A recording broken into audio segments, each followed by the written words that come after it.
Chapter 587. The illusory celestial court. The vast sea churned, and storm clouds obscured the heavens, as bolts of lightning continuously flashed across the sky, creating an overwhelmingly oppressive atmosphere between the heavens and the sea.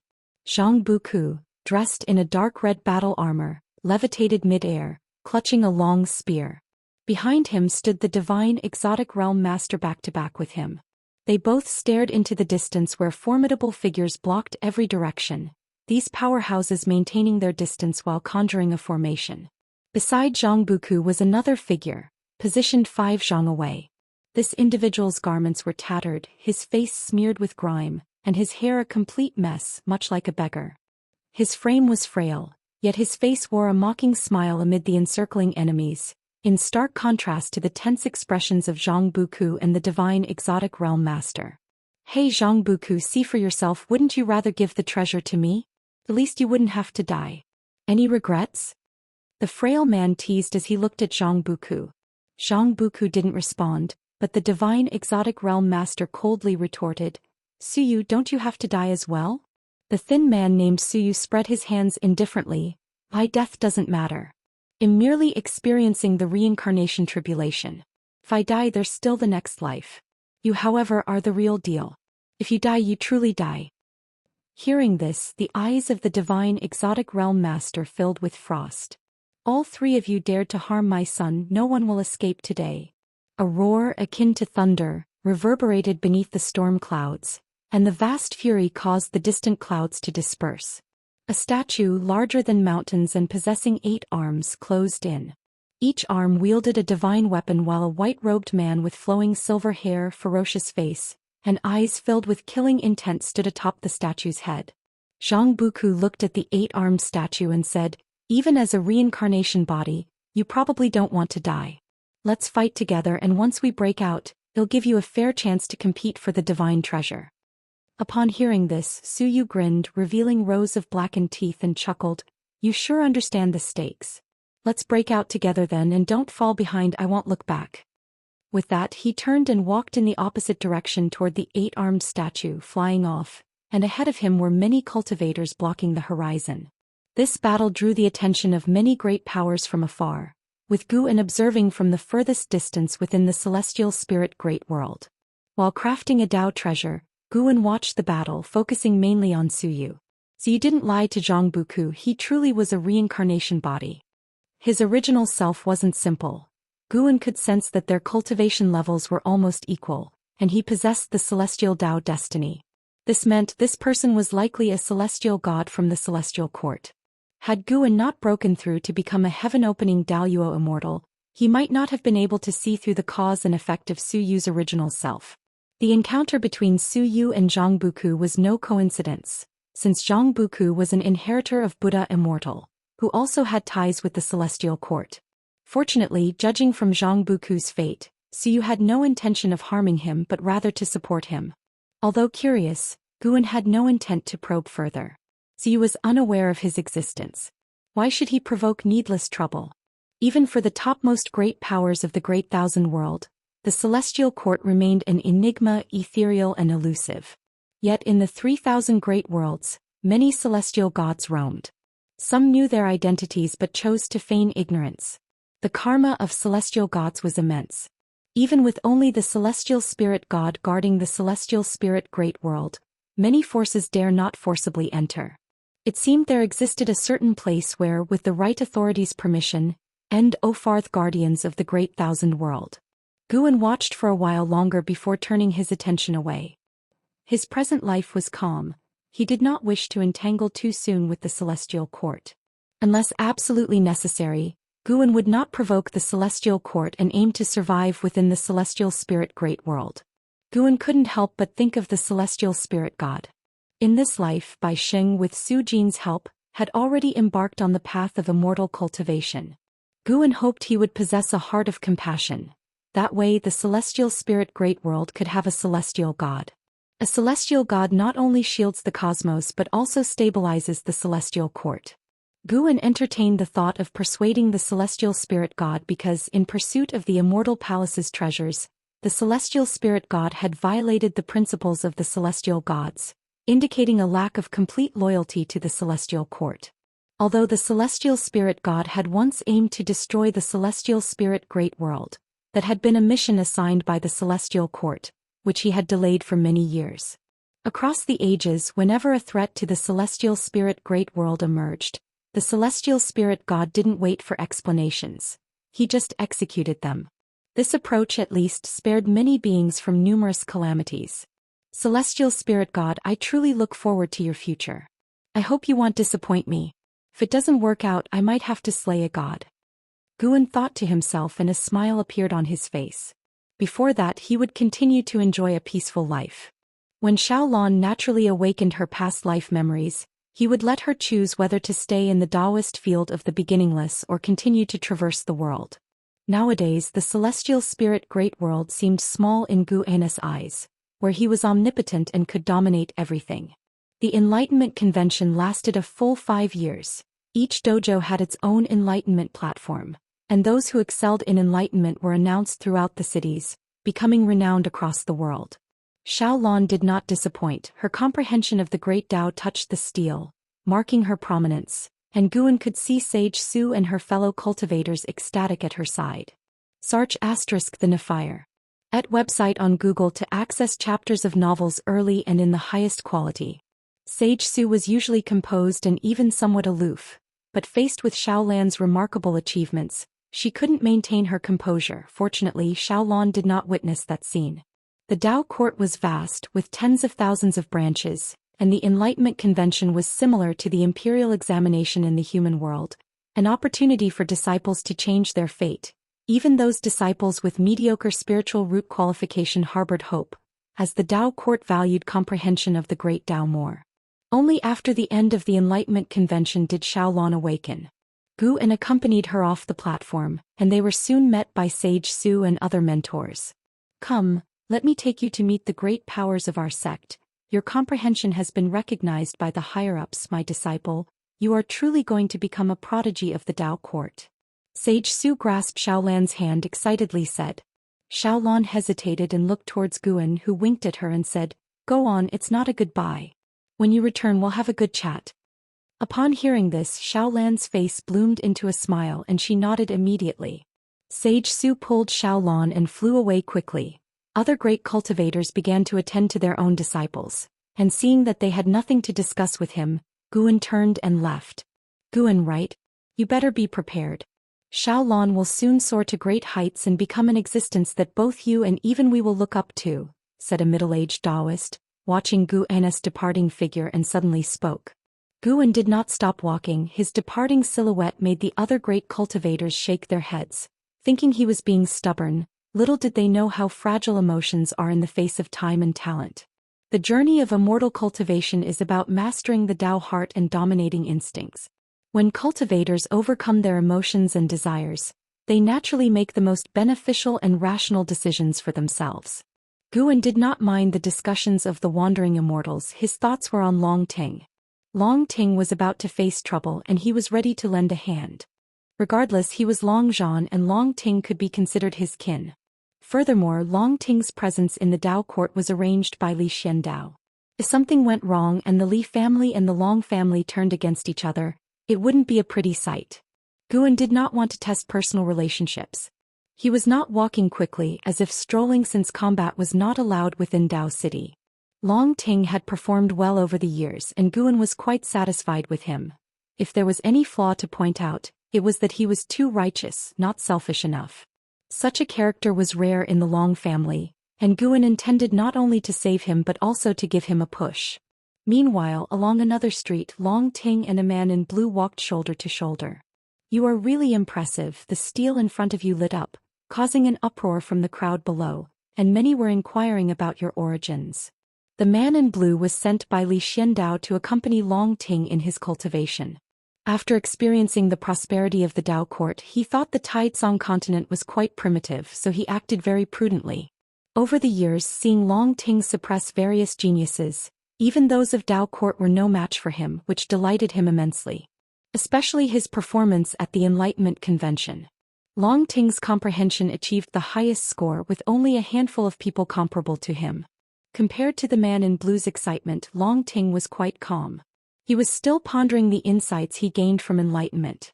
He felt he needed to find a path genuinely suitable for himself, as his current Daoist techniques were too mixed, leaving him somewhat confused. The two made their way towards the city gate, and even though Long Ting was not responsive, the man in blue kept talking non-stop, envisioning Long Ting's future in 10,000 years, believing Long Ting would surpass Xianxia to become the premier warrior of the Tai-Tsong imperial dynasty. By the time they reached the city gate, Long Ting was still contemplating enlightenment. Suddenly a figure blocked their path. "Do you need something?" the man in blue asked with a frown. Long Ting's train of thought was interrupted and he instinctively frowned, looking up about to speak. His pupils suddenly dilated and he froze, his body even trembling slightly. "If you find any errors, ads pop up, ads redirect, broken links, non-standard content, etc., please let us know. Report so we can fix it as soon as possible." Chapter 588. The support of Dao Court. Long Ting looked at Guan before him, feeling a sense of unreality. He still remembered the day when the ancestor had raised his hand to suppress the heaven-supporting ancestor on the heaven-repairing platform, an image that was vivid in his mind to this day.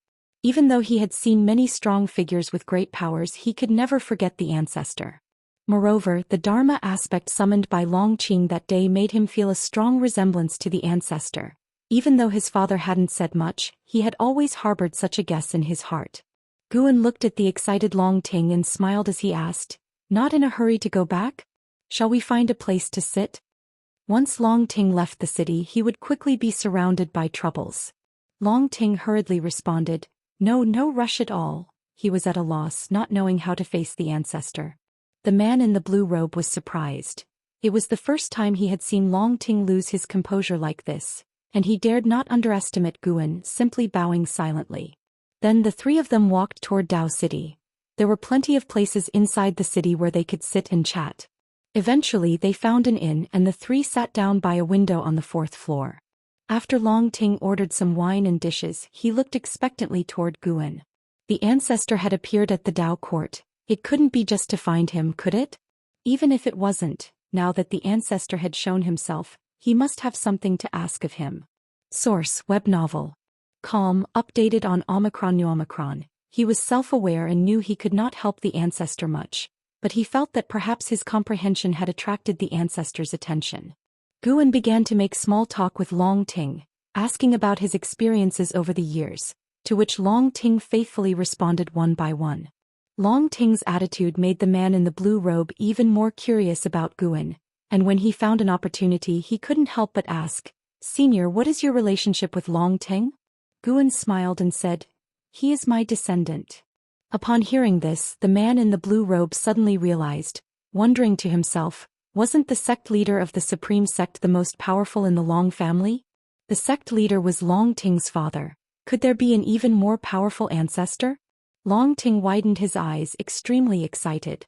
Indeed, the ancestor was his ancestor. The fact that the ancestor would acknowledge their relationship excited Long Ting tremendously, giving him a feeling as if he were dreaming. Guan turned to the man in the blue robe and smiled, "Let's keep our meeting today a secret and don't mention it to His Majesty either." "You know His Majesty?" the man in the blue robe asked in surprise. Guan picked up his cup and said, "I've known him for over 20,000 years. My name is Guan, you might not have heard of me." "Guan what? You're Guan." The man in the blue robe suddenly stood up, becoming even more excited than Long Ting, and just after asking he regretted it and instinctively looked around. He saw that other cultivators in the inn did not care about their conversation, which made him sigh with relief. He sat down again and respectfully raised his hand to Guan, his hands trembling. Guan smiled and said, "No need for such courtesy. I pay no mind to the worldly rituals of the human world. Sword Venerable, rest assured I will not speak of it."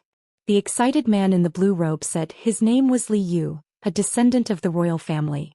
Although he was not from Li Xuando's direct line, he was highly regarded by Li Xiandao, so he was aware of the past between Li Xiandao and supporting Dao Sword Venerable. Long Ting also reassured him, his eyes never daring to leave Guan, afraid that Guan might suddenly disappear. Guan finished his cup in one gulp and continued, "Since meeting is fate, I shall enlighten you both a little." Before Long Ting and Li Yu could speak, Guan set down his cup, and a powerful Dao intent instantly enveloped the two, plunging them into a trance. Guan's gaze moved toward the window looking out over Dao City, where the sky was vast and the city splendidly majestic. It had to be said, the Dao court was indeed extraordinary, having built such a foundation in 20,000 years that was stronger than the ancient holy court. For a very long time to come, the Dao court would play a crucial role. Only when Liya rose to become the strongest in the celestial spirit great world would the Dao court become a thing of the past. But that was a very distant future. Time swiftly passed. After an indeterminate amount of time, as if waking from a dream, Long Ting awoke to see Liu still sitting beside him in a daze, and the inn's server was standing at the table looking at them nervously. Coming back to his senses, Long Ting hurriedly said, "We're fine, you can go down." The innkeeper, although dubious, hurriedly caught the bag of spirit stones that Long Ting tossed out and bowed as he took his leave. Long Ting looked out the window, his divine sense probing but unable to find Guan. However, a segment of inherited memory popped into his mind. See Teach Novel Fire. Net website on Google to access chapters of novels early and in the highest quality. Celestial Dragon Reincarnation Dharma Aspect. Long Ting's eyes flickered with excitement, filled with gratitude towards Guan. Unlike his father's Celestial Dragon Dharma Aspect, the Celestial Dragon Reincarnation Dharma Aspect summoned his reincarnation body, and what's more, without any cost. This gave him a clear direction for his future cultivation. The path of reincarnation. To wage wars across hundreds, thousands of lifetimes, and to condense the strongest Dharma aspect. Thinking of the Dragon Battle Dharma aspect that his father had summoned, Long Ting's heart burned with eagerness. At this moment, Liu also regained consciousness. After a brief moment of astonishment, he excitedly looked at Long Ting and said, "Long Ting, I've received the inheritance of the sword venerable, named the Seven Gods' Golden Body. Have you heard of this technique?" Long Ting shook his head. Since it was granted by our ancestor, it must be a remarkable inheritance. What I received was another kind of divine skill. Yes, this Seven Gods' Golden Body is indeed domineering. I feel that if I perfect it, I could be qualified to contend with the heaven's proud sons. Liu said, holding back his joy as he grabbed some wine to calm his emotions. Long Ting did not respond further and instead turned his gaze back to the window. He suddenly grew curious. Why had the ancestor appeared within the Dao court? Could it be the ancestor was behind the Dao court? The rapid rise of the Dao court had always been a puzzling matter for all beings in the celestial spirit great world. If it was the ancestor, that would make sense. Liu continued discussing the power of the Seven Gods' Golden Body, talking incessantly as usual, even without Long Ting responding. Elsewhere, Guan had already met Xiaolon and they were heading back to the cave mansion together. On the way back, Xiaolon spoke of the Ting Master's appreciation for her. She would soon be relocating her cave mansion, and she said she would take Guan with her wherever she went, never to be parted from him. The Dao court allowed the heaven's proud sons to bring people into the main veins as long as the numbers were few. Guan had no objections to Xiaolan's arrangements. He listened intently to her expressing her excitement. Months passed swiftly by. One day, Guan and Xiaolon, led by a disciple of the main vein, arrived at the new cave mansion. After the disciple of the main vein left, Xiaolon looked at the little world before her, thrilled. This little world was quite vast, spanning 100,000 miles, brimming with spiritual energy, all belonging to Xiaolon alone. Later, Guan suddenly called out. After hearing him, Xiaolon turned around reflexively, only for a sword to fly towards her, which she caught instinctively. She looked down and realized it was the white spirit sword that Guan always carried with him. "This sword is a congratulatory gift from me, congratulating you on becoming a true disciple of the Dao court," Guan said with a smile, looking at Xiaolon. Xiaolon, holding the white spirit sword joyfully, curiously asked, "I've always wanted to ask you, what is the origin of the Cyan Hong sword and white spirit sword, and why do you always carry them?" Guan replied, "These two swords were given to me by the most important person in my life. She has passed away, and my giving them to you now signifies that you are the most important person to me at present." Upon hearing this, Xiaolon felt as sweet as honey in her heart, and she immediately rushed towards Guan, embracing him. Guan shook his head helplessly. How could this girl be more clingy than in her previous life? Always wanting to hug him, touch him. "This sword contains extraordinary power. Don't tell anyone about it," Guan said softly, caressing Xiaolan's head. The white spirit sword was no longer ordinary. Guan had infused a newly forged Dao treasure into it, merging the two. The white spirit sword was now a Dao treasure, containing power enough to overturn the 9 heavens of the immortal Dao. The true meaning of the great Dao within it could aid Xiaolan in her cultivation. Nestled in Guan's arms, Xiaolan nodded. She never doubted Guan, burying her face in his chest. She felt truly blessed. Her immortal path was smooth and the person she loved most was always by her side. She resolved to cultivate diligently to protect everything she had. All right, let's start managing this little world, Guan said, patting Xiaolan's back lightly with a laugh. Reluctant to let go, Xiaolan released her grip on him and took Guan's hand, walking forward as she shared her ideas about how she wanted this little world to look. If you find any errors, ads pop up, ads redirect, broken links, non-standard content, etc., please let us know. Report so we can fix it as soon as possible. Chapter 589. Breakthrough to Heaven. Opening Daoist Immortal Realm Perfection. The road to immortal cultivation was long and fraught with obstacles. The ancients said, "An immortal dreams for 3,000 years." This saying was validated in today's celestial spirit great world. After stepping into the Nirvana realm, the time scale of cultivators began to lengthen. 100 years as a day, 1,000 years as a dream. For those on the path of immortal Dao, the higher their talent, the faster time passed. After becoming a disciple of the main vein of the Dao court, Xiaolan entered a prolonged period of seclusion. At first she worried about Guan, fearing that he would pass away during her seclusion. Fortunately, although Guan encountered many setbacks, he always managed to break through. Once Guan successfully achieved nirvana, she completely set her mind at ease and focused on her cultivation. Tens of thousands of years passed in the blink of an eye, and although the human world underwent tremendous changes like the transformation of the sea into mulberry fields, there were not many changes in the immortal cultivation realm. That year Xiaolan encountered a breakthrough opportunity. Under the protection of the great cultivators of the main vein, she successfully stepped into the wandering immortal realm, while Guan watched from a distance. He marveled at the uniqueness of the new era.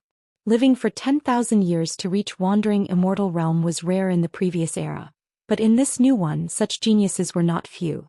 Blood Prison Great Saint and an Xian even reached the heaven and earth flying immortal realm one after another. Dao treasures greatly aided their cultivation, added with the abundant spiritual energy of the Daoist field of the beginningless, containing the true meaning of the great Dao.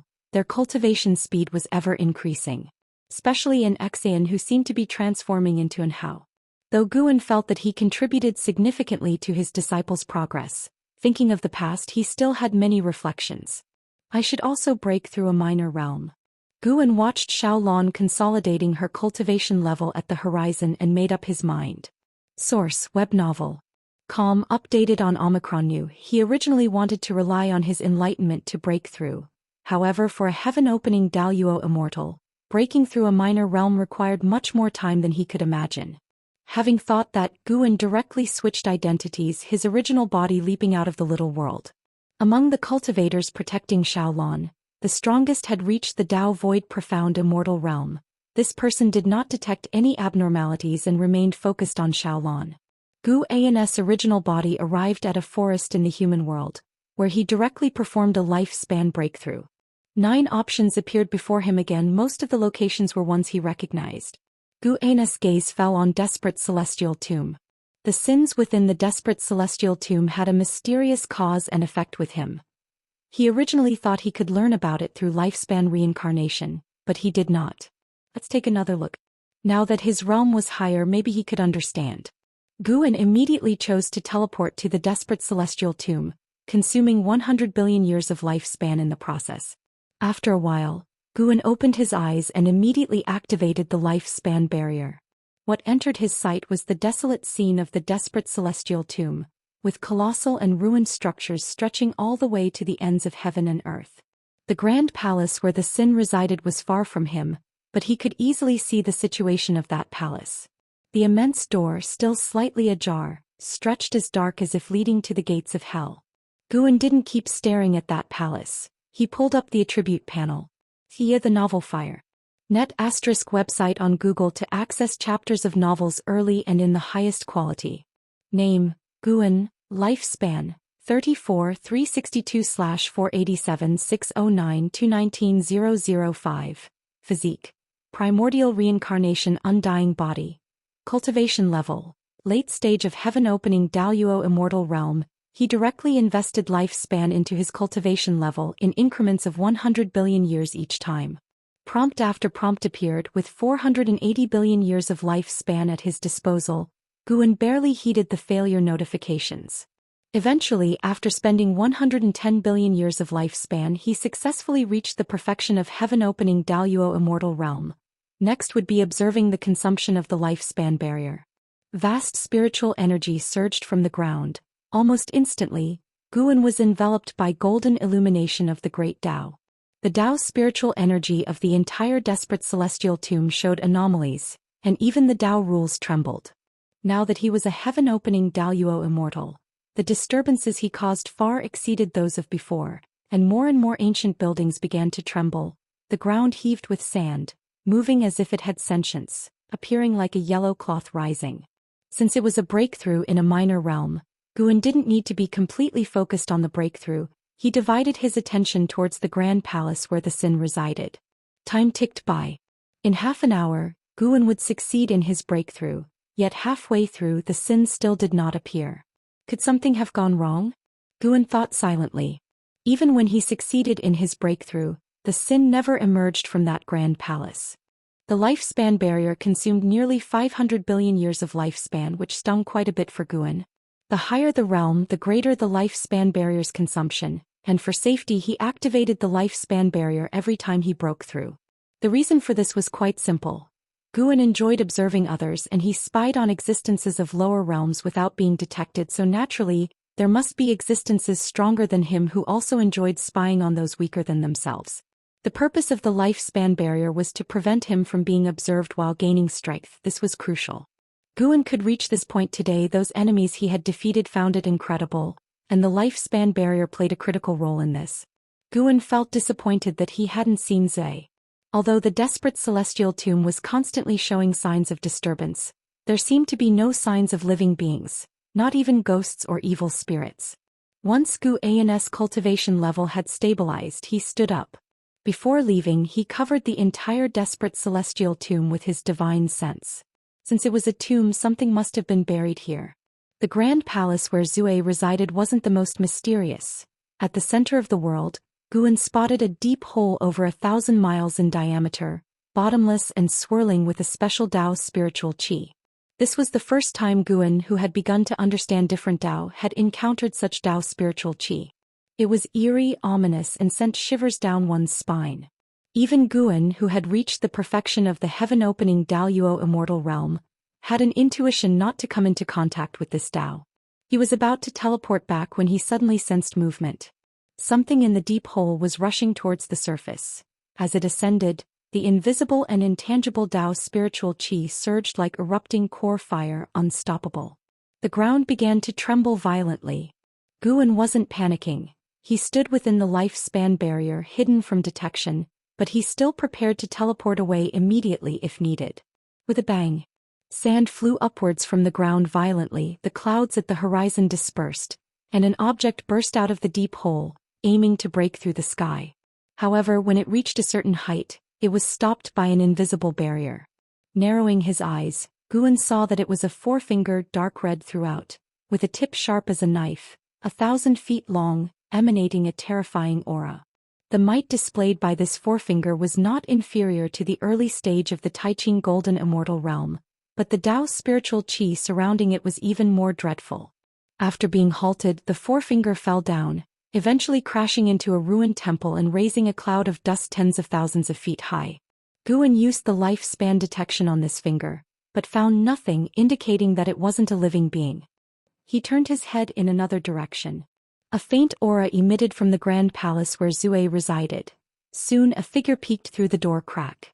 Zhou. He still appeared to be just over 10 years old, unchanged from the last time Guan had seen him.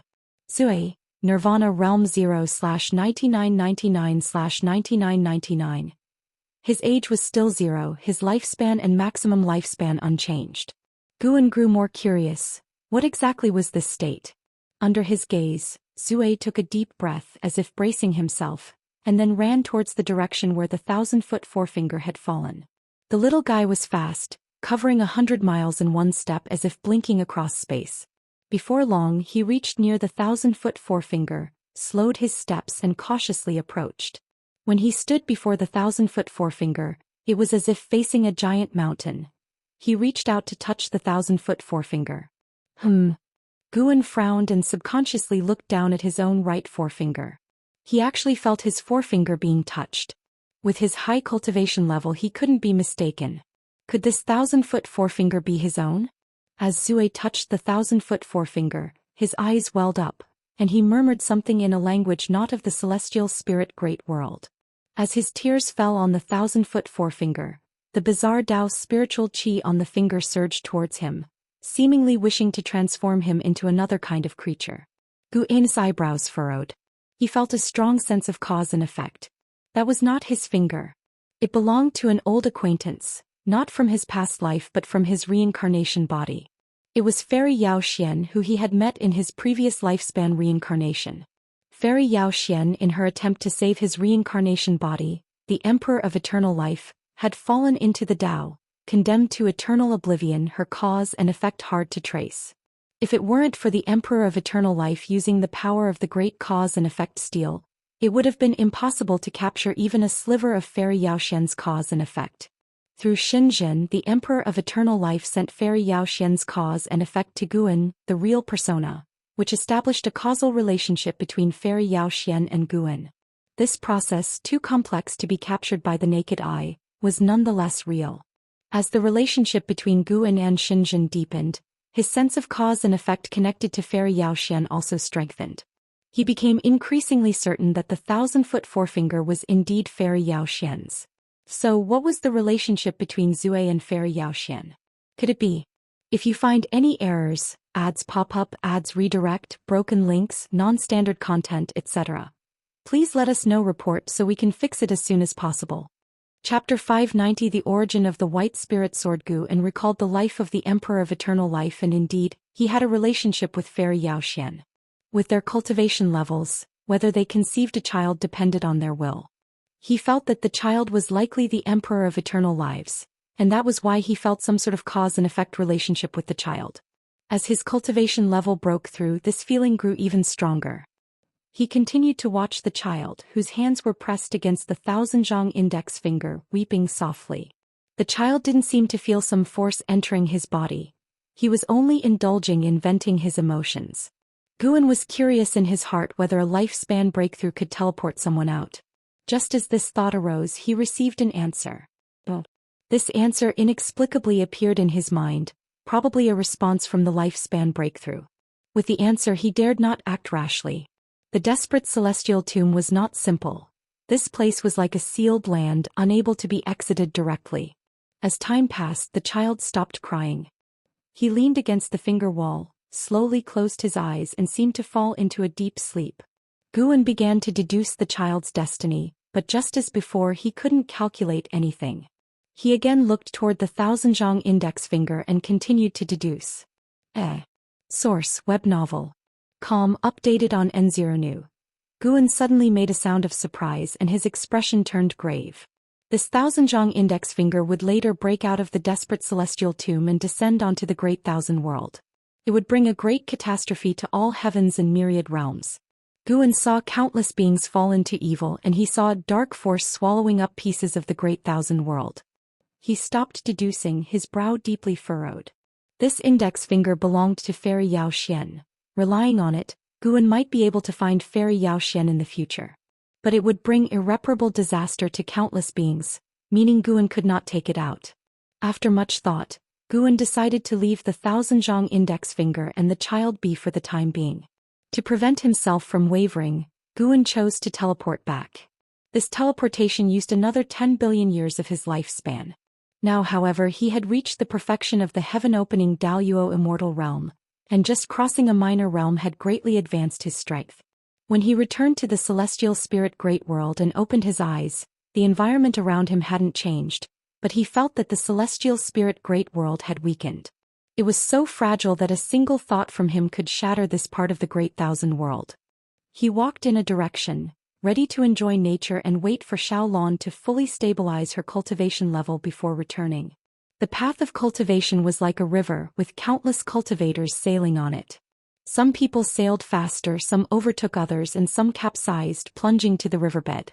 Guan looked down at the myriad beings of the celestial spirit great world, contemplating the various states of life, a process that helped him understand the essence of the world. The birth of heaven and earth was not difficult for him, but the operation of the rules of heaven and earth contained a deeper level of Tao intent. The heavens and earths were innumerable, yet their operational rules were mostly similar. In the midst of it, perhaps there was an even more transcendent power supporting everything. Guan thought of the mysterious Great Tao aura on the Thousandjiang index finger. What kind of Great Tao was it, and why was it so peculiar?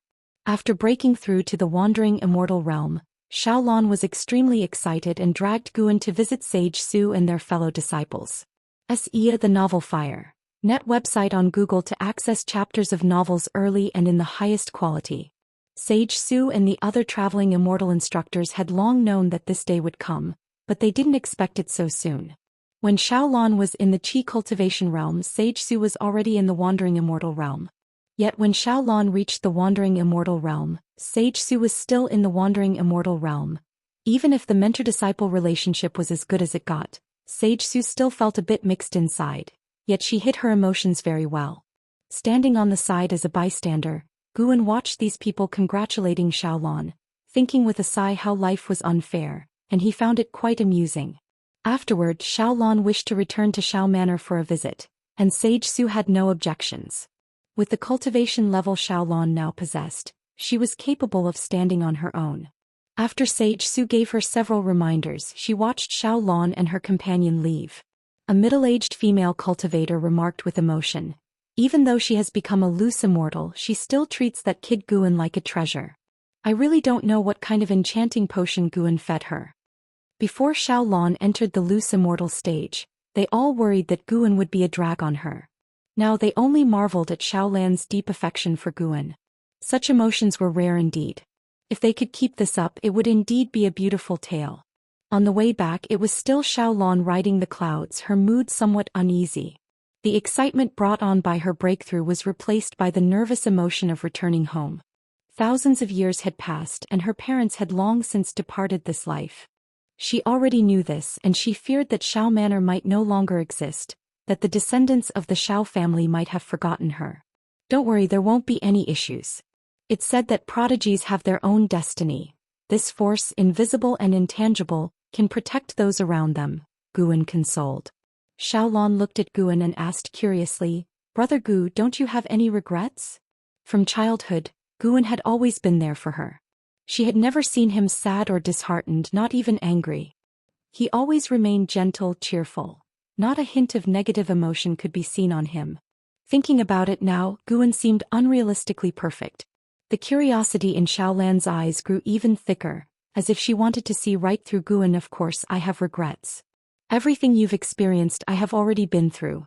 Once you've been through a lot and learned to let go, you won't feel as upset," Guan replied.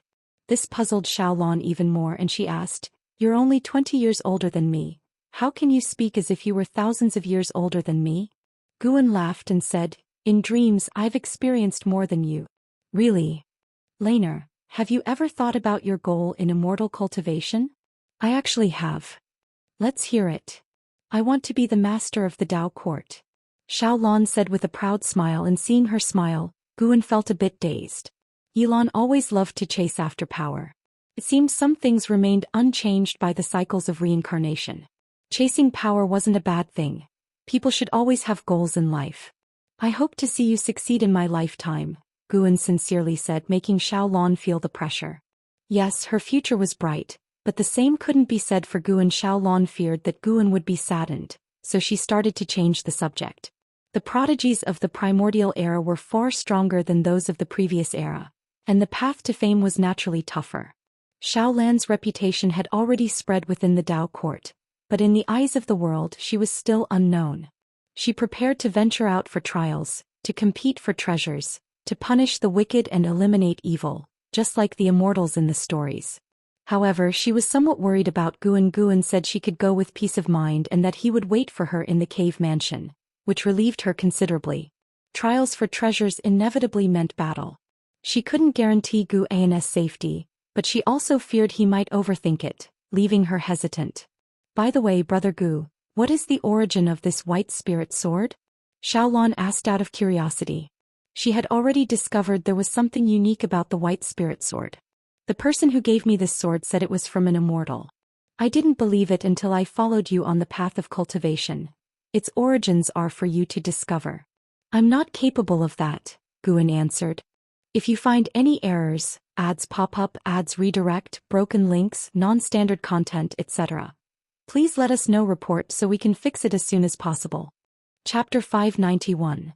With sentiment and without sentiment, thousands of years had passed, and Shao Manor indeed had changed beyond recognition, now known as Shao City, the strongest cultivation family in the region. Despite their eminent status, the descendants of the Shao family always remembered Xiaolon, and her portrait still stood in the ancestral hall for posterity to worship.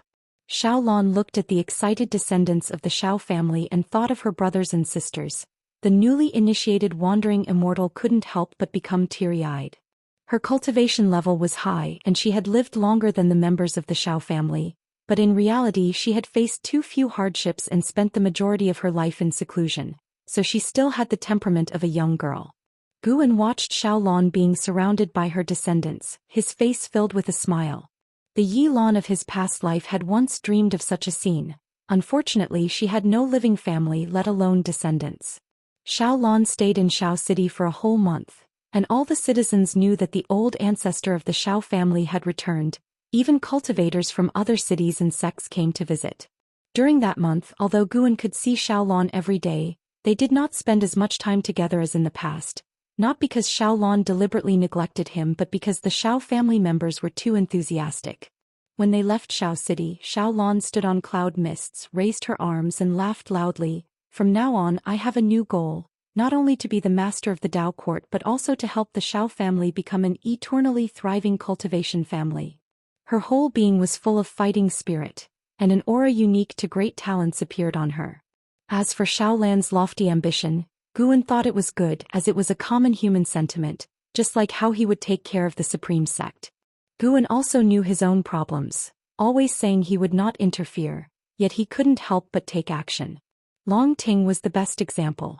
No matter how high the cultivation level of a Daoist, they would always look after those close to them. Source: web novel. Calm, updated on Omicron New. Guan suddenly thought of a question. Is it better for immortal gods to be affectionate or indifferent? Are heavenly Dao and great Dao affectionate? Guan fell into deep thought, while Xiaolon, unaware of what he was thinking, continued to express her lofty ambitions, as if shouting them could make heaven and earth witness her determination. In the Taizong imperial dynasty, inside the great hall of the palace, thousands of civil and military officials stood on both sides, watching a man dressed in gorgeous silver armor approach. This man was Long Ting, wearing thick silver armor, like a silver dragon wrapped around his body, his helmet adorned with two phoenix wings, and a white cape fluttering as if it had a life of its own.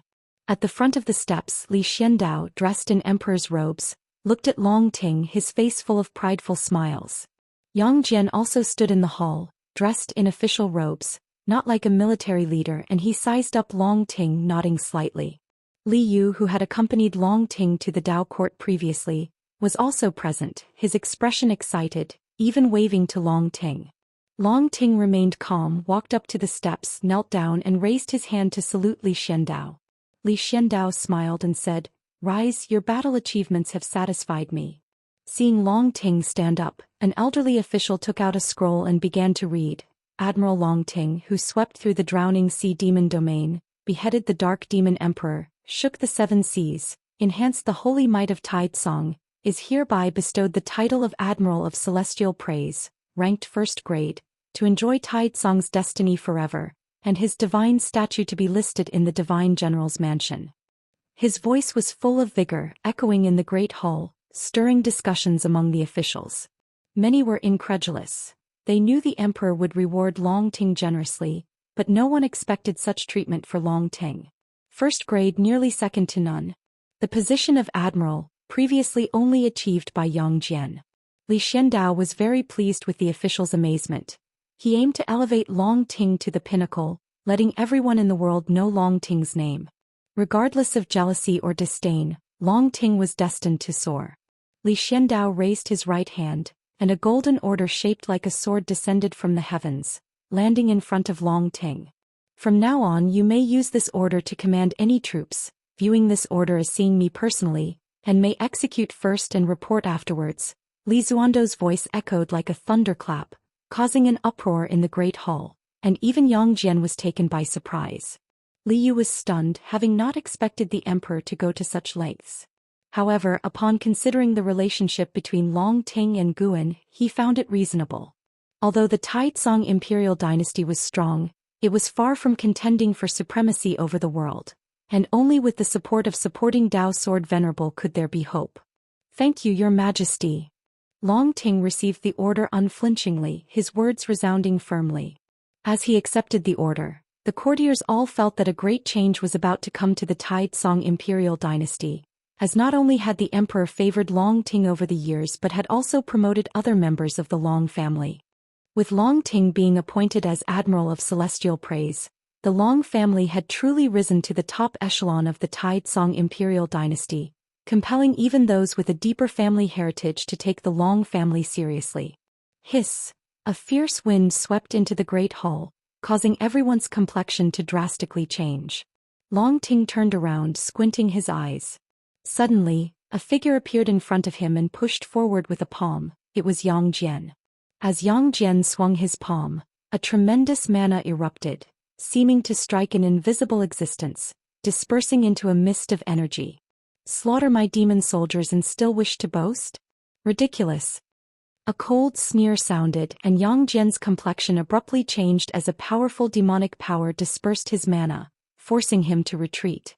As he retreated, he did not bump into Long Ting. Instead he fixed his gaze, but Long Ting's figure had already disappeared. Li Xiandao on the dragon throne was also compelled to gather his mana but was still shocked into standing up.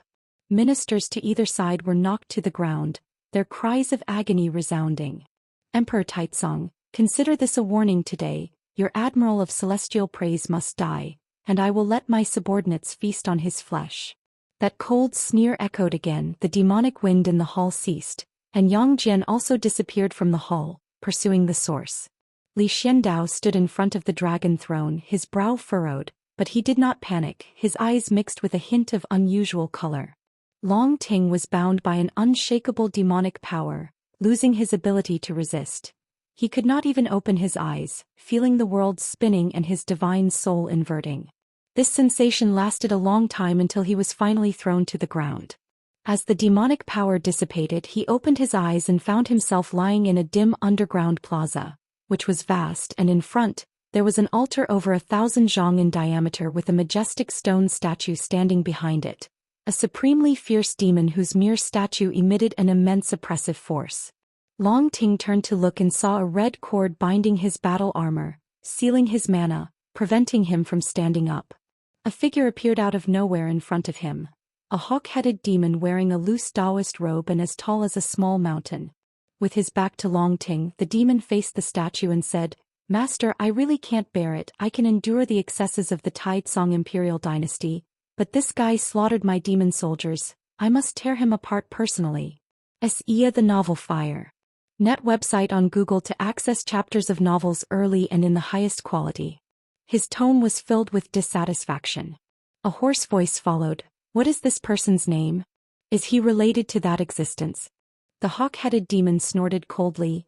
"His name is Long Ting. How could he possibly be related to that existence? Master, you are too cautious. Supporting Dao Sword Venerable has long left the celestial spirit great world. If he were really here, it wouldn't be the Dao Court but the supreme sect or the Taizong imperial dynasty that would unify the world.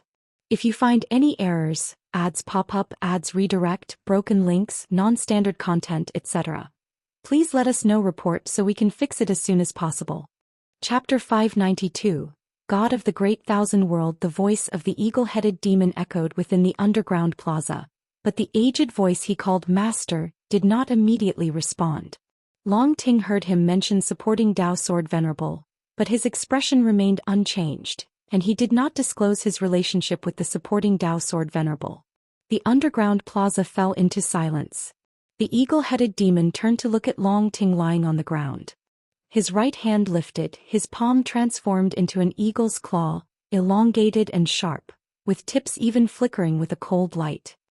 He looked down at Long Ting with a cold smile on his face, unable to hide the murderous intent in his eyes. Long Ting looked up at him, his face still calm, showing no fear. Seeing Long Ting's composure, the eagle-headed demon's anger flared. His face became ferocious as he raised his claw towards Long Ting. "Wait!" The ancient voice suddenly rang out, the fierce demon stone statue exuding tendrils of demon chi, quickly coalescing into a transformed demon. This was an old man, dressed in a black robe made of animal skin, flying in the air like a ghost. His white hair casually draped, covering most of his face, his gaze fixed on Long Ting with furrowed brows. "He is called Long Ting. What is his relationship with Long Qing, the sect leader of the Supreme Sect?" the old man asked. He was unable to foresee the cause and effect involving Long Ting, which made him uneasy and filled with a strong sense of dread. Sar the novel, Fire. At website on Google to access chapters of novels early and in the highest quality. He felt a disaster was imminent. The eagle-headed demon turned to look at his master, frowning. Even if he is related to the sect leader of the Supreme Sect, so what? When the outer heaven power attacked before, the supporting Dao Sword Venerable did not appear, and over these years, descendants of the Long family have been harmed without all their adversaries being destroyed. He knew the identity of the sect leader of the Supreme Sect, a disciple of the supporting Dao Sword Venerable. But the disciples of supporting Dao Sword Venerable were not limited to one, Yang Jian included. When Yang Jian assisted the Taizong imperial dynasty in its conquests, he too had been captured by great powers, surviving countless life and death ordeals, never witnessing supporting Dao Sword Venerable in action. There were still enemies of Yang Jian roaming free, which was why the eagle-headed demon felt his master was too cautious.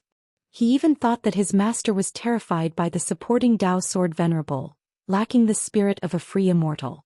The black-robed demon flickered, appearing before Long Ting, the eagle-headed demon turning as well. "What is your relationship with the Supreme Sect's Long family?"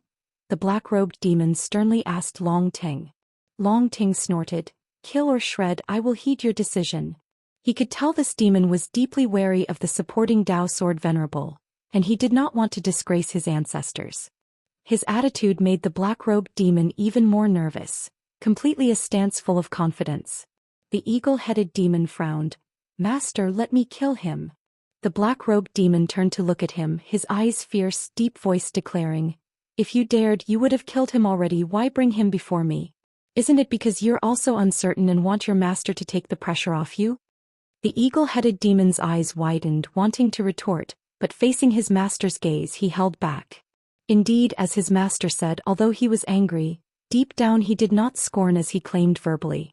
If he truly feared no retribution from the supporting Dao Sword Venerable's legendary influence, he wouldn't have just watched Long Ting slaughter demon soldiers. The more he thought about it afterward, the angrier he got, so he couldn't help but go to the Taizong imperial dynasty when he heard Long Ting was being enthroned, and he blew up in rage, thus capturing Long Ting. He was a divine thought true immortal, before whom Long Ting had no power to resist. Moreover, you've underestimated the Taizong imperial dynasty. Someone has already caught up, the black-robed demon coldly remarked, his tone icy. The eagle-headed demon's face turned gloomy. The black-robed demon looked back at Long Ting, and for some reason seeing Long Ting's calm face made him increasingly anxious. He also started to get angry. "Idiot! How could you cause such a huge disaster?" In today's world, a great era of strife with treasures emerging endlessly, he too needed demons to help him, which is why he supported this disciple. Now he regretted it. The black-robed demon took a deep breath and said, "Send him back. He must not be harmed at all." "What?" The eagle-headed demon's face changed drastically, its eyes filled with disbelief and anger as it looked at its master.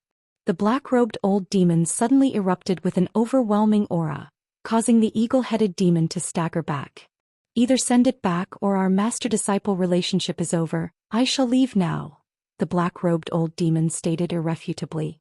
Upon hearing this, the eagle-headed demon panicked. Long Ting watched the feud between the master and disciple, finding it noisy. Two useless creatures. Long Ting wasn't panicking after being captured, not because he had something to rely on, but because he wanted to die to plunge into reincarnation. He no longer paid attention to the two demons, instead closing his eyes and contemplating the celestial dragon reincarnation technique. Guan just glanced at Long Ting's plight without paying much heed. Such occurrences weren't rare in the celestial spirit great world where many of his old acquaintances had encountered similar situations. Once it was understood that they were connected to Guan, their enemies often hesitated and even started infighting. Guan was reading in the courtyard, still absorbed in the Xian hero travelogue. The profound celestial intent, now a wandering immortal, traveled more and more, writing a book for every location he visited. Some stories were fabricated while others were true. Guan greatly admired that the profound celestial intent never forgot his roots. No matter how high his realm, he still wrote stories from the past without any pretense. The profound celestial intent didn't write Xian hero travelogue to please Guan. They hadn't seen each other for many years and his writing was more for himself. Guan's copy of Xian hero travelogue was purchased from the Immortal Cultivation realm. He never offered any suggestions to the profound celestial intent. An Exan appeared out of thin air beside him and said, "Master, the Qinkuan sect is planning to fight for an innate spiritual tree. Xianxia asked me to lend a hand. He said we could plant the tree near our dojo." Guan replied casually, "If you want to get involved, then do it." He wasn't very strict with an Exan. Over the years she had helped the Qinkuan sect numerous times and was already well known. Of course, the reason Guan tacitly approved of Nzin's involvement was that the Qinkuan sect followed a righteous path. Unlike other sects that merely struggled for benefits, the Qinkuan sect prioritized life, and if any creatures were threatened they would intervene, prioritizing the preservation of life in any task. Acting chivalrously was a principle for disciples of the Qinkuan sect. Nowadays many joined the Qinkuan sect to become cultivating immortal heroes, not merely for longevity. Ilgo then. I've recently discussed with the Ghost Mother about improving the woodlands outside our dojo to try and cultivate more medicinal herbs. Ideally, I want the outside world to become a holy land of the human world, an Exan said softly with a laugh. She was now in the heaven and earth flying immortal realm, holding the Tao treasure, the Six Paths mirror, capable of contending against all beings in the 9 heavens of the immortal path. Guan nodded slightly, his attention still on the book. An Exan glanced at the book cover and thought to herself, the same book again, how can he never tire of it? She bowed to Guan, then exchanged a few words with Xianxia in front of the artifact refining cauldron before she left. As evening approached, Guan put down the Xian hero travelogue, stood up and began to stretch his limbs. He looked at Xianxia and asked, "Fancy going out for a bit?" Xianxia turned and looked at him, puzzled. "Then who will watch the artifact refining cauldron?" "Actually, it doesn't need constant monitoring. Even without anyone, the Tao treasure can successfully form," Guan answered. Xianxia's eyes widened, she almost cursed. Biting back her anger, she asked, "So, where do you want to take me?" Guan replied, "To meet the gods of the Great Thousand World." Gods. Xianxia's anger faded, replaced by curiosity. Source: Webn0vel. Com. Updated on Nov0. If you find any errors, ads pop up, ads redirect, broken links, non-standard content, etc., please let us know. Report so we can fix it as soon as possible. Chapter 593. The Mischievous Fate Under the Night Sky. By the mountainside where the firelight flickered, Bai Xing, the reincarnation of the celestial spirit god, sat cross-legged before the fire, cultivating energy to heal his wounds. He didn't notice someone watching him from the mountaintop nearby. Is he the celestial god from the Great Thousand World?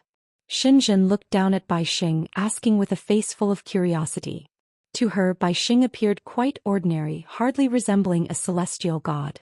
Although Bai Xing had undergone nirvana, he remained an insignificant figure in the world and was now facing the greatest ordeal of his life. The most important person to him had been captured by a peerless demon and was to become the demon consort. The news had spread across the demon lands, and demon kings from all quarters were preparing to offer their congratulations. If he wished to rescue his beloved, he would be up against the entire demon race of the demon lands. His pressure was immense, and without any other option he had to cultivate alone in the desolate mountains and wilderness. Guan, feeling Bai Sheng's inner turmoil, replied, "He is a reincarnated celestial god. Don't be fooled by his weakness, his soul is the strongest existence in the world." Xinzhen wanted to ask how he compared to you, but she felt the question was unnecessary. "He seems very troubled," Xinzhen said softly, staring at Bai Sheng. Guan glanced at her and inwardly nodded in approval. Her cultivation level might not be strong, but her perception power was growing as she gained enlightenment. In terms of perceiving the great Tao, Xinzhen was certainly the strongest among the dojo's disciples, following a highly unconventional path in her cultivation. Guan briefly narrated the story of Bai Sheng and Su Jin and the predicament he was currently facing. Su Jin had been captured by a demon of the divine thought true immortal realm, the most powerful being in the land. Had it not been for Su Jin's pleas, Bai Sheng would have already been killed by that demon. During the years of cultivating together, this man and demon had already become soulmates, and Su Jin had saved Bai Sheng countless times. He couldn't imagine how he would live without Su Jin in the future. Especially thinking about the suffering Su Jin might endure, his heart was in agony. After hearing this, Xinzhen showed an interested expression. She was no ordinary woman and wasn't moved to tears by the tale of Bai Sheng and Su Jin. She was pondering another question. Why could Su Jin bridge the gap of reincarnation and find the reincarnated celestial god? She had a vague suspicion that Guan was manipulating everything from behind the scenes. "Let's go down and meet him." Guan dropped this remark and started walking down the mountain with Xinzhen following closely. Walking behind Guan, she asked, "Are you going to help him?" The idea of such a powerful celestial god enduring the suffering of reincarnation made Xinzhen think of the world-shattering battle before the remaking of heaven and earth. Knowing Guan as she did, it was clear he wasn't trying to mock the celestial god. Rather, he wanted the celestial god to understand the suffering of mortal spirits and thus become a celestial immortal that all sentient beings aspired to. Since ancient times, countless legends about immortal gods had existed, yet rarely did genuine immortal gods descend to save the world. For cultivators, immortal gods represented more of an aspirational goal. Cultivators long for the immortal gods, not for the responsibilities they carry, but for the capability of immortality. Walking ahead, Guan said with a soft chuckle, "Helping him is also helping those demons." After all, Bai Sheng was no ordinary man. Once he awakened the will of the celestial spirit god, it would take only a thought to turn those demons to dust. Of course, if Guan aided those demons in suppressing the celestial spirit god, they wouldn't meet such an end, but why would Guan want to help them? To forcefully wed another's beloved was inherently immoral. Xinzhen quickened her pace to walk alongside him, and together they approached Bai Sheng. With the help of Guan's mana, Bai Sheng didn't sense Xinzhen's presence, nor hear their footsteps. It wasn't until the two of them were right in front of Bai Sheng that Guan coughed falsely, startling Bai Sheng into opening his eyes suddenly. Seeing the sudden appearance of two people in front of him, Bai Sheng was frightened and immediately jumped up, quickly creating distance and watching Guan and Xinzhen warily.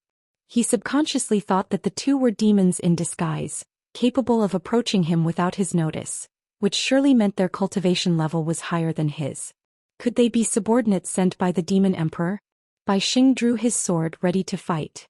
Guan looked at him and laughed, asking, "Don't you remember me?" Hearing this, Bai Sheng hesitantly asked, "You are?" He had only known Guan for less than a year, and now after so many springs and autumns had passed, he had long forgotten Guan, only occasionally recalling when he first witnessed the power of immortal cultivation. He would think of an old friend who died in that city. Sir, the novel, IR. Net website on Google to access chapters of novels early and in the highest quality. Guan, brother Bai, have you forgotten? I accompanied you to the imperial examination and even taught you swordsmanship, Guan said with a wry smile. After hearing this, Bai Sheng concentrated and quickly widened his eyes. He didn't immediately trust Guan, instead pinching himself, thinking he might be under the influence of a demon's illusion technique. Xinzhen covered her mouth to conceal her laughter at his actions. Guan patiently explained, "We are not transformed demons. If we were as you suspect, we wouldn't bother deceiving you, we would just kill you." Bai Sheng thought it made sense, but he was completely unprepared for the fact that someone from his memory long thought dead was still alive and standing in front of him. He overlooked one detail that Guan somehow knew what he was thinking. "Brother Gu, where did you go back then?" Bai Xing asked awkwardly, the passage of time having erased his recollection of the feeling of their companionship. Guan sat in front of the fire and gestured for Bai Xing to come back. Xinjin sat next to Guan with poise, appearing like an immortal goddess from heaven, her knees pointing towards Guan, clearly positioning him as the principal figure. Bai Xing took a deep breath, returned to the fire. He was at his wit's end, and if he could not save Su Jin, life would be meaningless. His eyes became resolute and he resumed his seat from before. "Talking about me is pointless. Do you want to save Su Jin?" asked Guan, picking up a stick and poking at the fire as he spoke. Bai Xing's eyes lit up, asking, "Do you have a way?" "As long as you can help me save her, I'm willing to pay any price." Guan looked at him, his gaze sharpening. "What if it meant your death?" "I'm willing," Bai Xing answered without hesitation. Guan continued, "If you die, she might marry someone else. How would that be any different from now? That demon doesn't want to kill her." Bai Xing's complexion changed slightly, but he still said through gritted teeth, "It's different. I want her to be able to pursue the happiness she desires, not be coerced. As long as you can save her, I'm ready to die at any time." This scene reminded Guan of when the boss had saved number 5 all those years ago. Back then as now, Su Jin had given hope to the boss, but at the cost of his life. Destiny really had a way of playing tricks on people. Guan looked down at the fire as if contemplating whether or not to save Su Jin. Bai Xing pressed, "That demon emperor is a divine thought, true immortal from the 8th heaven of immortal Dao. Do you know of a being stronger than him?" He noticed his question made the woman beside Guan laugh again, the corners of her mouth lifting uncontrollably as though she were mocking him. Guan leisurely said, "Don't rush. Let me tell you a story." Bai Sheng's heart was burning with urgency, hardly in the mood for stories, but before he could refuse, Guan began to speak. "In outer heaven, far in the depths of the universe, there is a gate known as the World Gate, below which resides a deity called the Celestial Spirit God.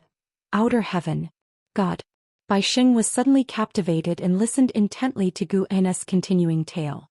Xinjin was also listening intently, even beginning to imagine such a scene. A towering gate standing in the cosmos, beneath it, a deity. Images began forming in her mind. She even saw other scenes. Source: Webn 0 Vel. Com. Updated on Nov 0. Co. If you find any errors, ads pop up, ads redirect, broken links, non-standard content, etc., please let us know. Report so we can fix it as soon as possible. Chapter 594. The price of becoming a god. The night was like water, the fires on the hillside illuminating a 30-foot radius.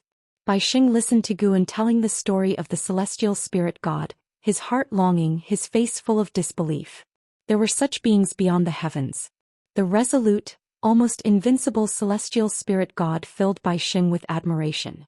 "Even the strongest gods have desires," said Guan with a sigh. For the sake of the ultimate treasure, he decided to destroy the great thousand world, and for that he paid a painful price, cast into reincarnation by a greater power, to undergo the suffering of mortal spirits.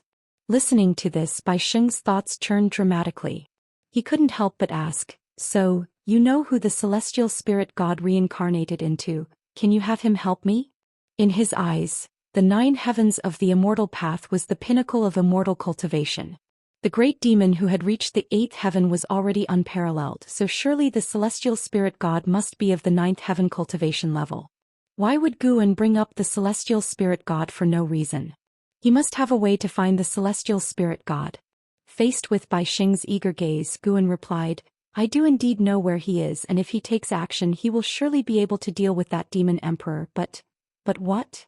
But celestial gods are only bound by the heavenly Tao. No one knows what he thinks. Reviving him might bring catastrophe to the entire world." Hearing this, Bai Xing fell silent.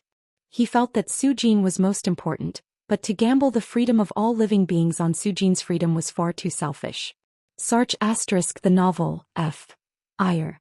Net website on Google to access chapters of novels early and in the highest quality. He admitted he was no great philanthropist. He could be selfish, but he could not hurt innocent people.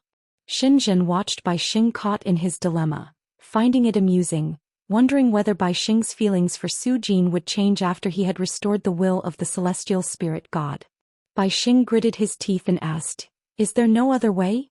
The lives of all living beings, including me, including Su Jin, and including all of you, if saving them requires such a cost, it's meaningless."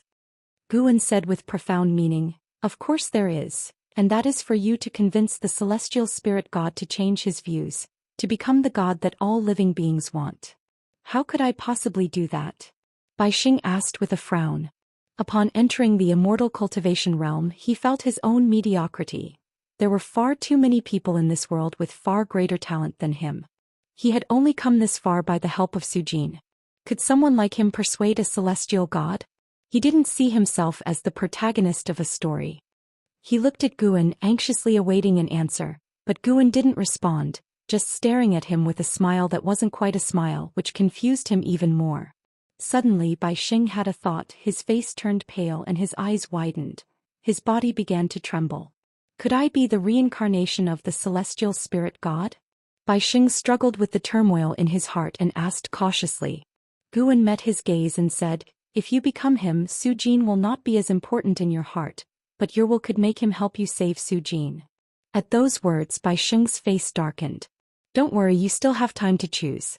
The long night stretches before us, why not think about this life?" As Guan spoke, he raised his hand and a plump chicken, plucked clean of feathers, appeared in his hand and he began to roast the chicken. Xinzhen added from the side, "Sprinkle on more cumin." This was the first complete sentence she had said in front of Bai Xing. Bai Xing looked at the plump chicken in Guan's hands, his thoughts drifting off to a time long ago. Deep within a tranquil palace, Su Jin sat in front of a large bronze mirror, looking at her own beautiful reflection with hollow eyes. She began to feel weary. In pursuit of Bai Xing it took her 10,000 years. Helping Bai Xing with his immortal cultivation, it took her another 10,000 years. Alas, there were always endless troubles in the world standing in their way. She even wondered, would Bai Xing have lived a better life without her? She had come to understand that in life, suffering is inevitable. No one is forever happy and content. Instead of being perpetually dissatisfied, it's better to think about the times once had. Su Jin began to reminisce about the moments she and Bai Xing carefreely spent in the human world, her face revealing a sweet smile.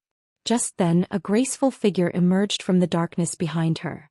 A female demon in a purple dress, with a slender figure and delicate features, tiny purple scales adorned her cheeks. She approached Su Jin from behind and bowed gently. "My lady, it's said that the Demon Emperor has invited the Demon Emperor from the human world as a guest. This grand marriage is no small matter. It will be a moment for the Demon Emperor to demonstrate his influence to the entire demon race, and your fame will spread throughout the world." The purple-dressed female demon spoke softly, her voice filled with admiration and longing. Su Jin replied calmly, "It seems the Emperor has even bigger ambitions. Yes, there are countless demon emperors and demon kings in this world.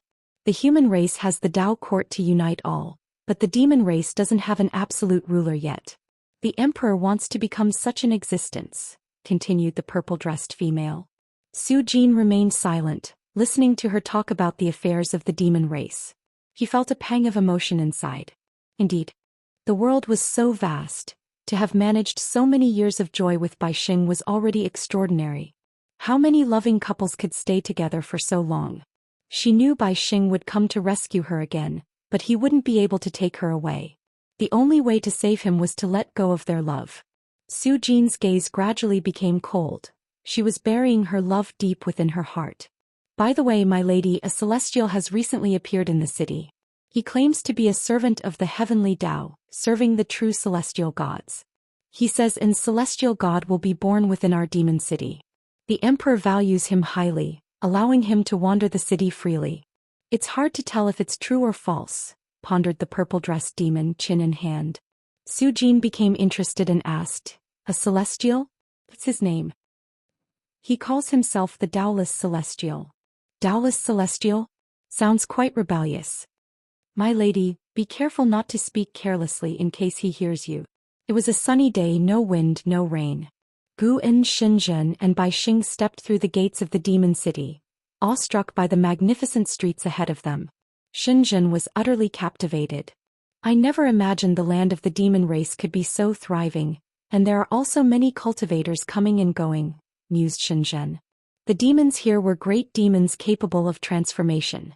At first glance, the city seemed like one of the human race, but a closer look revealed many still had characteristics of their original demon forms.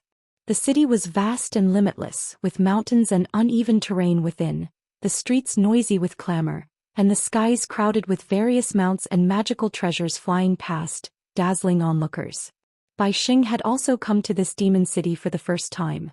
Just witnessing its prosperity made him feel immense pressure. Not to mention cultivation level, the fact that the demon emperor could create such a city was beyond comparison with him.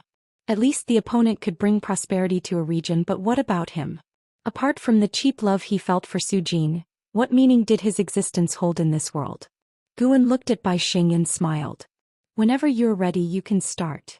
Bai Xing took a deep breath and said, I want to look around a bit more before making a decision. Let's do it together. There's also someone in the city I'd like to meet, Guan said with a soft laugh, a playful glint in his eyes. He never expected that guy was still alive. Source: Webn 0 Vel. Com, updated on Nov 0. Co. If you find any errors, ads pop up, ads redirect, broken links, non-standard content, etc., please let us know. Report so we can fix it as soon as possible. Chapter 595. I really thought you were him. HTML. Guan discovered traces of Wu Daoxian in this demon city. Wu Daoxian was the master of the Black Profound Emperor, and he incited the Black Profound Emperor to slay his reincarnation body. He, like the Black Profound Emperor, had died at the hands of the celestial spirit god, yet he had not truly fallen. Wu Daoxian tutored the Black Profound Emperor in the Daoist unique venerate skill. This cultivation technique was extremely exquisite, and Guan had imparted it to Xianxia and Xianxia. With this skill they were able to strive towards the golden immortal Dao fruit. It was worth mentioning that Zhou Xian also learned the Daoist unique venerate skill from the Immortal Seeker, suggesting that there was some connection between the Immortal Seeker and Wu Daoxian. Of course, there was also the possibility that this cultivation technique was related to the Celestial Court. Currently, Zhou Xian was roaming other great thousand worlds. The Immortal Seeker was nowhere to be seen, and yet Wu Daoxian surfaced first. He could feel that this Wu Daoxian was not the true self. His true self was hidden within a secret space on the path of the Great Dao. The specifics of the location could only be explored after contacting his avatar. Wu Daoxian proclaimed that an immortal god would be born here, which piqued Guan's interest in him even further. Could it be that he anticipated the revival of the celestial spirit god here? If that were the case, it would certainly be intriguing. Guan was not afraid of Wu Daoxian causing trouble. Wu Daoxian was not tolerated by the celestial court and had to hide everywhere, so it was unlikely he would collude with the celestial court. As for what sort of backing Wu Daoxian had, Guan was also quite interested.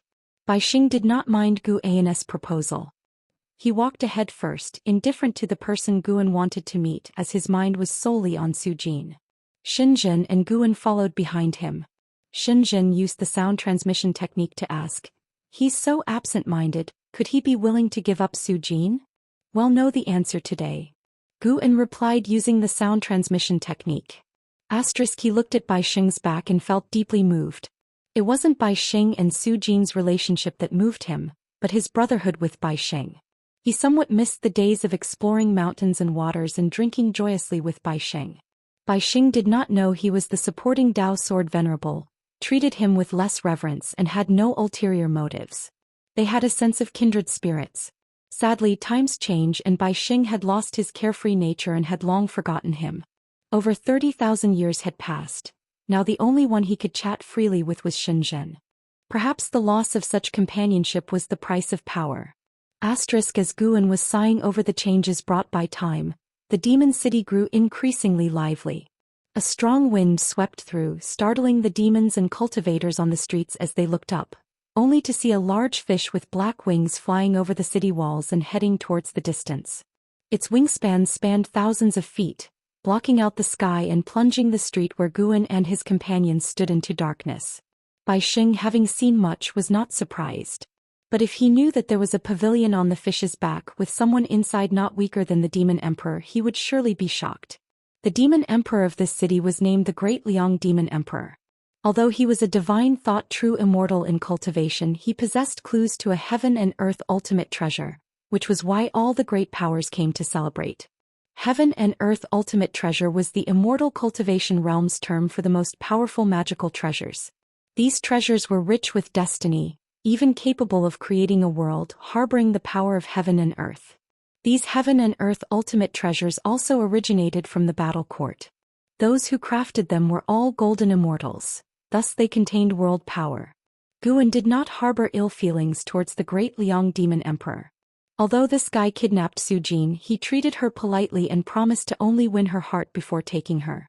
The reason for holding the grand wedding in advance was because that heaven and earth ultimate treasure was about to be born.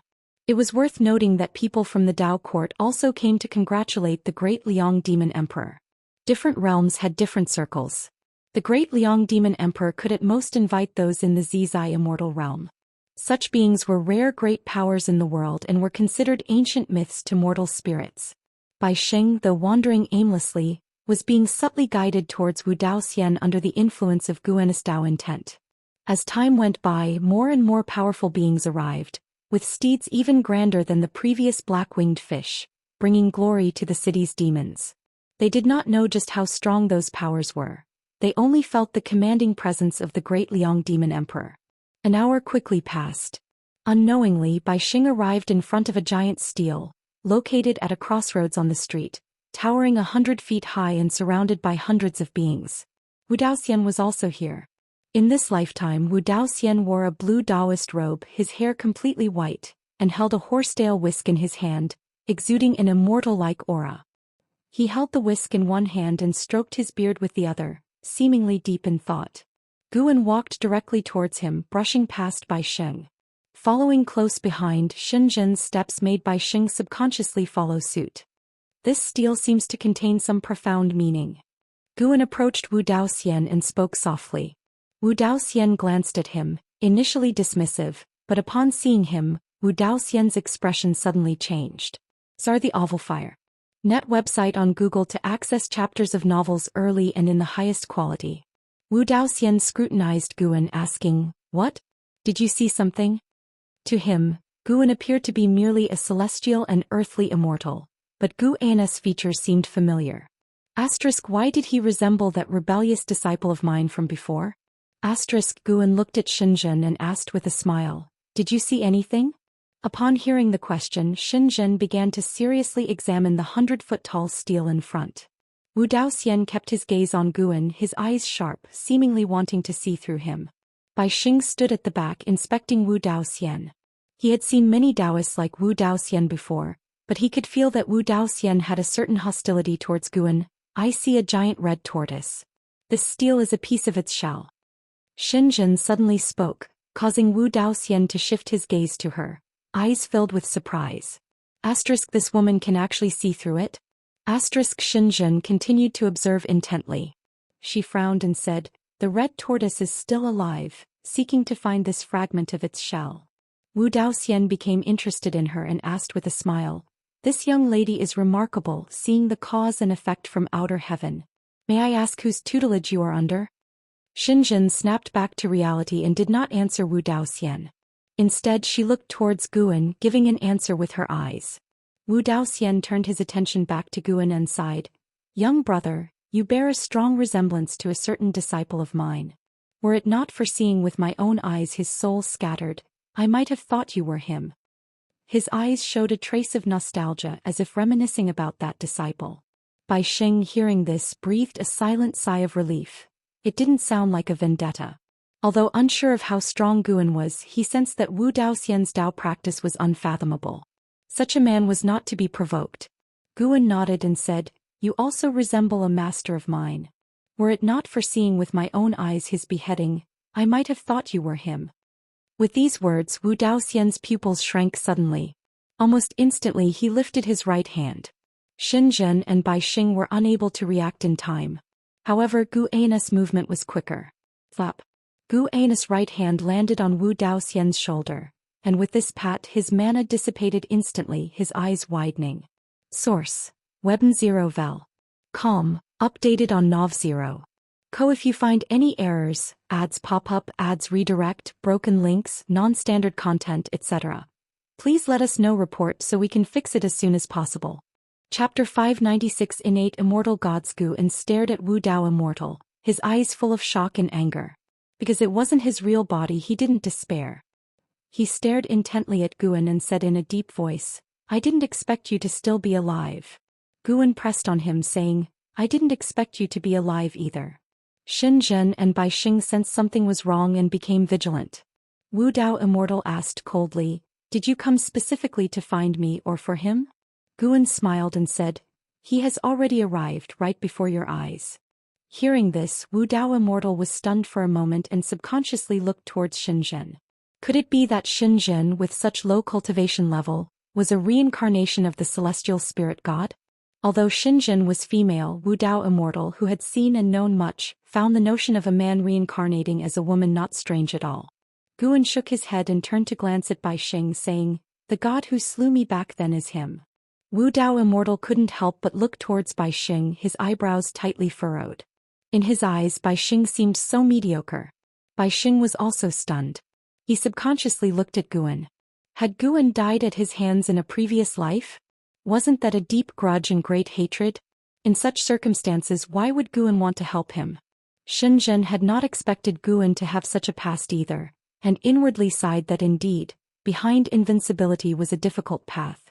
Wu Dao Immortal fell into silence, more concerned with what Guan wanted to do than the reincarnation of the celestial spirit god. This body was still too weak, unable to resist this young man's suppression. Wu Dao Immortal was annoyed, thinking of many years of grievances, his anger uncontrollably rising. Once he had placed great expectations on the Black Profound Emperor, but unfortunately the Black Profound Emperor resisted him and even caused him to be executed by the celestial spirit god, and his real Bodis injuries hadn't fully recovered to this day. Guan saw through what he was thinking and said, "Let's watch a good show together next." As his words fell, Guan withdrew his hand, but Wu Dao Immortal felt his qi power being sealed within his body. He was now like a mortal, utterly powerless. Wu Dao Immortal knew he couldn't escape, so he didn't act rashly. He turned his gaze to Bai Xing and said, "The immortal god I'm looking for is not him." Guan asked, "Are there other immortal gods in this realm?"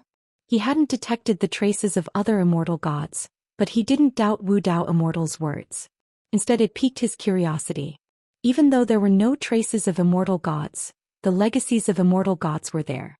Zhou Xian held an immortal god's legacy, and before the reshaping of heaven and earth, followers of immortal gods wandered the human world, promoting the name of the heavenly Tao. These signs proved that an immortal god could appear at any time. Yes, this god is not an ascended god but an innate immortal god, born from the celestial Tao destiny, Wu Dao Immortal replied, not minding sharing this information with Guan despite being sealed by him. Though they had deadly enmities, both stood against the celestial court. Guan thought of fairy Zhou Xian and suddenly guessed something, directing his gaze towards Su Jin. Indeed, Su Jin was pregnant, deliberately hiding and sealing the fetus, stopping its development, undetected even by the great Liang Demon Emperor. See Teach Now Fire. NT website on Google to access chapters of novels early and in the highest quality. Bai Xing had reincarnated many times and fathered children but had never begotten an innate immortal god. Why could he this time? Guan carefully observed. The child in Su Jin's womb had no trace of celestial Tao destiny. Could it transform later? Guan pondered as his gaze shifted towards the 100 zhang stele ahead. He began to chat idly with Wu Daoxian, discussing the heavens and earth and the origins of the stele. Bai Xing noticed that those around them showed no reaction, as if they hadn't heard the conversation about the immortal gods. He realized he had embroiled himself in great trouble, yet he was prepared to face death if only it could save Su Jin. Past lives, destinies, he didn't believe in any of it. He was him. He was not a god, and should he become one, the god he'd turn into would surely not be ruled by his current will. Whatever being you are, your resurrection was caused by my sacrifice, and you must help me save her, just save her without harming anyone else. Bai Xing silently recited this to himself as though he were conversing with his own soul. Time continued to advance, and the hour of the great wedding grew ever nearer. In the heart of Demon City, a sumptuous feast had already begun. The great Liang demon emperor was making small talk with various guests. Female demons danced and sang, and various spirit fruits and spiritual wine were presented, making everything appear luxuriously lively. Although Bai Sheng couldn't see the details of the grand wedding, listening to conversations of passers-by made him increasingly anxious. Within Demon City, his divine sense met obstacles everywhere, forcing him into wild speculations. He frequently glanced at Guan, who was steadily chatting with Wu Daoxian, oblivious to the matter of him becoming the celestial spirit god. This only heightened his unease and anxiety. Today is the great wedding day of the great Liang demon emperor and his beloved Su Jin. I thank all who have come to support this event. To make your journey worthwhile, I will present a heaven and earth ultimate treasure for all to experience the true meaning of the great Tao. Whether high or low in cultivation level, all may find a connection with the Tao. The voice of the great Liang demon emperor suddenly boomed through the city, interrupting the conversation between Guan and Wu Daoxian. Bai Sheng immediately became desperate, unable to resist speaking out. "Brother Gu, aren't we starting yet?" Guan turned to look at him, asking, "Have you thought it through?" Bai Sheng took a deep breath and said, "I've thought it through, let me become him. Become the celestial spirit god." Hearing the voice of the great Liang demon emperor had driven him to lose all reason, with his only thought being to save Su Jin. Wu Daoxian also glanced at Bai Sheng, a sneer appearing in his eyes. Could the all-powerful invincible celestial spirit god really be trapped by love? His gaze shifted back to Guan, thinking this youngster was definitely up to no good, playing such tricks on a celestial god. Hearing Bai Sheng's words, a change came over Guan's eyes, and Bai Sheng, meeting his gaze, felt the world spinning around him. At the same time, in central Demon City on 1,000 steps, Su Jin stood next to the great Liang demon emperor under a red bridal veil, conducting herself with grace. The great Liang demon emperor, clad in a dragon-embroidered black robe and towering in stature with 2 horns amid his blood-red hair, merely standing there emitted an unrivaled aura. The great Liang demon emperor surveyed the expansive square below, where high platforms surrounded the perimeter, each occupied by beings whose cultivation level was no less than his. He was quite pleased with his pulling power. After today's grand event, his fame would spread across the whole world. He first aimed to make all demons across the world recognize his name, which would then pave the way for unifying the entire demon race. The news of the heaven and earth ultimate treasure stirred an uproar among the high platforms. Many demons and cultivators hadn't expected the great Liang demon emperor to unveil such a treasure directly. The great Liang demon emperor relished their discussions. Just as he was about to speak, a terrifying aura suddenly exploded from afar, surging to the skies. Boom! The entire demon city shook violently, causing the expressions of great demons and great cultivators to change as they all turned in the same direction. The smile on the great Liang demon emperor's face froze, his brows furrowing, a chill appearing in his eyes. Someone dared to challenge his authority? Truly seeking death. Source: Webn0vel. Com, updated on Nov0. Co. If you find any errors, ads pop up, ads redirect, broken links, non-standard content, etc., please let us know. Report so we can fix it as soon as possible. Chapter 597. Go meet God at the 100-yard steel. Hundreds of cultivators and demons looked towards Bai Sheng in shock. Bai Sheng's body burst forth with dazzling white light, his chi force like flames, his robes fluttering intensely, the light masking his features, making him appear quite divine and full of oppressiveness. Xinjin's cheeks fluttered with her hair, her eyes widened, looking at Bai Sheng in surprise. Although she had known before coming that Bai Sheng would transform into a celestial spirit god, actually witnessing this scene still surprised her. She could feel Bai Sheng's soul transforming, a power that made her Tao heart tremble surged forth, unstoppable. Such a powerful presence was truly worthy of a celestial god. Xinjin couldn't help but glance at Guan. She secretly wondered, just how powerful was Guan, who could have thrust such a formidable figure into reincarnation. Fellow Daoist Wu Dao was also surprised. He could tell that the celestial spirit god hadn't entered reincarnation willingly. Thinking back to 20,000 years ago when the Great Thousand World underwent reconstruction, the celestial spirit god disappeared. Could it have been the Black Profound Emperor's doing? He looked towards Guan, filled with confusion. How exactly did this boy manage it? Bai Sheng, who was recovering his cultivation level, slowly floated upwards, attracting more and more beings to gaze at him. Figures appeared atop the buildings in all directions. Those were demon soldiers of the great Liang Demon Emperor, none with small cultivation levels. But upon seeing Bai Xing, each showed a face full of fear. As Bai Xing's aura grew stronger, powerful figures continuously appeared in the sky. On the steps above, Su Jin couldn't help but lift her veil, her makeup exquisite, as beautiful as an immortal in a painting, her eyebrows furrowed. For some reason this momentum felt vaguely familiar to her. She tried to remember but couldn't recall where and when she had felt such an aura before. "My beloved, don't panic, I will return momentarily," said the great Liang Demon Emperor in a low voice, though his face didn't appear as calm as he felt inside, because that mysterious aura was rising too quickly, so much so that he couldn't remain seated. Just after speaking he vanished from the spot. Su Jin still looked towards the sky where the aura soared, her pupils suddenly widening. She seemed to think of something. Boom! A gust of fierce wind came howling, making Su Jin's dress flutter violently. Time seemed to freeze. She instinctively glanced over, and saw a figure glowing with intense light standing next to her. In this figure's hand held a demon. The great Liang Demon Emperor. The great Liang Demon Emperor was held by the throat by the glowing figure's right hand, lifted into the air, unable to break free, his face showing pain and anger. Su Jin's heart churned wildly, too late to think. The great Liang Demon Emperor had just flown out and was captured. Even after living more than 20,000 years, she was stunned at that moment. Outrageous! A roaring shout shook heaven and earth. A great power cultivator from the Zizai Immortal realm appeared next to the great Liang Demon Emperor, wanting to rescue him. Accompanied by a deafening explosion, this great power cultivator was knocked back away, smashing through a palace and further buildings, disappearing into the distance. The glow on Su Jin's face faded. She gradually saw the true face of the person next to her, and she couldn't help but widen her eyes. This person was Bai Xing. Bai Xing looked no different from before, only his hair was disheveled and fluttering in the wind.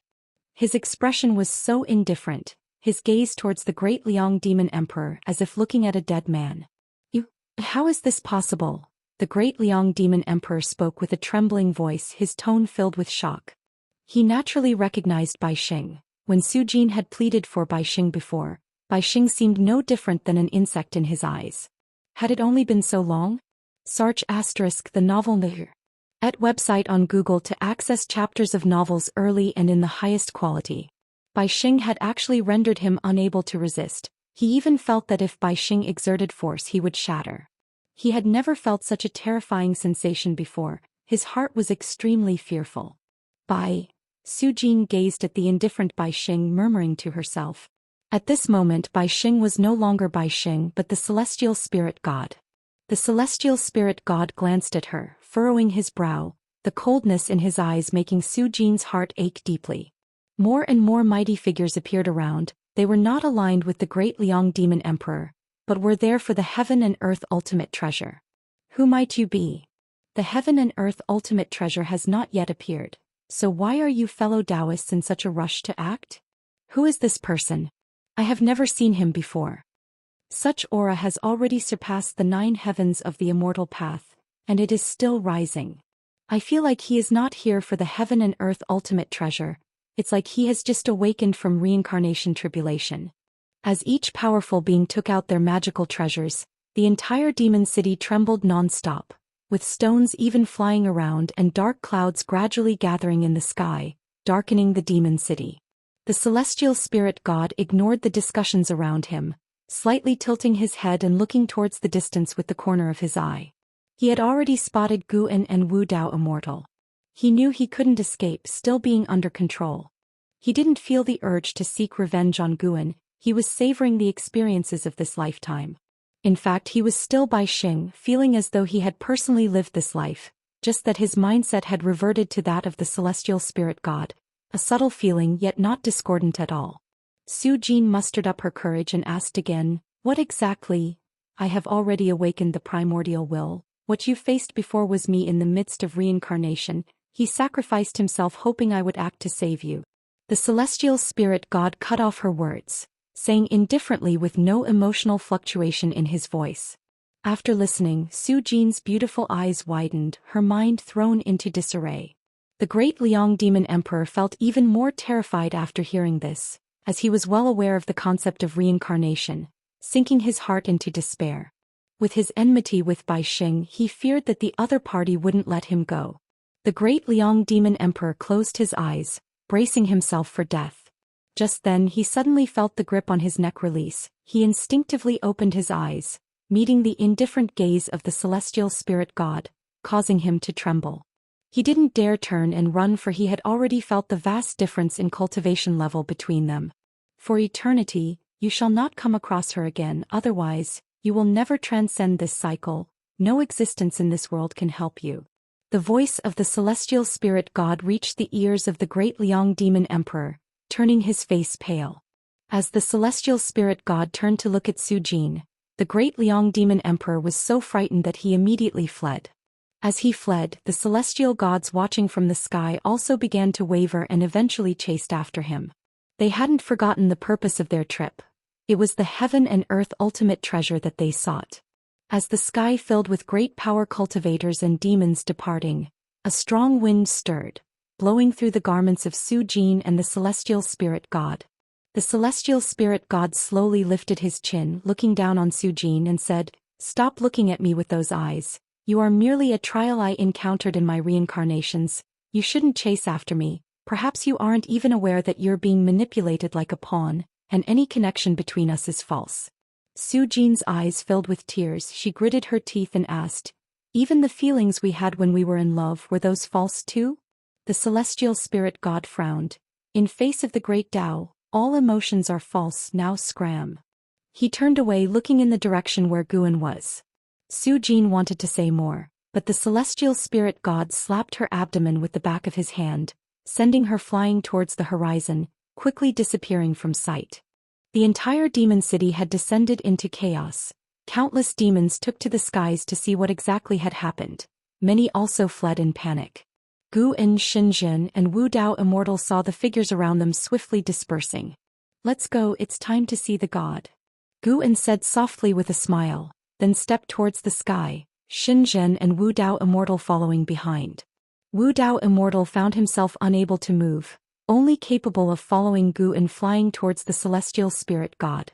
From a distance, as his gaze landed on the celestial spirit god, his face turned unnatural, his head involuntarily twitching.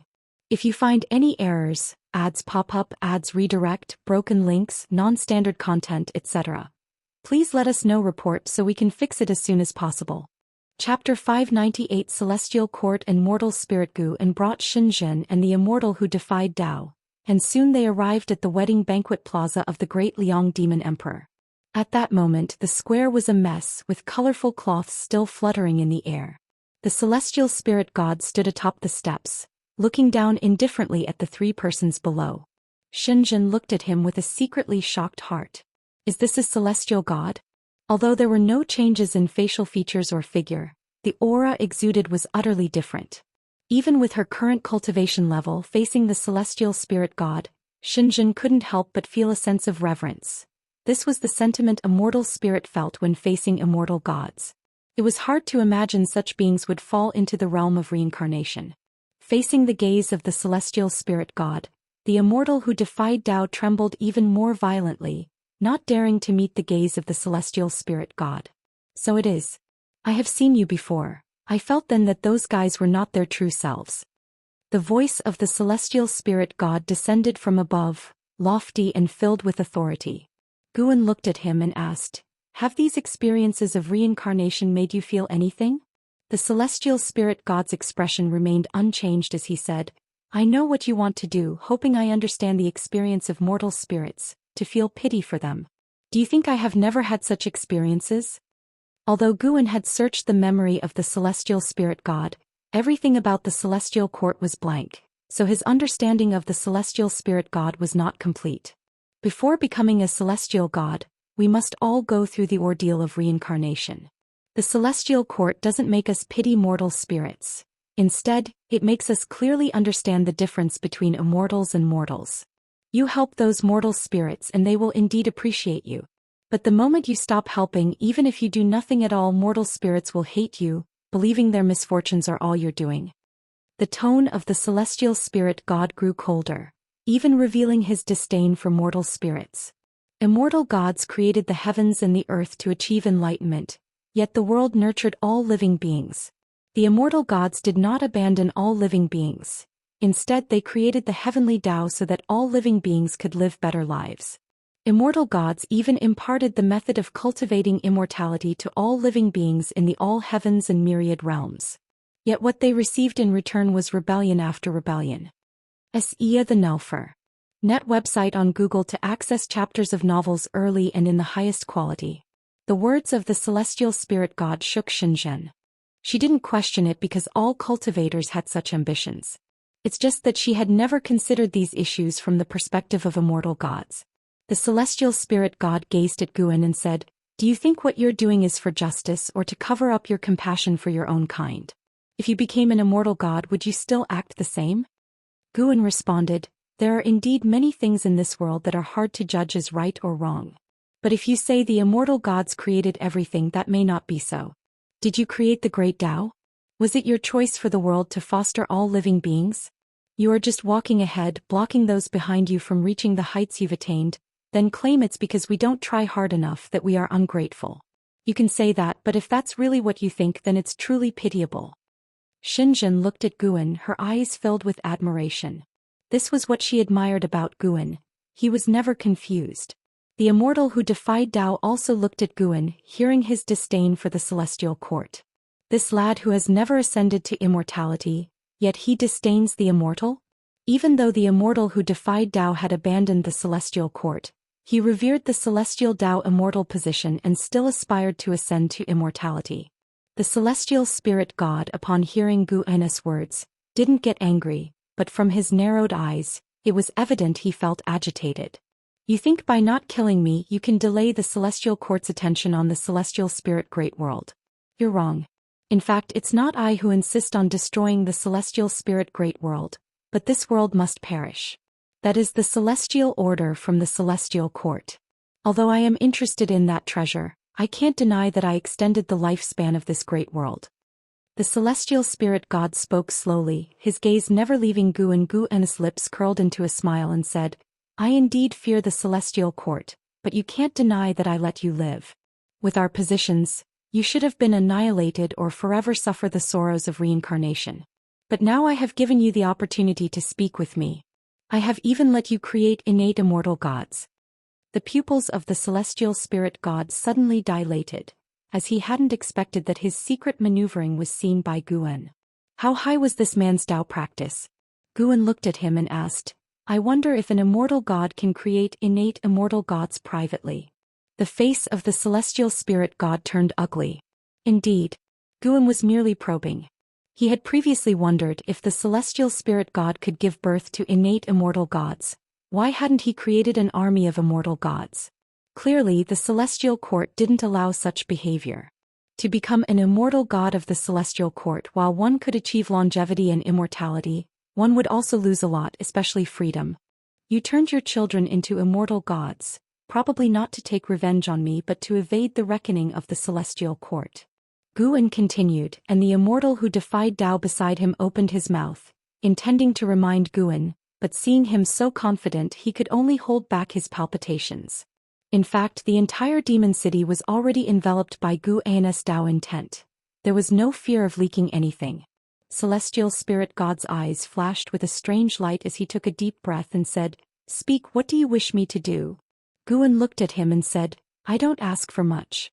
I don't want to be involved in disputes, and I don't want the celestial court to disturb the celestial spirit great world."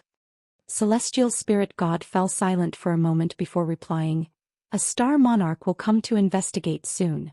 If the emergence of this great world is beneficial to the celestial court, they will leave this world alone." What sort of beneficial things? To spread the celestial Tao destiny, to revere the celestial court, to make all living beings believe in the heavenly Tao. Celestial spirit god's response sparked Guan's curiosity. Could it be that the celestial court did not intend to conceal its traces, but rather the rulers of all worlds did not wish for all living beings to know of the celestial court's existence? Guan looked at him and said, "All this requires you to be alive, right?" Celestial spirit god fell silent. Guan revealed a smile and said, "How about we collaborate instead? I'll personally teach your son in the future and you can deal with that star monarch for me." Celestial Spirit God gave him a deep look and did not object. Then Celestial Spirit God soared into the sky, flying towards outer heaven, and Guan did not stop him. Xianxia couldn't help but ask, "Do you trust him?" Guan turned his head to look at her, smiled and said, "It would be a pity if such a person were to die, wouldn't it? He never did things without certainty." The marks of the Guiyuan Divine Tao and the Tao Destruction Destiny Seal remained within Celestial Spirit God's body. Should Celestial Spirit God dare to act rashly, he could stop him at once. The Taoless Immortal had been silent all along. It wasn't until Celestial Spirit God left the Celestial Spirit Great World that he finally breathed a sigh of relief. Indeed a pity. I've never heard of any immortal gods causing chaos before. This could mean he's not that kind of lowly god. By the way, who is his son? In that demon woman's belly? Xianxia asked curiously. Guan nodded, then turned his gaze to the Taoless Immortal. His gaze once again made the Taoless Immortal tense up. "What do you want to do?" the Taoless Immortal asked in a deep voice. Guan asked with a smile, "Teacher, do you want to live or do you want to die?" The Taoless Immortal cursed inwardly but spoke the truth aloud. "Who would want to die? The task of spreading the heavenly Tao and the celestial court will be given to you. You should be quite skilled at it. If you succeed, it'll allow you to hide in this world in the future." "We won't interfere with each other," Guan said softly. The Taoless Immortal carefully asked, "Really? Really?" With that, Guan turned and left, carrying Xianxia with him into the distance. The Taoless Immortal looked in the direction they left, feeling relieved. His eyes turned chilly. Elsewhere, Guan took Xianxia to a distant forest. He began, "Wait here for me. Sujin will come to this place. I have matters to attend to." Without waiting for Xianxia to speak, Guan disappeared from the spot. Xianxia was taken aback for a moment, then shook her head with a smile. She leapt up, sitting cross-legged on a tree branch, and began to recall Celestial Spirit God's figure. In a dark cave, green candlelight flickered on the walls. The Taoless Immortal opened his eyes, his brows furrowed, and he muttered to himself, "How is he still alive?" He was the true body, located on the path of the Great Tao, unbelievably distant from the Celestial Spirit Great World, but he could maintain contact with his avatar. Learning that the Black Profound Emperor was still alive and entangled with Celestial Spirit God puzzled him. Were these two really planning to stand against the Celestial Court together? Truly seeking death? The Taoless Immortal began to ponder the arrangement Guan had for his avatar and whether he should collaborate with Guan. He did not notice an additional figure had appeared in the darkness behind him. If you find any errors, ads pop up, ads redirect, broken links, non-standard content, etc., please let us know. Report so we can fix it as soon as possible. Chapter 599. Unsettled heart. Guan looked at the true form of the Immortal without Tao before him, his expression calm. Immortal without Tao, early stage of Hengtian Golden Immortal Realm 3, 027, 800 921, 027/5, 000, 000, 000, 000. The old guy who's lived for 30 trillion years. Guan thought expressionlessly. Previously, the reason he had brought along a clone of the Immortal without Tao wasn't to catch up on old times but to investigate the karma of the Immortal without Tao. Even while communicating with the Celestial Spirit God, Guan hadn't stopped exploring the karma of the Immortal without Tao. In the end, following the trajectory of karma, he found the true form of the Immortal without Tao. The gap between their cultivation levels was enormous. Even though Guan was standing right behind the Immortal without Tao, he didn't want the Immortal without Tao to notice him, for then the Immortal without Tao wouldn't be able to detect him. This was the absolute suppression of a heaven-opening Daoyuo Immortal over a heaven-balancing Golden Immortal. Guan hesitated, wondering whether or not to kill the Immortal without Tao. It would take but a single thought to reduce the Immortal without Tao to dust. But he felt that since the Immortal without Tao had managed to escape from the Celestial Court and survive all these years, he must have other reliance. After so many years, the Immortal without Tao had reached the heaven-balancing Golden Immortal realm, and must have endured many hardships. Guan guessed the Immortal without Tao would be quite frustrated if he died here without a clue. As Guan pondered this, he raised his right hand. "Enough, then I shall cooperate with him for a while." If I can find a place to belong, it beats living in fear here, the immortal without Dao muttered to himself, beginning to cast spells to transfer more mana to his clone so that the clone could act effectively. Sir, the novel Fire. Net website on Google to access chapters of novels early and in the highest quality. A complex expression appeared on his face as he lamented. Why should that brat become so powerful? It's like the great Dao is blind, damn it. Guan's hand stopped just 10 centimeters away from the immortal without Dao's shoulder. After casting the spell, the immortal without Dao closed his eyes, ready to continue his cultivation. Smack.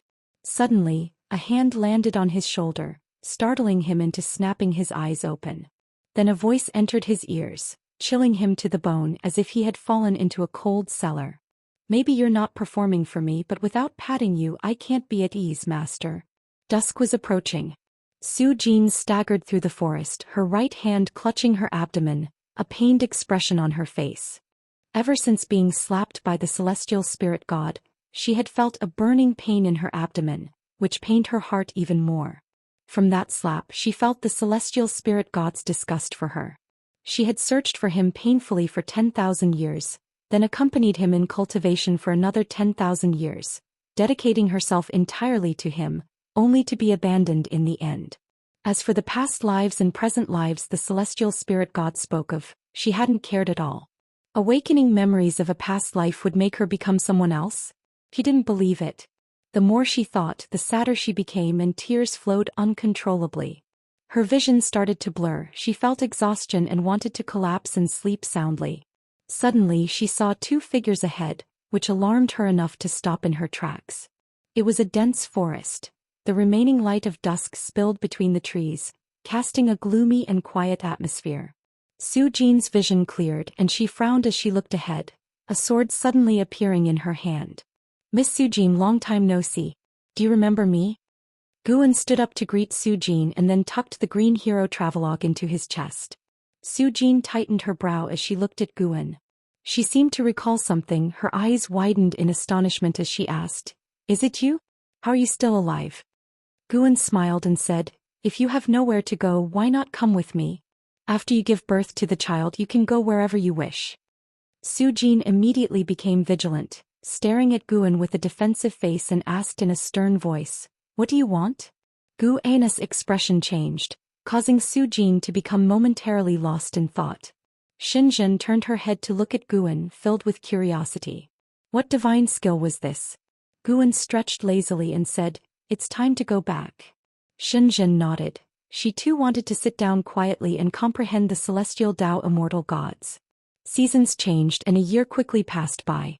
In the courtyard, Guan opened his eyes and with a thought, an Xian appeared out of nowhere by his side. "Master, what is it?" An Xian asked curiously. Guan stood up and said, "Go and bring that child in according to my previous instructions."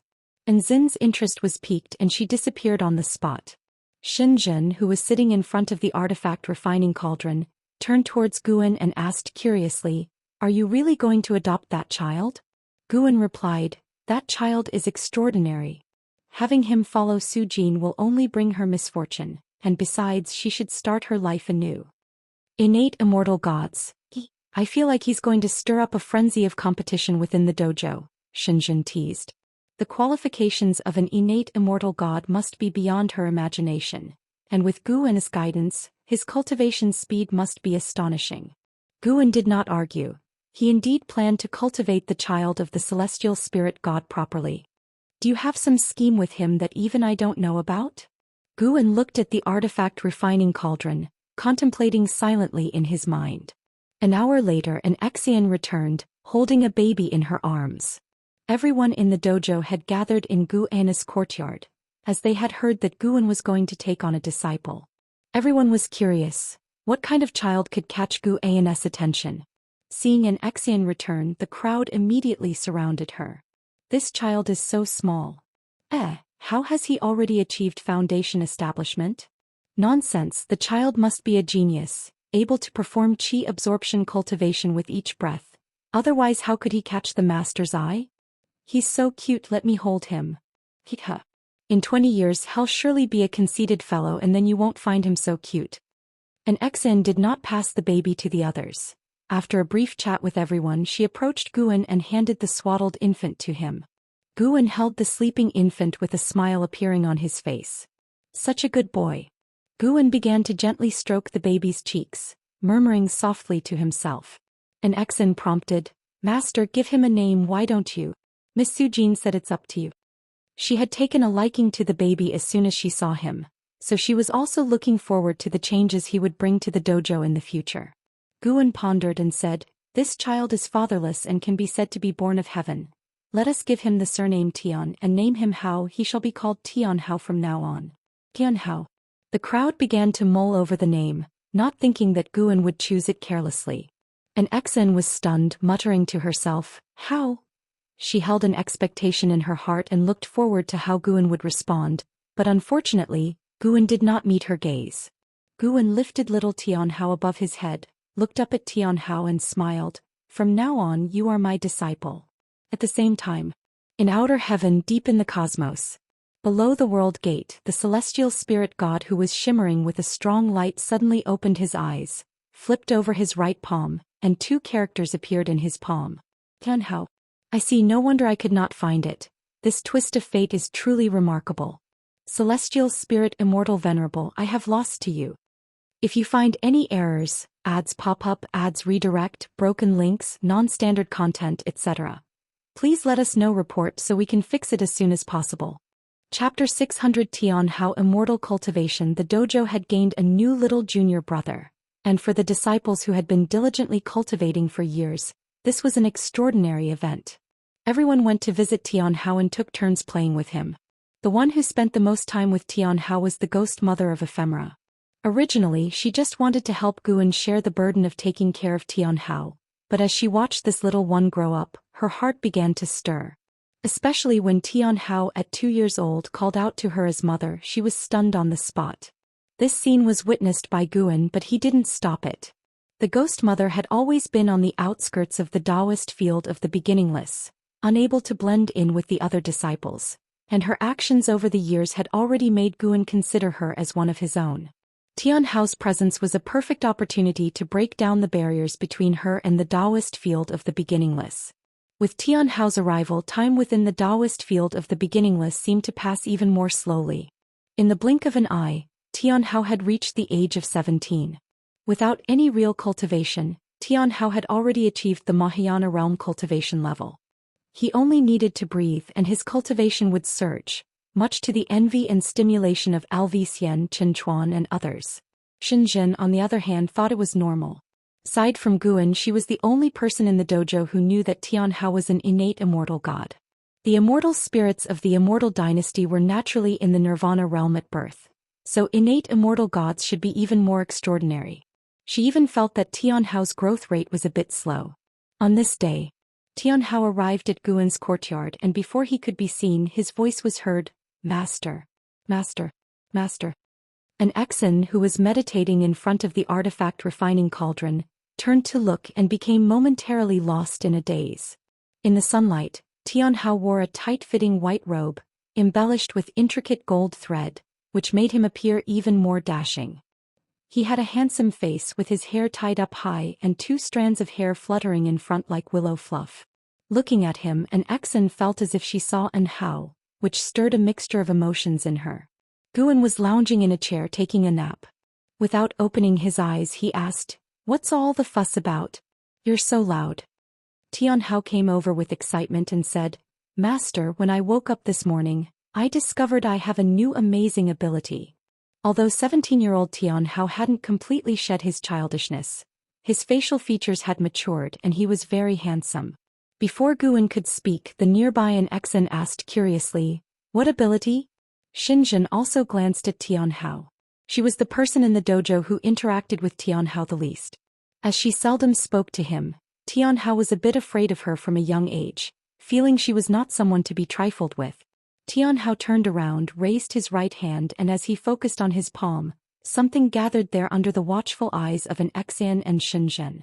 Strands of golden flames swiftly wrapped around each other, forming a fireball, and within this fireball emitted a light. At first glance, it seemed like a tiny sun.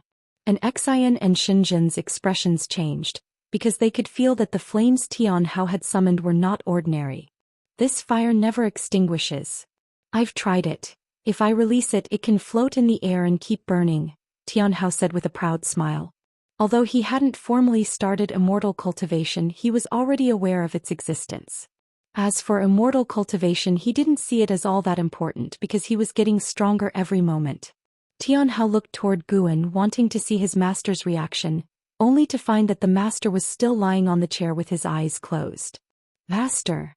Tianhao shouted loudly, startling the birds in the forest into flight. Guan dug in his ears, rolled over and stood up. He looked helplessly at Tianhao, who then raised his hand as if offering a treasure, showing the small sun to his master. Is that it? Guan looked disdainful, his tone filled with contempt. Just as Tianhao was about to retort, Guan raised his hand, his palm facing the celestial vault. In almost an instant, the entire world plunged into crimson, and the temperature between heaven and earth soared. Tianhao subconsciously looked up, then his mouth fell open, his face showing an expression of disbelief. And Xian and Xinzhen looked up to see a colossal sun occupying the entire celestial vault, with no edges visible in any direction. Impressive, awe-inspiring. It was the first time Tianhao had witnessed such a spectacular sight. He had lived for 17 years, all within the Daoist field of the beginningless, where no disciples had engaged in combat, so this was truly his first real encounter with the power of the immortal Dao. He shuffled his feet, turned around and looked in all directions, gradually becoming excited, his body starting to tremble.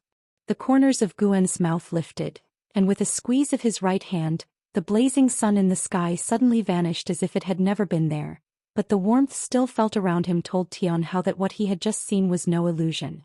Tianhao turned to look at Guan, suddenly exhilarated, and ran to kneel beside him, grasping Guan's arm excitedly saying, "Master, teach me. I want to cultivate as an immortal." Having grown up, he naturally understood the difference between a master and a father. Since his master had taken him as a disciple, he would certainly teach him to cultivate. Go to the Qianquan sect for immortal cultivation. Guan raised his hand to touch Tianhao's head, speaking with a soft smile. The Qianquan sect? Tianhao showed a look of confusion. Guan looked toward an Xin.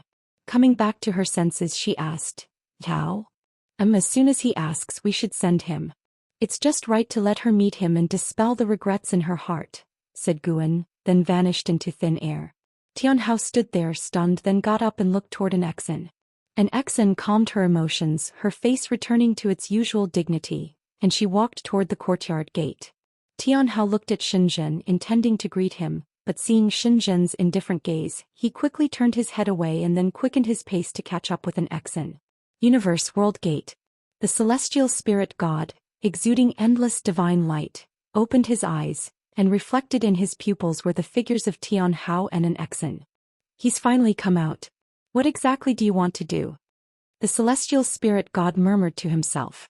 Ever since Tianhao was taken away by an Xian, he had been unable to peek into Tianhao's specific circumstances, and it didn't take much to guess that it had to do with Guan. He had originally thought that Guan would hide Tianhao away, but he didn't expect Guan to let Tianhao out. Watching the way Tianhao questioned an Xin, a sense of feeling emerged in his heart that he couldn't quite define or articulate. In truth, he didn't really care about Tianhao. The reason he helped Tianhao become an innate immortal god was to give Su Jin a chance at life. Now it seemed that Guan wouldn't harm Su Jin, but his creation of an innate immortal god might instead sow the seeds of some disaster. He had gone through countless reincarnations, and the ones Guan had led him through were only a small part of it. He had experienced various relationships, had kinship, and his heart had long been calm. He looked down on Tianhao coldly with not a trace of pity in his heart. He just wanted to see what heights his created innate immortal gods would achieve. Silence reigned in the universe and he just stared motionlessly at Tianhao. Time passed, the length unknown.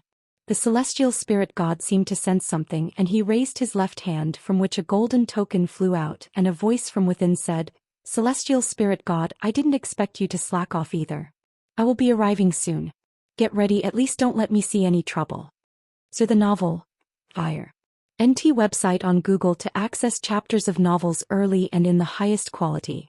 If you find any errors, ads pop up, ads redirect, broken links, non-standard content, etc., Please let us know report so we can fix it as soon as possible.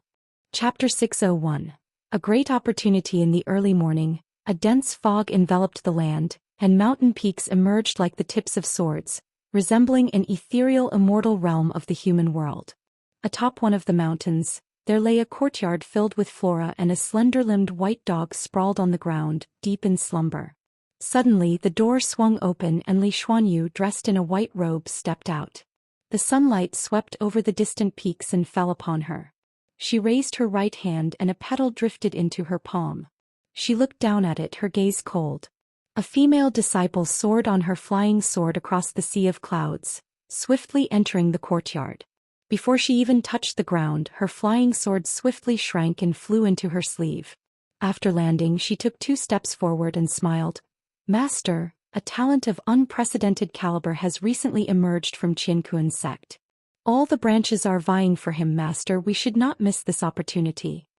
As Dao Court's fame grew, Qiankuan's sect also began to emulate Dao Court, establishing different branches to nurture healthy competition and to better manage power. Li Xuanyu, now a branch leader and an elder of Qiankuan's sect, had stayed on even after Tang Kai left. Via the Novel Fire. Net website on Google to access chapters of novels early and in the highest quality. Hearing the disciple's words, Li Xuanyu appeared indifferent and said, "There are many talents, why bother competing? This one is different, he comes from the Forbidden Lands. Brought to Qiankuan's sect personally by an immortal." The disciple hurriedly explained. Forbidden Lands. Li Xuanyu's expression shifted slightly. She was well aware of the Forbidden Lands and knew that the immortal was an Exan. Why would an immortal bring his disciple into Qiankuan's sect? Li Xuanyu asked. I wondered about that too, but now I understand. That disciple called Tian Hao is truly extraordinary. The sect hierarch has already designated him as the next sect hierarch. The disciple was excited, her face full of admiration as she spoke of Tian Hao. Curious, Li Xuanyu inquired, is he really that impressive? The disciple nodded fervently and said, it's said that upon joining the sect he mastered the great divine power on the inheritance pillar after just one look. It's unbelievable. Li Xuanyu pondered thoughtfully. Tian Hao, she hesitated, contemplating whether to try to forge more connections with Guan, yet hesitant to disturb him. She had nothing particular to ask of Guan. It was just an inexplicable desire to understand him. How had Guan come to such a distant place, and why did he possess such formidable cultivation level? What adversities had he faced?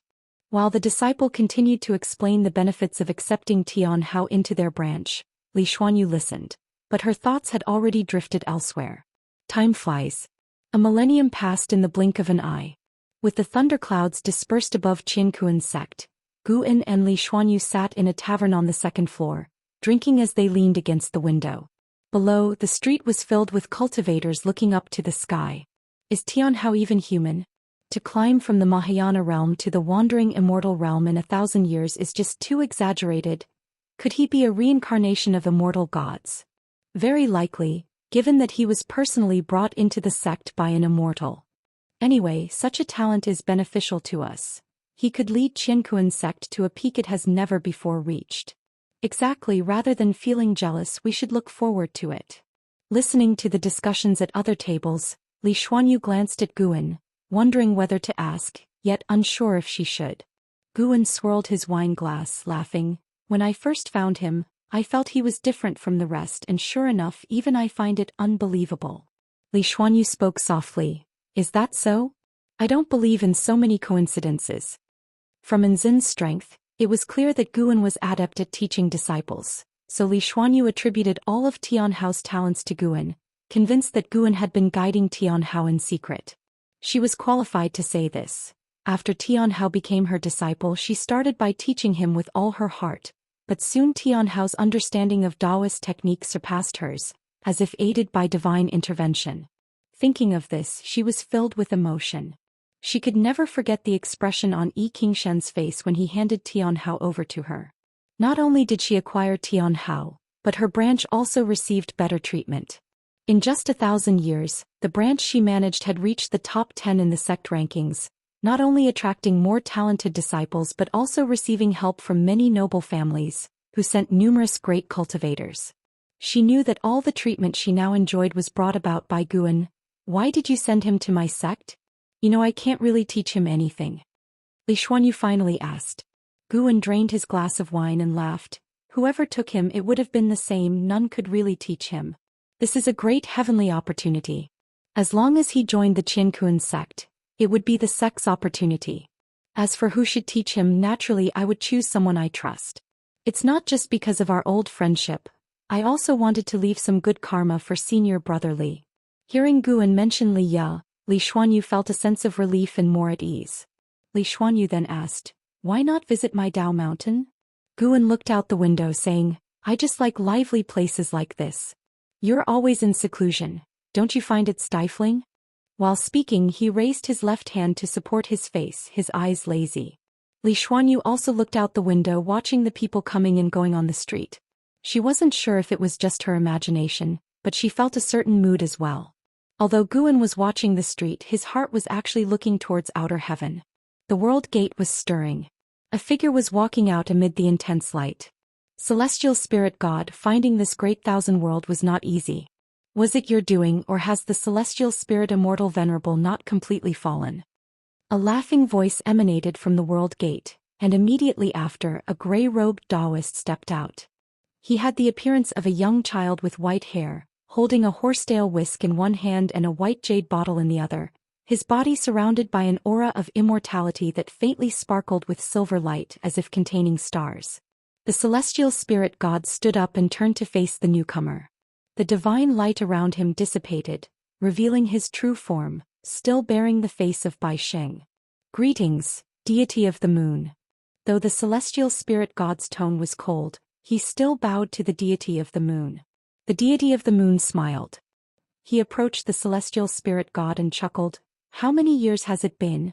Have you still not found that treasure? The Celestial Spirit God replied, What treasure? I'm not aware. The reason I haven't destroyed this world is because I see a destiny here that is favorable for the Celestial Court. The deity of the moon glanced into the depths of the universe, saying, The Celestial Tao destiny is indeed rising, and the name of the Celestial Court is spreading. However, I know what you truly desire. The Celestial Spirit God's face remained unchanged, quietly staring at the deity of the moon. After a while, the deity of the moon withdrew his gaze. He looked at the deity of the moon and said, With your talent, your cultivation level shouldn't be this low. When will you ascend?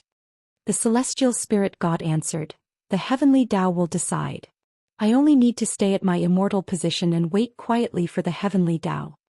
If you don't bow your head, how can he allow the heavenly Tao to fall upon you? The deity of the moon taunted. The Celestial Spirit God fell silent once more. The deity of the moon's expression turned cold as he said, Do something for me and I will help conceal your crimes, allowing you and this great thousand world to continue to exist. If you find any errors, ads pop up, ads redirect, broken links, non-standard content, etc., please let us know. Report so we can fix it as soon as possible. Chapter 602. 1,000-year-old wandering immortal, 100-year-old ascending immortal. Facing the gaze of the deity of the moon, the Celestial Spirit God was silent for a while before he spoke. What is it? The deity of the moon raised the white jade bottle in his hand, from which radiance escaped, rapidly spreading to form an invisible barrier. He stared back at the Celestial Spirit God and slowly uttered 4 words, Spreading influence, sealing fate. The Celestial Spirit God frowned, a trace of a strange color flashing in his eyes. You can think it over. We'll take a trip to the great world. It's rare for me to come here, so I might as well have a good travel around. With those words, the deity of the moon turned and left. The Celestial Spirit God didn't stop him. He stood there watching as the deity of the moon departed. Far away in the Qianquan sect, Guan heard their conversation. The methods of the deity of the moon could not stop Guan from spying. This deity of the moon possessed a mid-stage Taiqing golden immortal realm cultivation level, and the celestial Tao destiny about him was extremely dense. Because of his words, Guan became even more interested in the Celestial Spirit God. The Celestial Spirit God seemed to have a stronger background than he had anticipated. Regarding the arrival of the deity of the moon in the Celestial Spirit Great World, Guan was not worried that Tianhao would be discovered. He had already sealed Tianhao's destiny pattern, leaving only his talent and comprehension. If his destiny pattern were released, Tianhao's power would reach an incredibly exaggerated level. It would be impossible to meet an opponent within the same realm, as the whole heaven and earth would aid Tianhao. Not only was Tianhao an innate immortal god, but also the child of heaven and earth. No one in the celestial spirit great world could kill him, and even leaving this great world he could still borrow the celestial Tao destiny. Such was his destiny pattern, born to reign above all beings. Even with his destiny pattern sealed and without the aid of heaven, earth, and the celestial Tao, Tianhao remained the being with the strongest talent and comprehension in the entire heaven and earth. Guan retracted his thoughts and began to focus on chatting with Li Xuanyu. It was rare to have an old friend near the dojo, so naturally he wanted to have a chat with Li Xuanyu. The two drank wine and discussed the interesting affairs under heaven, enjoying themselves immensely. Li Xuanyu's Tao heart also relaxed. She couldn't help but wonder, perhaps enjoying leisure time appropriately could enhance her cultivation? Days later, a majestic Tianhao arrived in Guan's courtyard. His figure was tall and straight, donning a binding Tao robe specially made by the Qiankun sect that could actively absorb spiritual energy. As he walked, an aura of immortality swirled around him, his sleeves fluttering in the wind, exuding a detached and elegant charm. "Master, I have reached the wandering immortal realm. Do you know what a 1,000-year-old wandering immortal signifies?" Tianhao approached Guan with hands on his hips and a proud smile. Guan didn't restrict his movements. Even after joining the Qiankun sect, he still came back often. Guan, who was reading a book, didn't lift his head and said, "Does it mean reaching the wandering immortal realm in 1,000 years?" He thought back carefully. He had not even been 100 years old when he reached the wandering immortal realm. Not only that, he had broken through to the heaven and earth flying immortal realm at 96. Hearing Guan's words, Tianhao couldn't help but widen his eyes and exclaimed loudly, "Master, can't you praise me just once?" Guan looked at him helplessly and said irritably, "How old are you, still making such a fuss?" Besides them in the courtyard was another person, Xinzhen, who sat in front of the artifact refining cauldron without looking at Tianhao. Hearing Guan's words, Tianhao instinctively looked toward Xinzhen, and seeing Xinzhen frown slightly, he gave an awkward smile. He quickly changed the subject and asked in a lowered voice, "Master, is the Green Hero Travelogue any good? Give me a copy, I couldn't find this book in the Qiankun sect." Guan immediately tucked the Green Hero Travelogue away and stood up, looking at Tianhao seriously. "Do you think your cultivation level is sufficient?" Tianhao replied, "Not enough, but I will become stronger."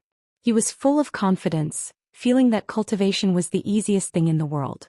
Looking at him, Guan asked, "Would you like to spar with your master?" At those words, Tianhao's eyes lit up with excitement. "Can I?" He had long wanted to test out his master's prowess. Sar the Novel Fire. Any *T website on Google to access chapters of novels early and in the highest quality. Now a wandering immortal, he could also create a sun that blotted out the sky, and any spell or divine skill he only needed to see once to master, which also made his protective methods quite extensive. Xinzhen turned her head to look at the master and disciple with interest. Figures appeared in the courtyard. They were an Exen's celestial demon child, Qin Chuan, and others. They all heard Tianhao's words. Hearing that this youngster dared to challenge Guan, they all became excited. "You brat, you'd better give it your all," the blood prison great saint teased. And Xingan laughed, "After sparring with the ancestor, have a match with me." He had already become a wandering immortal and wanted to test Tianhao's capabilities. Qin Chuan and Lv Xian issued a challenge, and Tianhao accepted them all in one breath. The ghost mother of ephemera opened her mouth, wanting to persuade Tianhao, but she had no standing to do so here. She looked towards Guan and seeing that he was not angry, felt somewhat more at ease. Guan twisted his neck and raised his hand to snap his fingers. In an instant, the surrounding environment dramatically changed, and everyone found themselves on a gloomy wasteland, under a cosmic starry sky with an exceptionally broad view. Tianhao was stunned by Guan's move and dazedly looked all around. The others were equally shocked by the scene before them. It's not an illusion. It's real. There's still spiritual energy here, although it's thinner than inside the dojo. What divine skills are these? So formidable, completely impenetrable. What a perfect place. Only here can one truly let loose. The previous barrier was too small, unsuitable for battles to the death. What? You still want to fight to the death with your own people? The crowd buzzed with discussion, all very excited. Guan soared into the air, turned in the sky and looked down at Tianhao with a smile. Show me whatever abilities you have. As soon as the words fell, a heaven-piercing momentum erupted from Tianhao, shocking the others into quickly gathering their mana to form protective barriers. Everyone was surprised by Tianhao's display. Even an Exan seemed somewhat bewildered.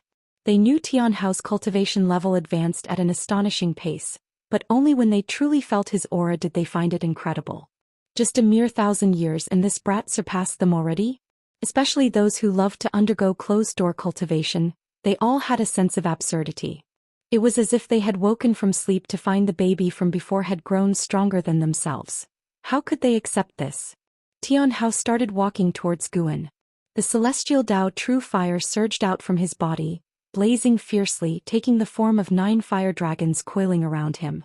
Behind his head, a sun rapidly grew in size, his black hair waving violently, his expression becoming arrogant. His lips curled up involuntarily, radiating an air of untouchable superiority. Guan gazed down at him, thinking of Anhao. Anhao and Tianhao's figures overlapped at this moment. Master, I will surprise you. Tianhao's voice echoed through the cosmic starry sky.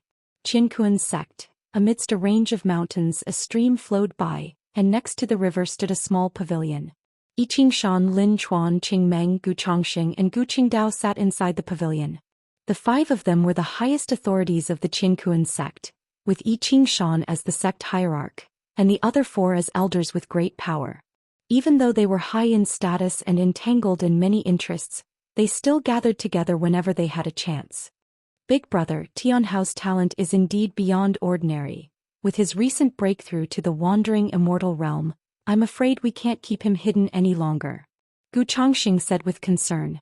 Lin Chuan sighed. More than his reputation, I worry that he will become arrogant.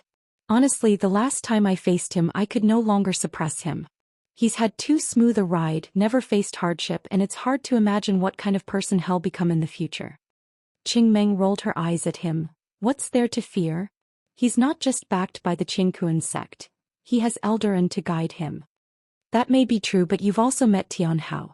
The boy isn't arrogant or domineering, but he's very proud.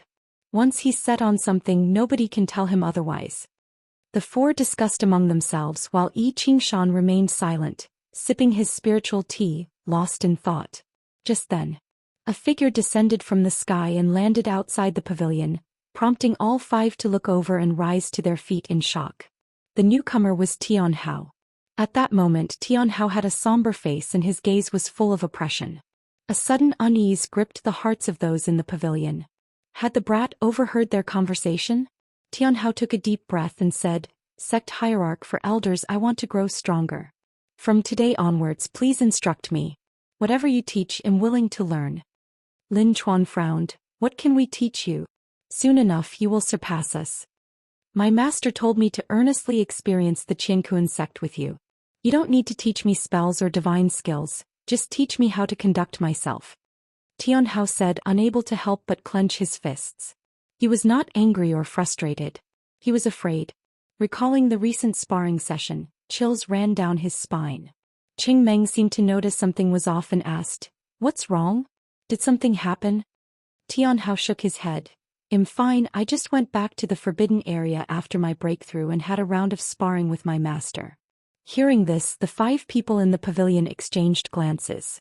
If you find any errors, ads pop up, ads redirect, broken links, non-standard content, etc., please let us know. Report so we can fix it as soon as possible. Chapter 603. Celestial Court Mythology. Tianhao's meteoric rise brought unprecedented morale to the Qinkuan sect. His 1,000-year journey as a wandering immortal shook both the past and the present, spreading the sect's name far and wide. Over the long years, many came to recruit Tianhao, including members of the Dao court, but these endeavors always amounted to nothing. There were also geniuses who challenged Tianhao, all of whom were defeated. In the blink of an eye, 10,000 years passed. In the Dao court within Shaolan's Cave Heaven Dojo, by a mountain stream, Shaolan, who had just broken through to the heaven and earth flying immortal realm, was discussing its power with Guan. The two sat cross-legged on a huge boulder, a small table placed between them with fine wine and spirit fruit upon it. As Xiaolan shared her experiences and pondered the true meaning of heaven and earth, she was unaware that the person before her whom she held dear was merely an avatar. Gu En's gaze subtly shifted and his true self replaced the avatar.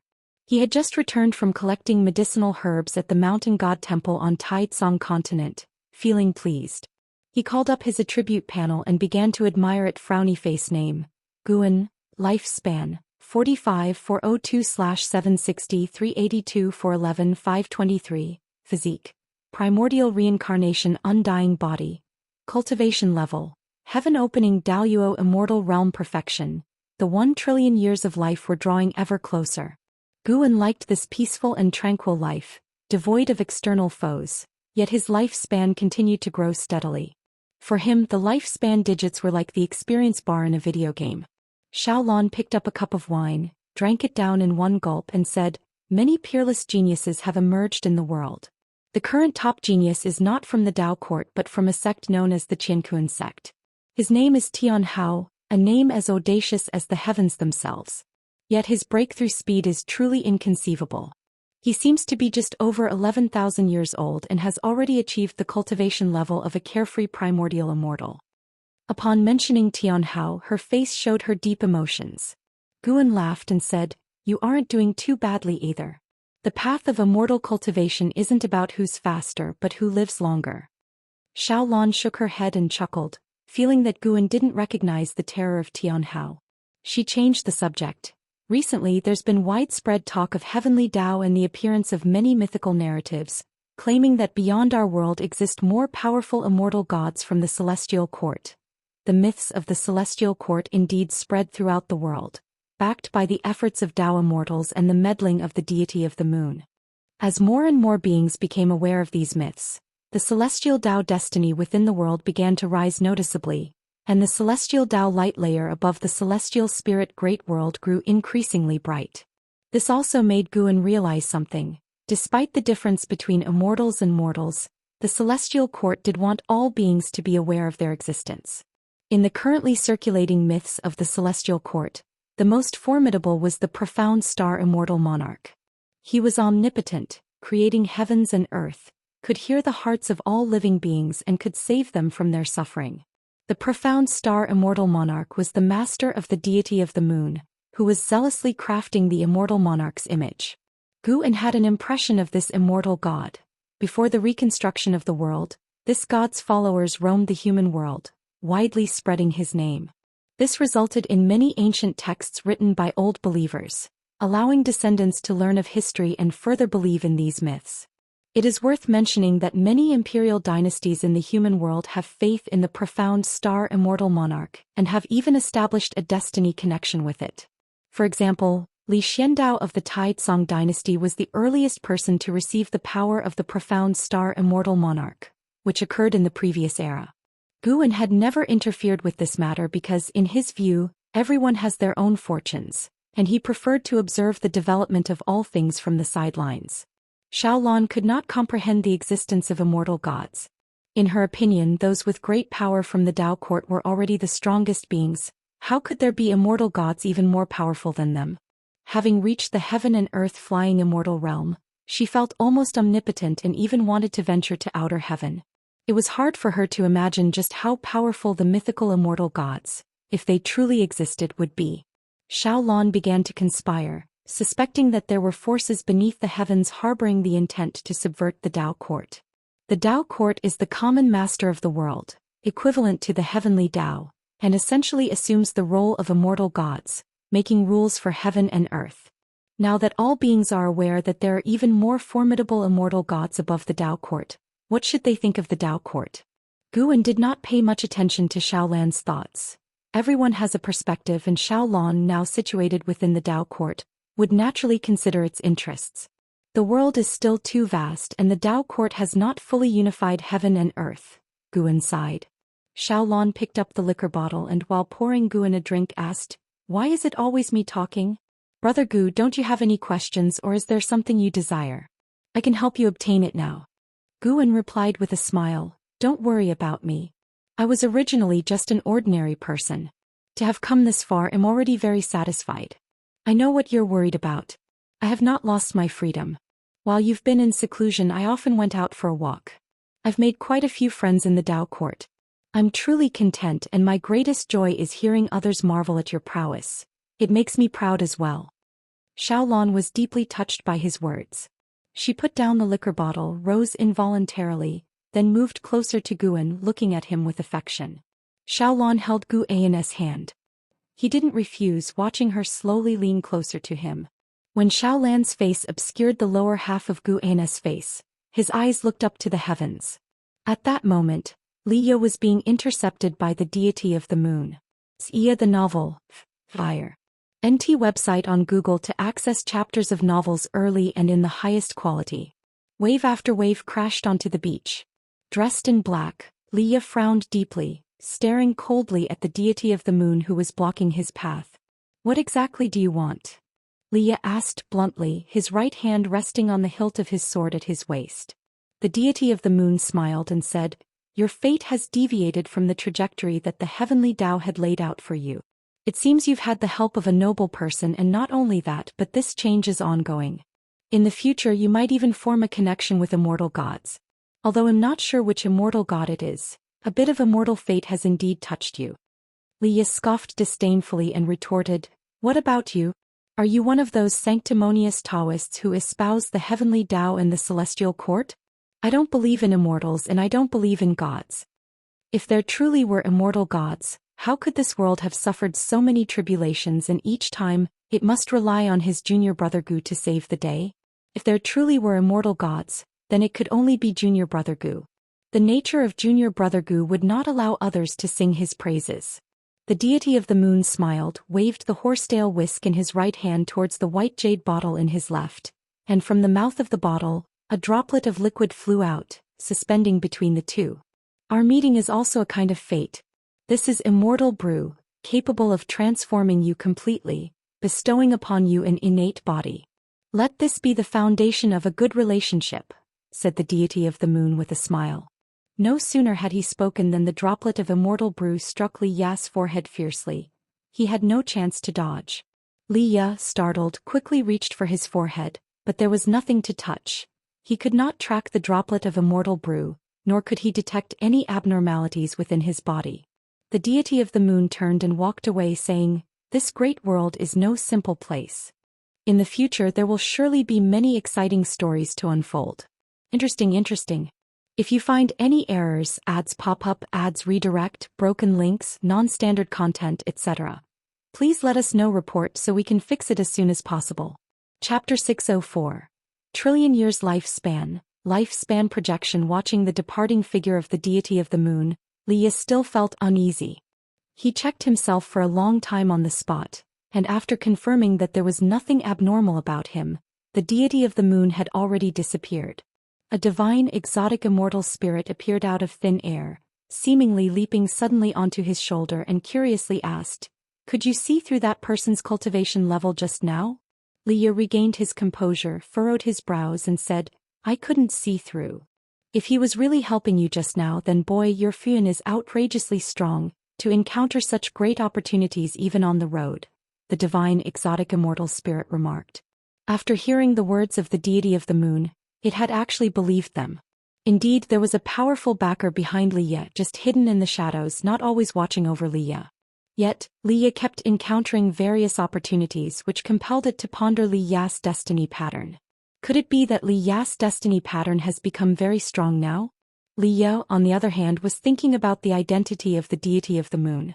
Over the years he had increasingly felt the changes in the great heaven and earth, with more and more outstanding figures and great powers emerging, making him feel like a mere mortal, very insecure. Liya took a deep breath, leaped up, and flew towards the sea. The sea wind howled, and the divine, exotic immortal spirit stood on his shoulder, pulling at his earlobe, and asked, "Liya, are you really going to the Dao court? I heard that the Dao court is created by top cultivators from different great worlds. If you cause trouble there, it will be very troublesome." "What do you mean? Am I the kind of person who loves to cause trouble?" "How so? Don't you know yourself?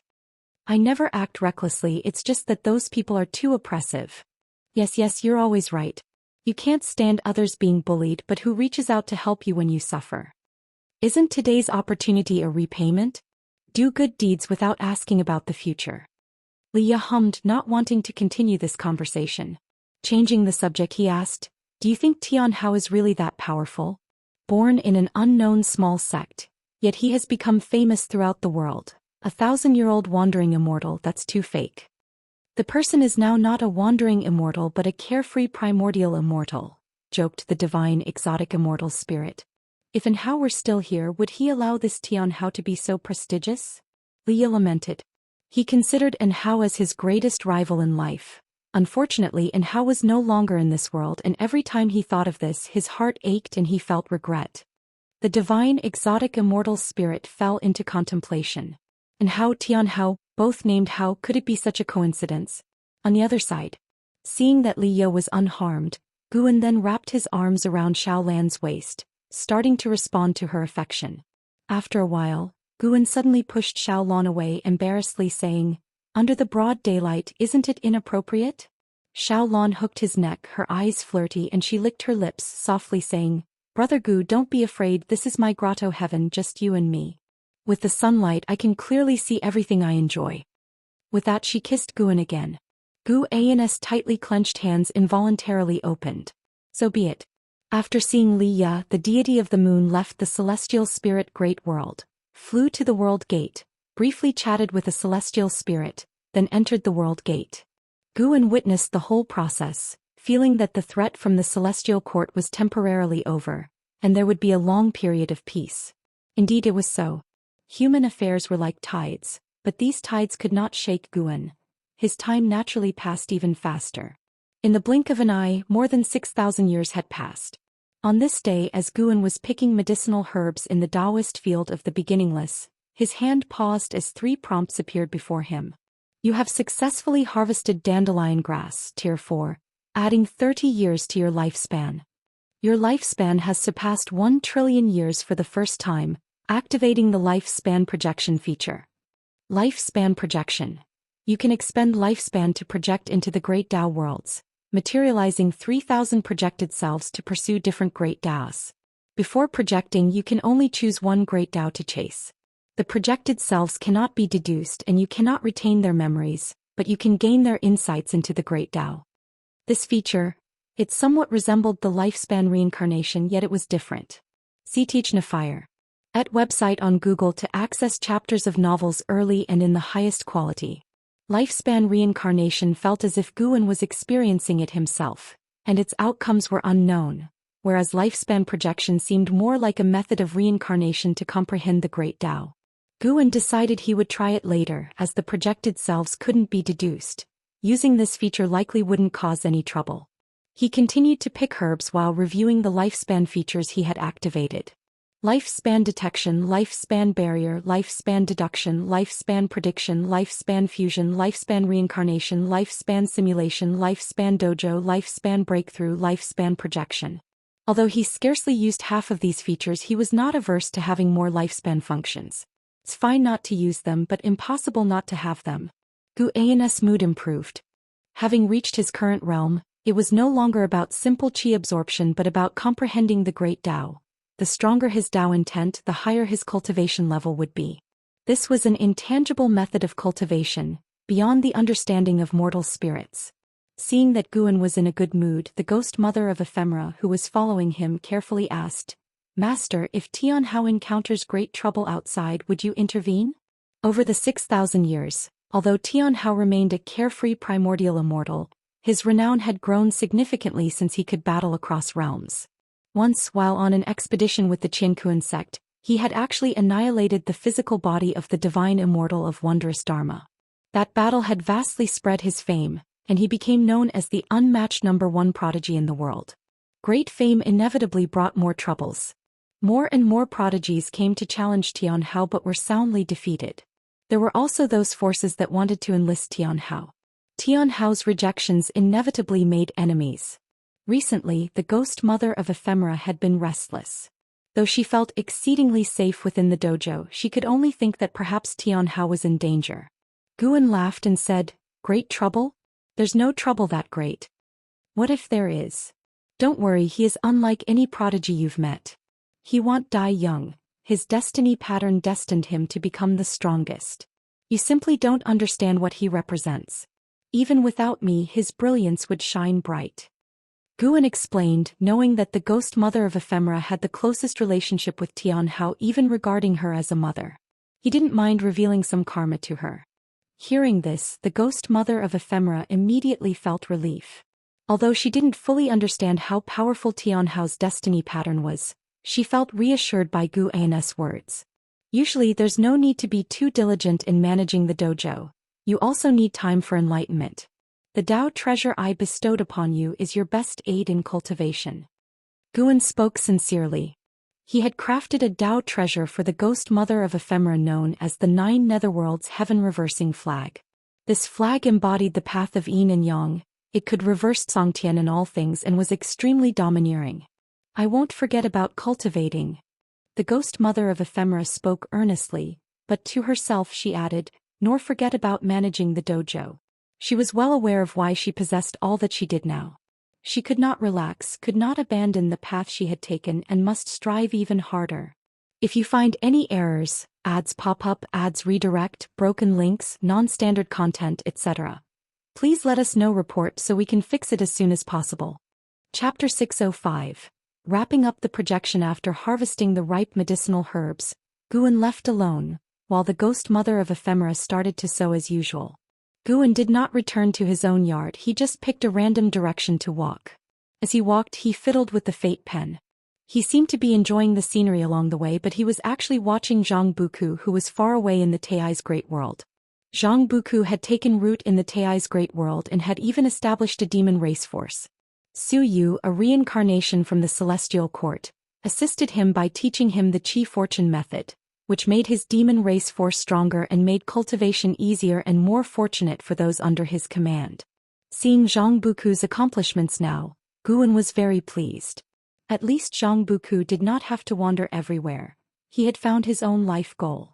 What would senior brother Zhang's feelings be like if he were still alive and saw his son commanding the winds and clouds? With this thought, Guan felt even better. The advantage of staying in the human world is that there are always different things happening, something even the immortal gods may not experience. Even if many things seem similar, they always present differently when experienced by different people.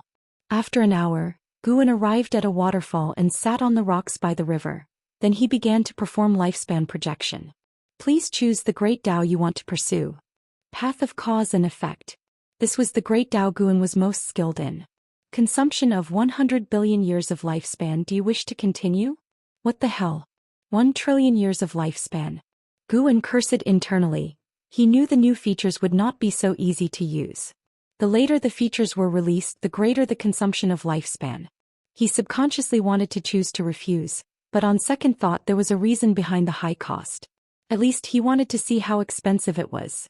If not satisfactory, he could simply seal this feature forever. Continue. You have chosen to consume 100 billion years of lifespan to activate lifespan projection. Starting projection. Projected onto the Taiwei Great World. Projected onto the Taiqing Great World. Projected onto the Nine Nether Great World. Prompt after prompt continually popped up before Guan's eyes, arousing his curiosity. He could actually see the specific worlds being projected. Guan saw the Tai's Great World where Zhang Buku was, and he also saw the profound pure Great World visited by the Black Profound Emperor. He even saw worlds that were not named as Great Worlds. Though he only saw the names, it was enough to let his thoughts run wild. Soon all the prompts settled down. It really had projected 3,000 worlds. Guan reflected on this, but soon he felt that something was amiss. The projection was finished, then what? Guan furrowed his brows. He was puzzled but not rushed. He sat on the rock patiently waiting. Time swiftly passed. About half an hour later, 2 prompts appeared before him. Begin to consolidate the projection. Begin the transmission of the great Daoist insights. The spiritual energy within the Daoist field of the beginningless suddenly stopped, causing everyone in the dojo to open their eyes. Before Guan could think further, endless insights of the great Tao surged into his mind, plunging his consciousness into chaos. At the edge of the Daoist field of the beginningless, at the entrance of the dojo, stood a stone door built by an Exin. Via the Novel Fire. Net ** website on Google to access chapters of novels early and in the highest quality.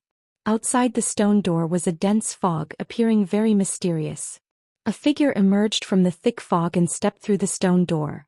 It was Tian Hao. Tian Hao advanced with a dragon's stride and a tiger's pace, with 3 differently shaped long spears, each about 10 feet long, floating behind him in a fan formation. He wore a smug smile on his face, muttering to himself, "This time I will definitely surprise Master." However, no sooner had the words left his mouth than he suddenly stopped, furrowing his brow as he looked towards the distant mountains with a look of surprise and doubt in his eyes. Why isn't the spiritual energy in the dojo moving? There was also an uncomfortably erratic force. He immediately leaped up, transforming into a rainbow light that flew away, quickly vanishing over the other side of the mountains. After a while, everyone gathered by a small river, whispering among themselves as they watched Guan meditating on a rock across the river. Tian Hao was there too, looking at Guan with curiosity.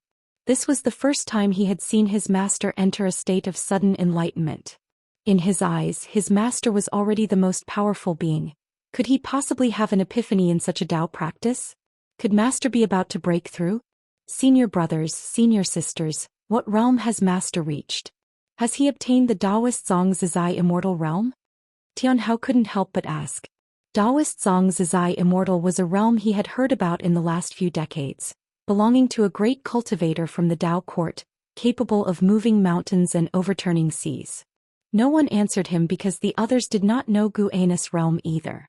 Blood Prison Great Saint scoffed, "Brat, you only need to know that Master is stronger than anyone you've ever met. Even those who created this world are far inferior to Master." Tian Hao, stirred by these words, inquired further, "Have you ever seen Master engage in a fight? Not just sparring." He was the top disciple of the Qianquan sect, a leader of the younger generation, often going out on missions and establishing great merits for the Qianquan sect. He had been through many life and death battles and he was infatuated with that feeling. Fierce opponents indeed made for stronger challengers than those in sparring combat. Zhou Xian laughed and said, "I have, but no one could withstand even one move from your master." Ghost Mother of Ephemera added, "No matter how powerful, facing your master means meeting their end by a single sword strike." Zhou Xian grew enthusiastic and continued, "It's time for you lad to know about some of your master's past deeds." He began narrating stories from the Supreme Sect, and an Xian and Xinjin who usually didn't chat with Tian Hao occasionally chimed in along with the Blood Prison Great Saint, thus unveiling the past of Guan. Even Jiang Shi and Xing Tian, Celestial Demon Child, Celestial Scion, Tian Bai, Qin Chuan and Ghost Mother of Ephemera learned about events they hadn't heard of before. From helping small sects establish the righteous Tao to saving continents, oceans and even the world, all could feel Guan's heart turning towards profound goodness. After saving all living beings, Guan had chosen to leave the Supreme Sect, live in seclusion here and had supported the Qianquan sect, which only increased their admiration. The Qianquan sect remains an orthodox Daoist sect to this day. Though occasionally committing wrongful acts, most disciples still act by the code of chivalry, and even the Dao court wouldn't easily declare war on an orthodox Daoist sect like the Qianquan sect. Tian Hao listened intently, his mindset gradually changing. Although Guan had not taught him much directly since he was young, he had always admired his master who had fostered him. In his youth, every act and word of Guan had inspired him. He wanted to become like Guan. Perhaps I should not seek to become stronger just for the sake of being strong. Tian Hao watched Guan, who was still meditating across the river, and reflected silently. The others were still marveling at past events, which now seemed very distant, giving them an unreal feeling. Suddenly, Guan opened his eyes and the entire Daoist field of the beginningless returned to normal. Spiritual energy flowed again, and the path of cause and effect no longer ran wild. The first thing he saw upon opening his eyes was Tian Hao across the river. Master and disciple locked eyes, Tian Hao's gaze intense. When he saw his master's eyes open, his heart skipped a beat in fear. Guan narrowed his eyes and with just one look he saw the entirety of Tian Hao's trillion-year lifespan. If you find any errors, ads pop up, ads redirect, broken links, non-standard content, etc., please let us know. Report so we can fix it as soon as possible. Chapter 606 Tian Hao and Gu and the embodiments of beings from the 3,000 worlds all once pursued the path of cause and effect, exhausting their lifetimes of energy and time. Although Guan was unclear how long they had lived or what realm they had ultimately reached, their insights into the path of cause and effect, when gathered together, were incredibly vast. Guan looked at Tian Hao, whose future rapidly unfolded before his eyes. 200 million years. 300 million years. 500 million years. Suddenly, Tian Hao's billion-year lifespan was all within his sight. Guan saw countless destiny lines on him, among which one shone the brightest. That was the destiny undisturbed by the power of the current great worlds, a life path predestined by the heavens. Following this line, Guan could see all that would come to pass for him. Tian Hao would become the strongest fighter in the celestial spirit great world. He would travel the path of the great Tao, he would challenge other great thousand worlds, and he would even venture into realms above the great thousand worlds. See Teach Novel Fire. Net website on Google to access chapters of novels early and in the highest quality. This was the path of a legend, and he had never known failure. Feeling Gu An's gaze, Tian Hao was very nervous. He lowered his eyes, not daring to look back. The others also sensed a sharp aura emanating from Guan, and none dared to speak, thinking they might have been too noisy and disturbed him, causing his displeasure. Everyone was tense. It was their first time seeing Guan angry. Fortunately, it wasn't long before the chill on Guan's face dissipated. "Why are you all looking at me?" Guan asked with a smile. Seeing his familiar smile, everyone breathed a sigh of relief and followed suit, smiling.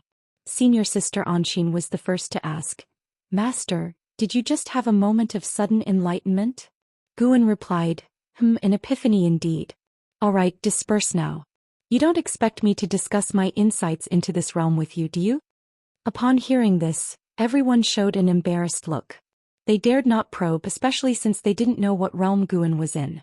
They paid their respects in turn and took their leave. However, Tian Hao stayed. He leaped over a stream and came to Guan's side, asking, "Master, the Dao Court is holding a grand event of peerless prodigies that claims to take place only once every 10,000 years. Do you think I should participate?" "I want to, but the elders in the sect fear I might encounter danger.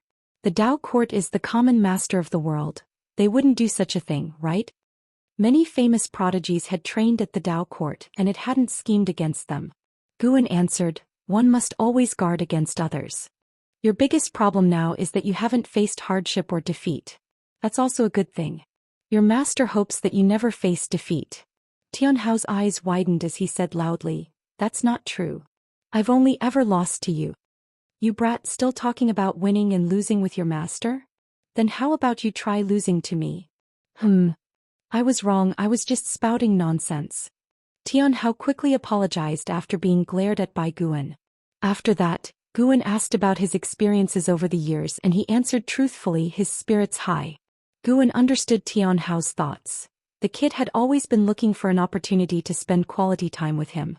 Before coming of age, although both were in the dojo, Guan didn't accompany him in play the entire time. Of course, what the kid wanted most was Guan's praise. Yet Guan just wouldn't satisfy him. This kid is already proud enough, he must leave some room for improvement, lest his tail lift up to the sky. While chatting, Tian Hao leaned against the rock, looking up at Guan. He did not sit beside Guan. He was indeed very conceited, but he was filled with reverence for Guan. He did not want to break that attitude. He hoped he would always revere his master, so he would have a goal. So many seniors had been surpassed by him, making him feel that the path of immortal cultivation was very simple. Only when compared with his master did he feel motivated and full of anticipation. He hoped his master would always be stronger than him so that he wouldn't feel alone on the path of immortal cultivation. From Tian Hao's words, Guan could feel his sense of belonging to the Qianquan sect, and that his achievements had not led to any contempt for his own sect, which made Guan all the more satisfied with him. The sect hierarch of the Qianquan sect, Xianxia, was the reincarnation of his disciple Lu Jiujia. Guan had his reasons for letting them establish karma, but if the Qianquan sect were to stray from the right path, he would not blindly support it. Whether the heavenly Tao or the great Tao should be sentimental, Guan didn't know. He only knew he wanted to follow a path of sentiment. He didn't want to set too many rules and restrictions for himself. He would simply follow his heart. If he wanted to pity all living beings, then he would pity them. If he didn't want to get close to someone, he would keep his distance. The greatest kindness he could offer to all things was not to kill indiscriminately. By the way, Master, they told me a lot about your past. Out of the many disciples you've taken, who is your favorite? Tianhao suddenly asked out of curiosity. Guan glanced at him and he quickly added, other than me. You wish, how could it possibly be you? Guan replied, a little irritated. Tianhao didn't feel embarrassed, just chuckled. Guan then said, my favorite disciple should be Hao. He was the first disciple I truly took to heart to teach and also the first I adopted. He is just like you, born with the strongest talent. Tianhao's eyes lit up and he asked, is that senior sister Angxin's brother? He had heard Hao's name before, but the people in the dojo did not talk much about him, as if they were apprehensive. They come from the same village. Guan began to recount Hao's life. Tianhao listened intently. This time, Guan spoke at length, which made Tianhao feel very happy, feeling closer to his master. They talked until dusk. The sky was streaked with crimson, and the celestial vault was desolately beautiful. After hearing Hao's life story, Tianhao's mood was hard to calm for a long time. Guan looked at Tianhao and asked, where do you think you are better than Hao and where do you fall short? Tianhao pondered and said, I wouldn't abandon my kin like he did, but I don't seem to have his resolve either. He could sacrifice himself for the people of the world, but I can't do it. I would only give my all for the Qiankuan sect. Guan smiled, not judging Tianhao's thoughts. He looked up into the twilight sky and said softly, Hao, I gave you the name Hao indeed because of Hao. I hoped you would go further than he did. As your teacher, I won't demand anything specific from you. You may choose not to sacrifice yourself for all living beings, but never, by virtue of your own strength, wantonly bully the weak. You must realize that no one can stay strong forever. Tianhao smiled and said, don't worry, Master. If you inquire at the Qiankuan sect, you will find out I never bully others. I only uphold justice. As he spoke, he raised his right hand, used his palm as a sword and made a few gestures in the air. Only in front of Guan and the ghost mother of ephemera did he show his childlike side. To others he was the proud, reticent senior disciple of the Qiankuan sect. Guan watched him and asked with a smile, do you know how vast outer heaven is? How many worlds like the celestial spirit great world are there? Tianhao's interest piqued.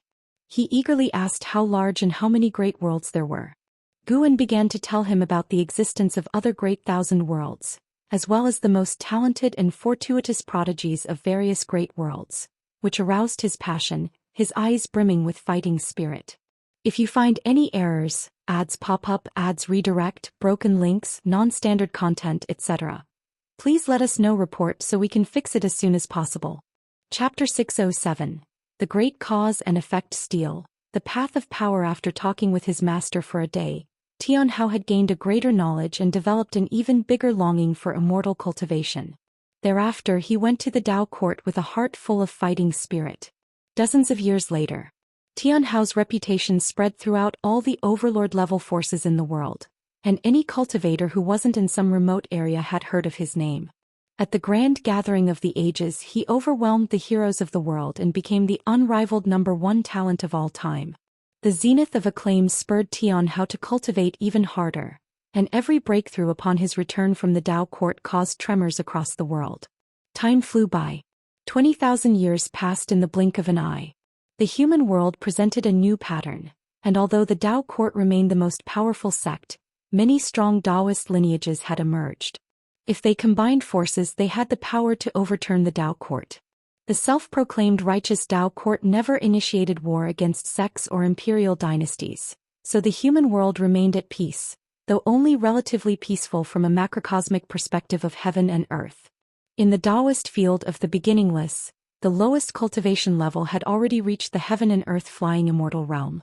Zhou Xian and Xian blood prison great saint, and celestial demon child had all become carefree primordial immortals.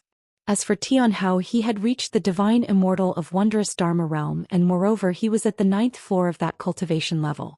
Any talent paled in comparison to him, and coupled with the 3 Dao treasures gifted to him by Guan, nobody could challenge him below the realm of Daoist Zhongzhi Immortal. Those 3 Dao treasures were 3 long spears, named Divine Punishment, Celestial Punishment and Immortal Punishment, each containing different powers of the Great Dao.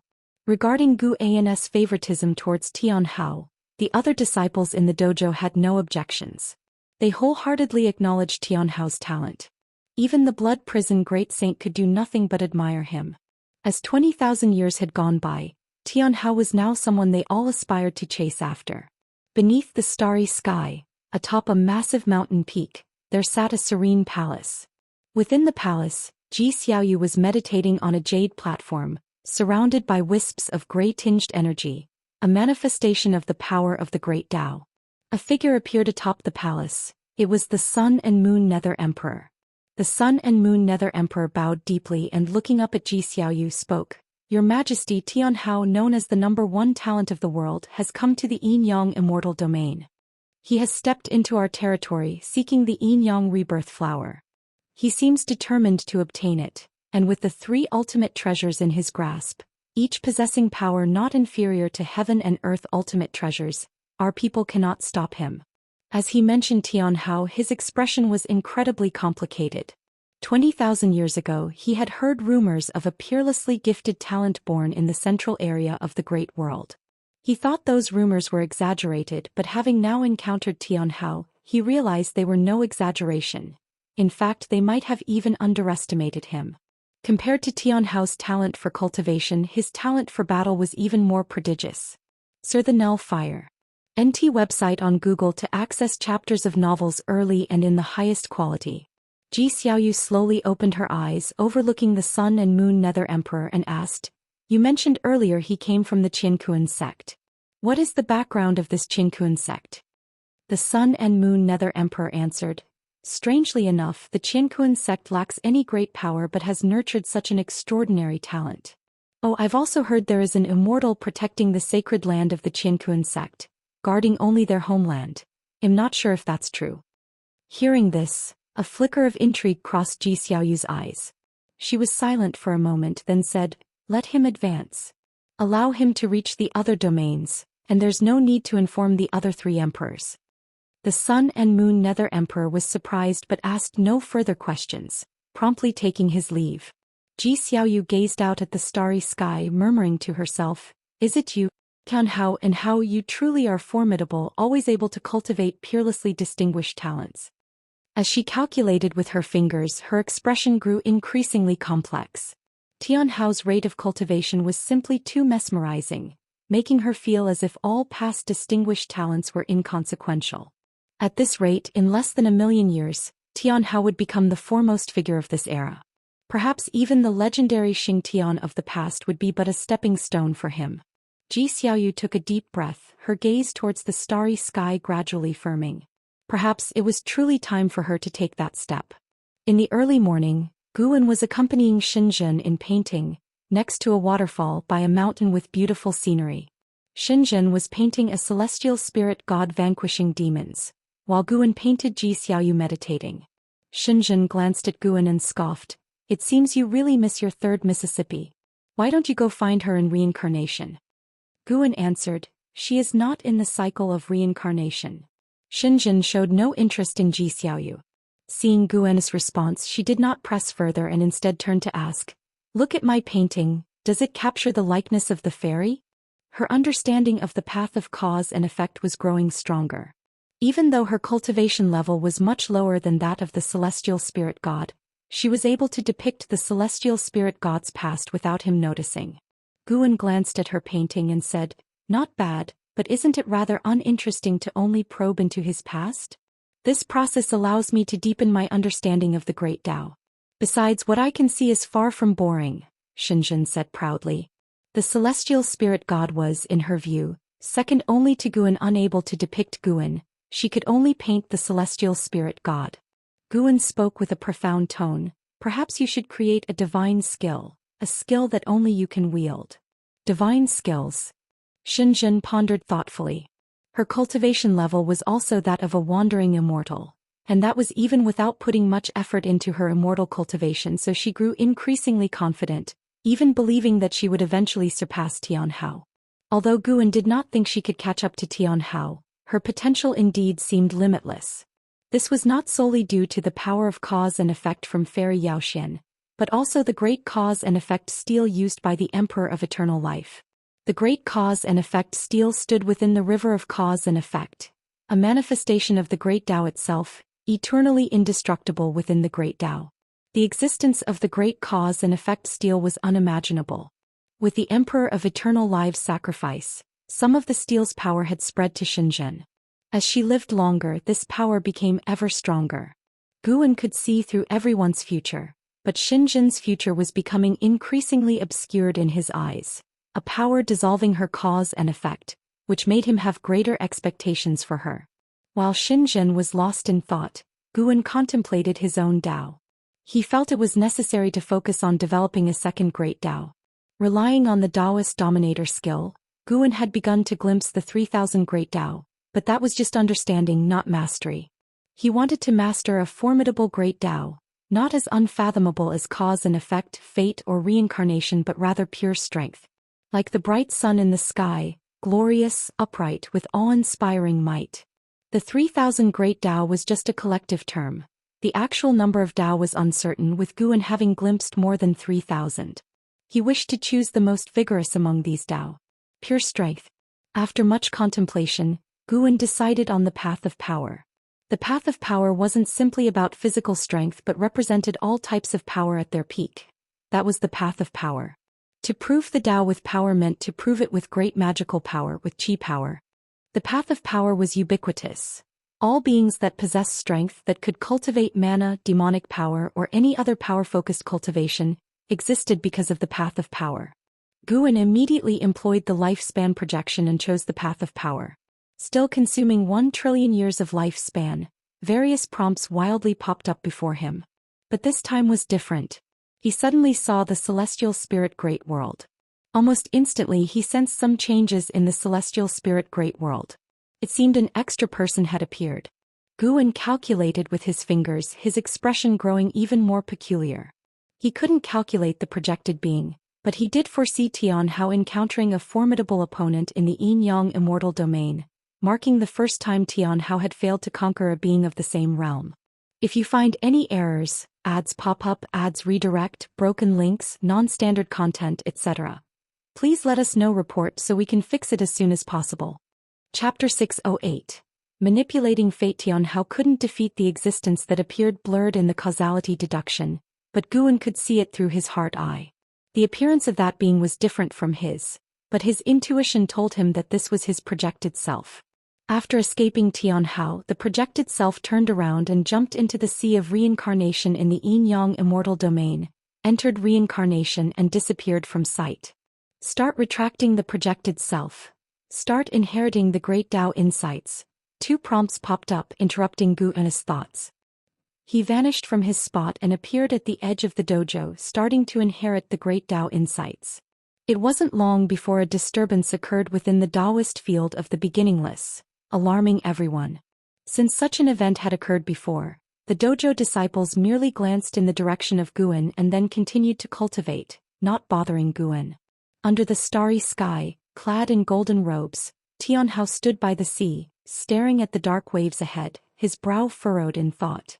A figure descended from the sky and landed beside him. It was the Sun and Moon Nether Emperor. The two had had many dealings and shared a decent camaraderie. "Are you still thinking about that person?" the Sun and Moon Nether Emperor asked.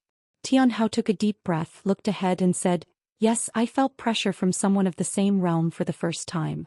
The Sun and Moon Nether Emperor consoled, "Even if it's the same realm, he must be much older than you and he didn't defeat you, so why bother?" In his opinion, Tianhao already had the greatest talent. He had witnessed the previous battle. The opponent was indeed fearsome, but Tianhao didn't lose. It was just hard to determine who was better. Their encounter made the Sun and Moon Nether Emperor question life. The battle of the divine immortal of wondrous Dharma had even a divine thought true immortal like him terrified. Had this genius from the old era been outclassed? He felt that Tianhao would surpass him sooner rather than later, and much quicker than he had anticipated. "I can't let it go, I feel excited." In recalling his combat techniques, he didn't use many divine skills or spells, he simply countered me with pure mana and qi power. Truly a display of one force breaks 10,000 laws. Tianhao sincerely remarked, feeling very exhilarated. Indeed, Master was right, never underestimate the world. You never know where a strong contender with great fortune might emerge. His talent might truly be the best, but he had lived too short a life and still needed to continuously strengthen his Daoist techniques. Hearing Tian Hao's words, the Sun and Moon Nether Emperor opened his mouth, not knowing what to say, unable to grasp Tian Hao's thoughts. What are your plans next? You got what you wanted, the Sun and Moon Nether Emperor asked. Facing a genius like Tian Hao, he chose to make a strong connection, having a premonition that this connection might save his life one day. Tian Hao withdrew his gaze, looked at the Sun and Moon Nether Emperor and smiled, planning to go back.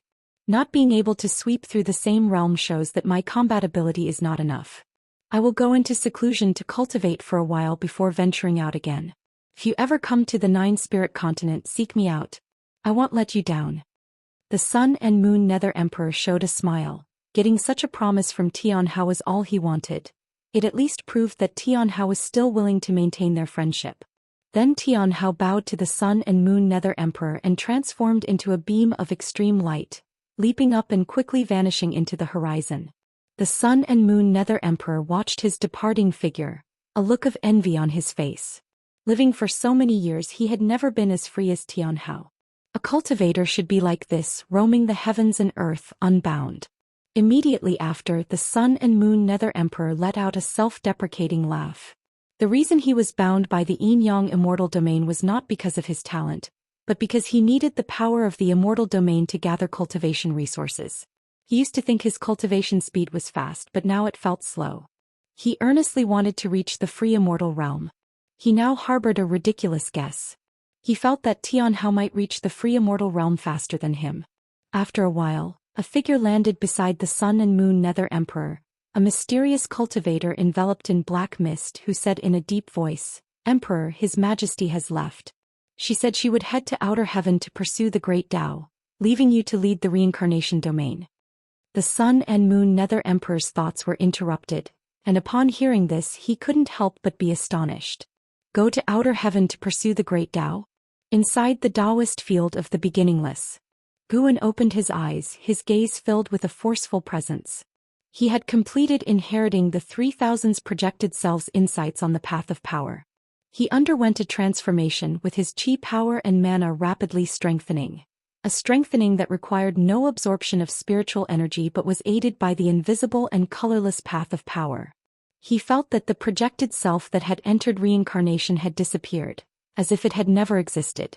This allowed him to completely let go. Although there were many projected selves, indeed they left no trace behind. He carefully sensed the path of power. Just pondering the path of power made his mana surge within the heaven-opening Daoist Immortal realm, and his strength progressed leaps and bounds. Pure mana enhancement made him feel incredibly wonderful, and this time his choice was the right one. The sun set and the moon rose. Days passed swiftly. 10 days later, Guan stood up. He first went to various places to pick mature medicinal herbs, and only after gathering them did he return to Xianxia's side. Xianxia had painted a new picture, depicting a scene where the celestial spirit god knelt before an immortal. This immortal was an old Daoist with an aura of immortal Tao and bones of divinity, and his back was bathed in rosy light. In front of him, the celestial spirit god lacked its usual overwhelming might. Guan raised an eyebrow. Xianxia had already been able to excavate his causality through the celestial spirit god. Don't paint recklessly, be careful not to provoke an existence even I can't withstand, Guan spoke. Xianxia snapped back to reality, and when she saw clearly what she had painted, her face turned pale, and she immediately raised her hand, her fingers igniting, rapidly burning the scroll. After doing all this, she breathed a sigh of relief. She turned her head towards Guan, embarrassingly said, "I was too engrossed earlier, it wasn't intentional." She also felt a sense of fear. The celestial spirit god was already so powerful. How horrifying must an existence be that could make the celestial spirit god kneel? The thought that she might have brought about a catastrophe for Guan made her uneasy, her eyes filled with guilt. Guan was just trying to scare her. He trusted his own Daoist field. If his Daoist field weren't strong enough, Xianxia had already provoked that old immortal. With his Dao practice far surpassing the celestial spirit god, he would just need a thought to descend into the celestial spirit great world. In the future, think about yourself. Your talent might hide unimaginable great cause and effect, Guan said with a smile.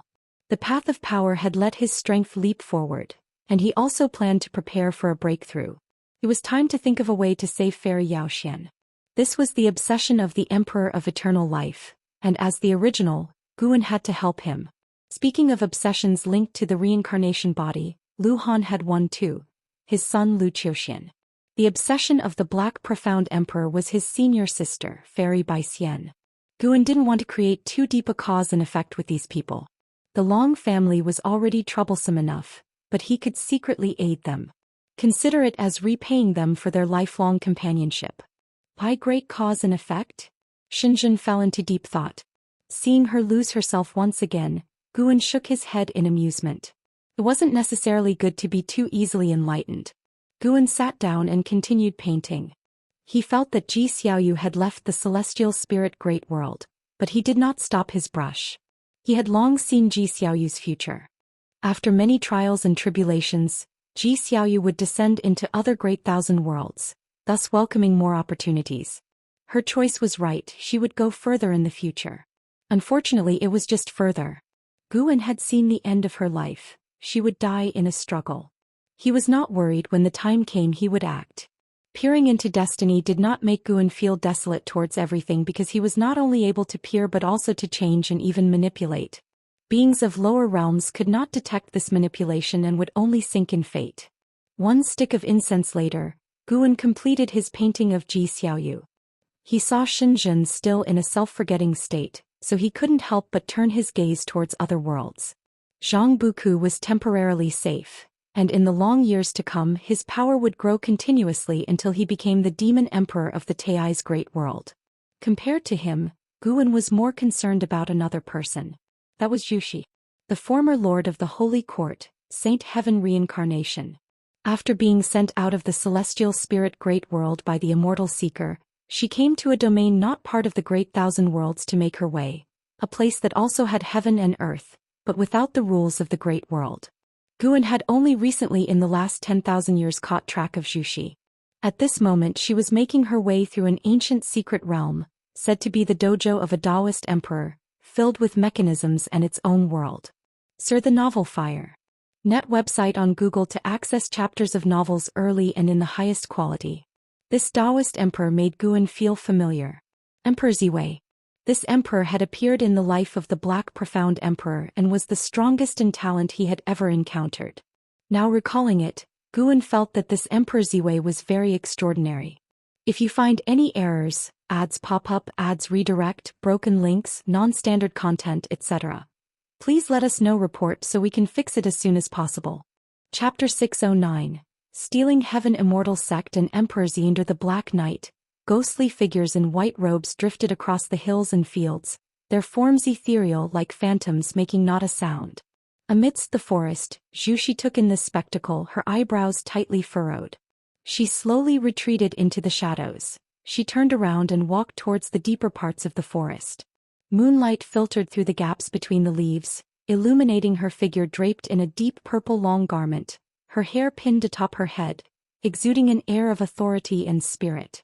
Having left the celestial spirit great world tens of thousands of years ago, her experiences had already transformed her. She approached a stone statue in the forest, her hand gently caressing the statue while she muttered an enigmatic and complex incantation. Moments later, a luminescent green figure flew out from within the statue, an old crone in a Daoist robe, akin to a soul body, her face covered in black spots, especially frightening to behold. She looked at Zhu, chuckling. "Are you at a loss?" Zhu stepped back and asked, "Speak then, how shall we cooperate and what must I give?" The old crone peered at Zhu, her face full of mockery. "It's simple, let me take temporary possession of you, I will leave your body once we are out." Upon hearing this, Zhu's eyes frown deepened. "Each of those lost souls surpasses you in cultivation level, and they simply cannot step into this forest, unless you wish to stay here forever. This is your only chance as long as you trust me," the old crone persisted, her gaze burning into Zhu. She paused, then added, "Don't forget you would already be dead without me." Zhu's eyes flickered, caught in indecision. For a long time, Zhu looked up at the old woman and said, "I can agree to your terms, now tell me your name and the origins of this Daoist field." The old crone revealed a smile. I am called the Stealing Mystery Heavenly Maiden. This Daoist field was left by Emperor Ziwei. He set this place as a seal, and the most terrifying thing here isn't the lost souls. He left behind an avatar here intended for revival as I see it. Emperor Ziwei? Zhou Xian silently noted down the name, then said, "Let's begin then." The Stealing Mystery Heavenly Maiden asked with a smirk. "Do you need my help to snatch some opportunities? I know where the good treasures are hidden." Zhou Xian shook her head. "No need, let's just get out of here soon." The corners of the Stealing Mystery Heavenly Maiden's mouth curled up, and then she burrowed into Zhu Zai's body. Instantly the stone statue burst with green light, swiftly enveloping her. Zhu Xian closed her eyes, welcoming all that was happening. Guan, in the Daoist field of the beginningless far away, raised his eyebrows slightly. This Stealing Mystery Heavenly Maiden came from the Stealing Heaven Immortal sect. The Stealing Heaven Immortal sect belonged to the Emperor of Eternal Life. Although he was not the founder, the Emperor of Eternal Life had left his mark within the karma and destiny of the Stealing Heaven Immortal sect. Guan's ability to cultivate the Immortal Emperor's eye was due to the inheritance left by a former sect hierarch of the Stealing Heaven Immortal sect. The Immortal Emperor's eye had boundless mystical uses, and at the very least his Immortal Emperor's eye divine power could reverse everything. Guan could feel that a part of Stealing Mystery Heavenly Maiden's karma belonged to the Emperor of Eternal Life. Before leaving the Stealing Heaven Immortal sect, the Emperor of Eternal Life left behind many inheritances, and Stealing Mystery Heavenly Maiden had received one. Could it be that all the lost souls in this Daoist field were from the Stealing Heaven Immortal sect? And there was no knowledge if the profound demon emperor was still safe? For that existence who had always aided the Emperor of Eternal Life, Guan had a profound impression. The profound demon emperor could be said to be the most loyal disciple of the Stealing Heaven Immortal sect, spending his whole life trying to restore it. Speaking of which, since the Stealing Heaven Immortal sect defended the Celestial Court, they could only flee all over, and now being suppressed here by Emperor Ziwei, could it be the will of the Celestial Court? Guan remembered Emperor Ziwei bore an uncanny resemblance to Emperor Ziwei.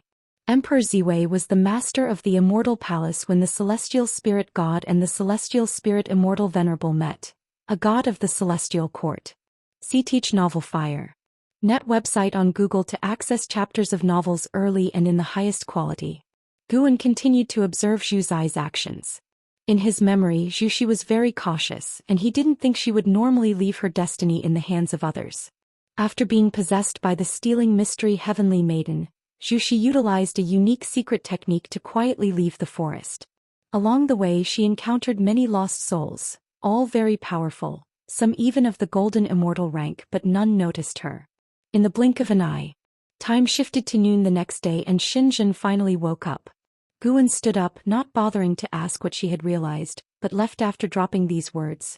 "Don't be so fixated all the time. Sometimes taking a break for a while can be more helpful." By the time Xianxia came to her senses, she could no longer see his figure. "Indeed, I seem to have become quite obsessed lately, always trying to pursue enlightenment. It appears I've been stimulated by that kid Tian Hao," Xianxia murmured to herself as she stood up to tidy up the easel. Her mood was still fairly good. Although she hadn't made any breakthroughs, she had all the time in the world to comprehend it. In the Daoist field of the beginningless, she never had to worry about danger and felt as if time was extraordinarily lengthy. As she was wondering whether to write a book or go shopping at the Qiankuan sect, Zhu Xian was in the midst of a life-and-death battle. Suspended in the cosmic void, Zhu Xian stood with a long sword in her hand, her expression blank as she stared at the Stealing Heaven's profound mystery in front of her. The profound mystery had become younger than before, her features bewitchingly beautiful, with only a few dark spots remaining on her face. She glared at Zhu Xian and asked through gritted teeth, "What cultivation technique did you practice? How did it protect your divine soul?" Zhu Xian raised her sword toward her and said, "The Daoist unique venerate skill. Have you ever heard of it?"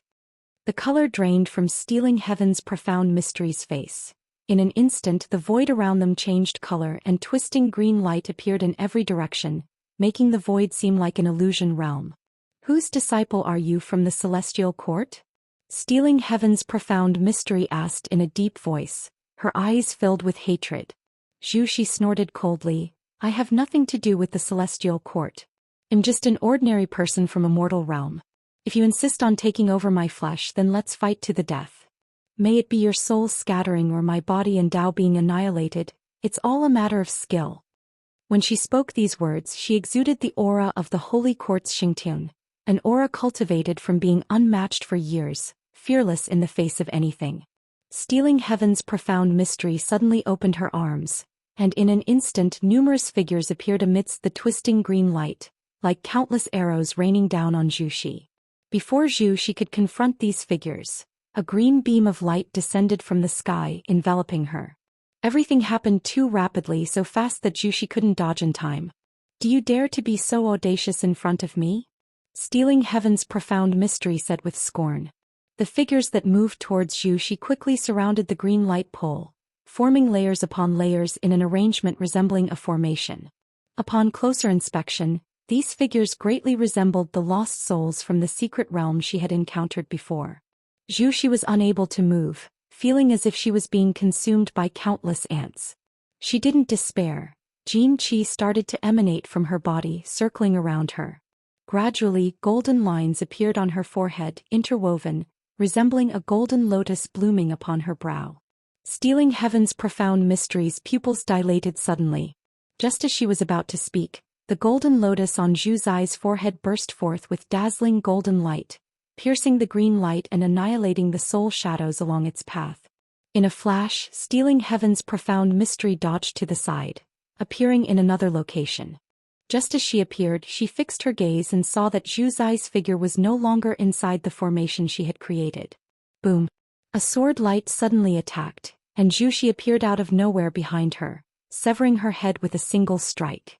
The sword light extended infinitely after the cut, eliminating the twisting green light in the void and returning everything to darkness. Stealing Heaven's profound mysteries, head spun in the void, locking eyes with Zhu Zai's sword-wielding figure. Stealing Heaven's profound mystery was furious, her alluring face contorting with rage.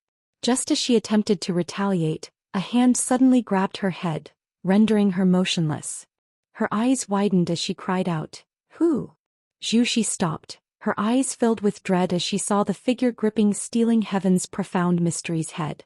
It was a man dressed in a dragon-patterned purple robe, wearing an imperial crown with hanging beads, his garments exquisite, and behind him 18 purple-scaled flood dragons twisted in the air, his face utterly indifferent.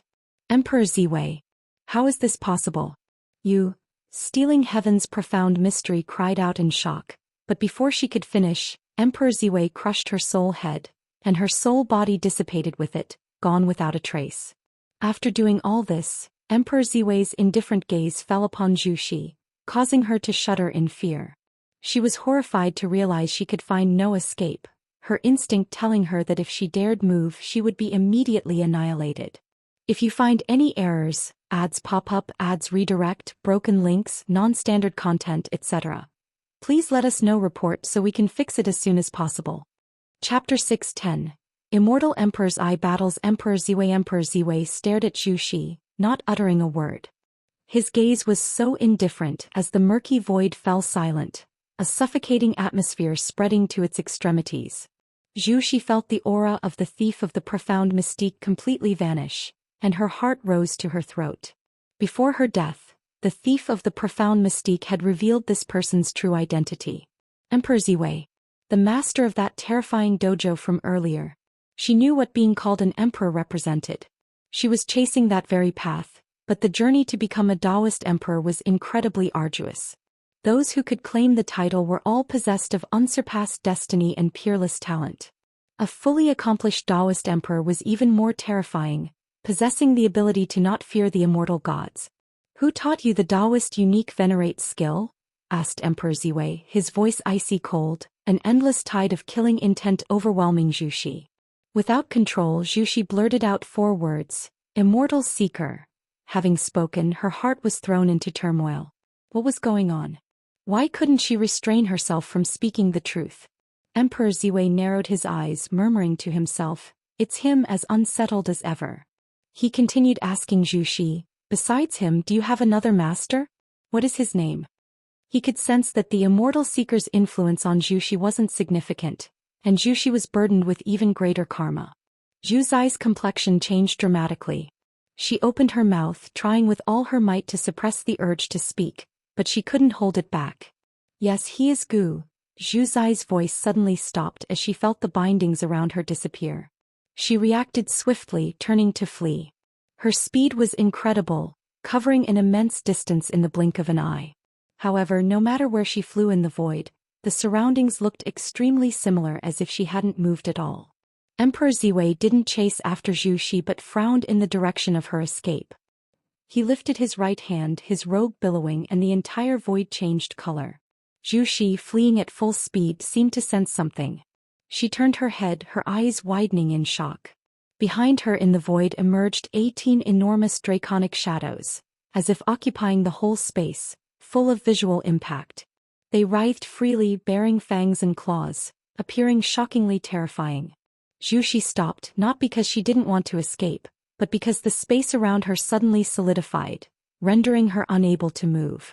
What was most terrifying was an invisible force compelling her to turn around, as if a hand was seizing her, spinning her back. The Zhu Xi of the profound Yuan-free immortal realm had no way to resist this power. Despair filled her eyes. The gap was too great, so vast she couldn't use any secret techniques or divine skills. As the 18 dreadful draconic shadows closed in, Zhu Xi wanted to end her own life but found she was unable to do so. "Since you want to protect her, why not show yourself?" spoke Emperor Ziwei, causing Zhu Xi to be astonished. Someone was protecting her? Was it possible that her earlier escape wasn't because Emperor Ziwei was distracted, but that another force was secretly aiding her? She struggled to turn her head to see what lay behind her. In the corner of her eye, the void remained pitch black like the abyss, invisible to sight. The more this was true, the more uneasy Zhu Xi became. She was very clear about her own past. What possible backing could she have that could contend with Emperor Ziwei? She felt it was more likely that another terrifying being was maneuvering her. Having left the celestial spirit great world for tens of thousands of years, she indeed had been involved in many karmic consequences which she didn't fully understand. Zhu Xi looked back at Emperor Ziwei, her gaze no longer filled with despair but returning to her usual calmness. If worst came to worst, she would die. Immortal Emperor's Eye? Truly a rarity, no wonder you want to protect her. Emperor Ziwei's voice rang out once again, his voice becoming even colder, and the 18 enormous dragon shadows that twisted at will also stopped in their tracks. Hearing this, Zhu Xi turned her head to look again, and this time her pupils involuntarily dilated. She saw a pair of eyes.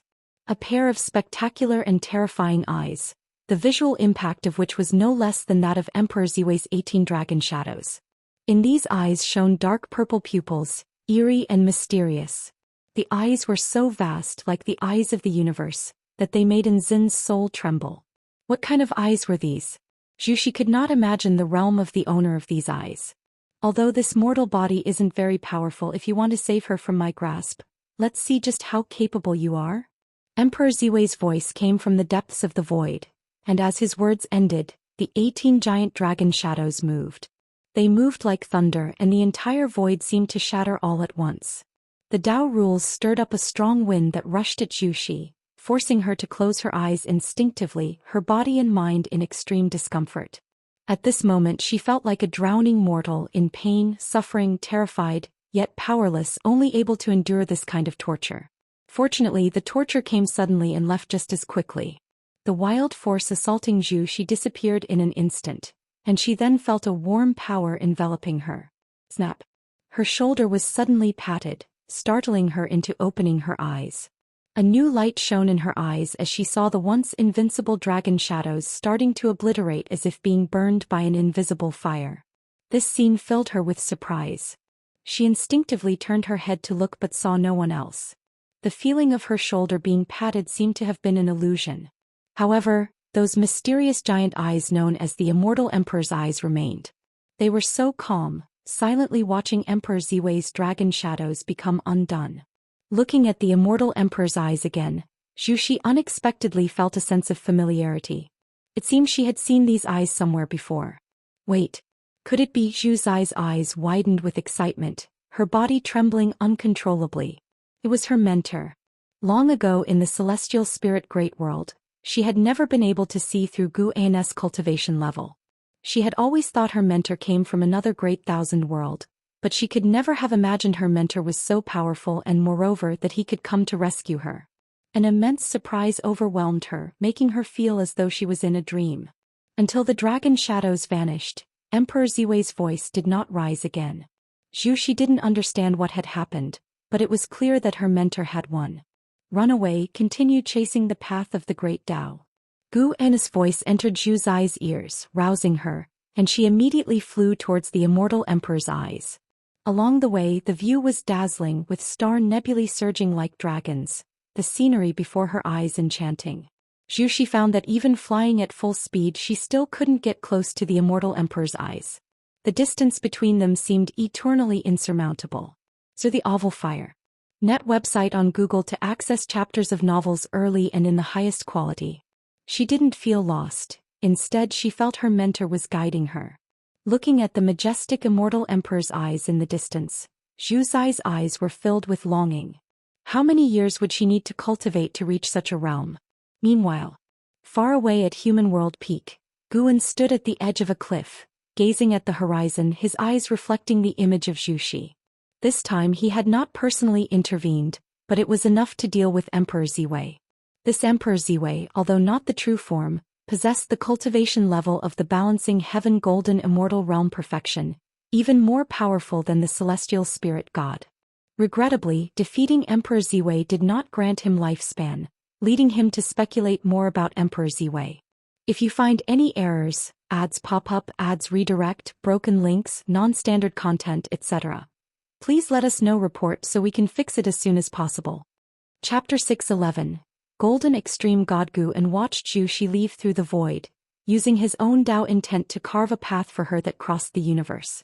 Although Zhu had already reached the Xingtian tier before she paid homage to him as her mentor, they had, after all, spent many years together and he wouldn't skimp on giving her a hand. Of course, the reason he dared to make a move was because he had no fear of Emperor Ziwei.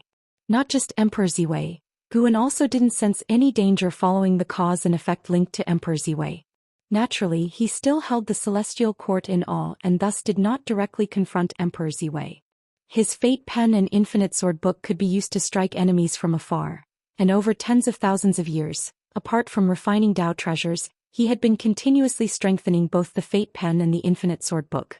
Some things need not be used but cannot be too weak. In his unmatched years, Guan enjoyed conjuring enemies for himself. He would even imagine facing the entire celestial court. A figure arrived beside Guan. It was Zhou Xinglan, his foremost disciple from the main peak of Human World Peak. Tens of thousands of years might seem long to mortals, but for disciples of a major sect like the Human World Peak, it wasn't considered very long. Over these years, Zhou Xinglan maintained utmost respect for Guan and was very organized in handling matters, so Guan would, from time to time, give him some guidance. However, the two were not in a true mentor-disciple relationship, and Guan didn't truly wish to take him as a disciple. Master, Tao Court has invited Human World Peak for a second discourse on the Tao, and the main peak would like you to attend as well, Zhou Xinglan said respectfully. Guan had always maintained the cultivation level of the first tier of Human World Peak. Not only did he hold a high position and wield significant power, but heaven-defining peak had also become the second most important peak after the main peak. I need to travel and see the world. When the time comes, we'll see. I might as well head towards Tao Court. If I can make it, then that's good. If not, they won't miss my presence, Guan casually replied. Zhou Xinglan smiled helplessly but dared not insist further. After all these years, Guan was always like this, free from any mercenary interests. He figured it out. Gu Anna's choice to join Human World Peak was likely due to Bai Zia's invitation, casually accepted in his laid-back manner. Zhou Xinglan began to speak of other matters. The current era teemed with emerging prodigies, with ancient great cultivators unable to overshadow the luster of the younger generation. As each peerless prodigy rose, various myths emerged as if those peerless figures were immortal gods descending from the celestial court. Take Tian Hao as an example. The followers of the heavenly Tao claimed he was the reincarnation of profound star immortal monarch, the fiercest immortal in the mortal world on a trial. Zhou Xinglan too longed for the elegance of those peerless prodigies. In recent millennia he had been actively searching for unparalleled talents for heaven-defining peak. Unfortunately, he found many talented individuals, but none could compare with the first-rate talents of the world. Guan merely listened, not really interested in cultivating peerless prodigies for human world peak. Once Zhou Xian was completely safe, he retracted his thoughts and headed down the mountain, with Zhu Xinglan keeping him company, eager to chat more. Even after tens of thousands of years, Zhu Xinglan still had no clue about Guan's origins. Before joining human world peak, from which sect had Guan come? This remained a curiosity for him. It was precisely this curiosity that made him look forward to Guan, hoping Guan would bring surprises to human world peak. Unfortunately, he was once again disappointed. After spending half a day at human world peak, Guan returned to Daoist field of the beginningless. Deep in the universe at the world gate, seated in meditation before the world gate, the celestial spirit god suddenly opened his eyes and stood up, facing the gate. The world gate burst forth with a blinding light, and an immense celestial Dao aura flowed forth like dispersing fog, mighty and overwhelming. Amidst the vast celestial Dao flame, a figure stepped out from within the world gate. It was a towering figure clad in golden armor, his presence no weaker than the celestial spirit god. The armor he wore contrasted starkly with the celestial spirit god's silver armor, and the light emitted by both was equally brilliant, locked in a standoff. It's been a long time, celestial spirit god. The man in golden armor stopped in his tracks. He stood before the world gate, looking at the celestial spirit god, and spoke with a voice like rolling thunder, causing the surrounding celestial Dao flame to tremble. The celestial spirit god wore an expressionless face and asked, "Golden extreme god, why do you leave the great thousand world you guard to come to mine?" The golden extreme god lifted his right hand, revealing a golden token in his palm with two characters engraved. Profound residence. The gaze of the celestial spirit god remained unchanged as he continued. The profound star immortal monarch is really quite audacious. The golden extreme god snorted coldly. That's none of your concern, and even your former master Emperor Ziwei has no right to pry into the affairs of an immortal monarch. The celestial spirit god fell silent for a moment, then slowly turned aside to make way for the golden extreme god. The golden extreme god stepped forward, passing by the celestial spirit god, where gold and silver lights merged and flames surged. After walking 10 steps forward, the golden extreme god halted, slightly tilted his head, and glanced at the celestial spirit god from the corner of his eye. "The immortal monarch appreciates you." Back in the immortal palace of Emperor Ziwei, he saw that your potential was far beyond that of a celestial god, and you could go much farther. Once this matter is settled, I shall ascend to be a celestial Dao star monarch, and you will still have a chance to consider it. When I return here, I expect an answer from you. See Teach Novelier. T website on Google to access chapters of novels early and in the highest quality. With that, he vanished into thin air, leaving behind only strands of golden flames drifting away. The celestial spirit god watched the direction the golden extreme god had left, a look of contempt flickering in his eyes, then returned to his meditation spot. Time flowed like a gentle stream, 100 years passed as swiftly as a single day. Inside the Daoist field of the beginningless. Midway up the mountain, Guan sat on a tree branch, giving an Xin guidance on cultivating divine skills, while his gaze lingered on the golden extreme god who had descended into the human world a century ago. This golden extreme god possessed the cultivation level of the late stage of the heaven-balancing golden immortal realm, and was on the cusp of breaking through to the perfection realm. After coming to the human world, the golden extreme god did not cause much disturbance. He wandered the human world, created secret realms, divine statues, and left behind legacies, even offering guidance to some beings with exceptional talent, causing these beings to acquire the celestial Dao destiny. Since the golden extreme god was not committing evil deeds, Guan naturally had no reason to oppose him. Perhaps there was some scheme of the celestial court behind this, but for these beings, it indeed represented a significant chance, even altering their lives.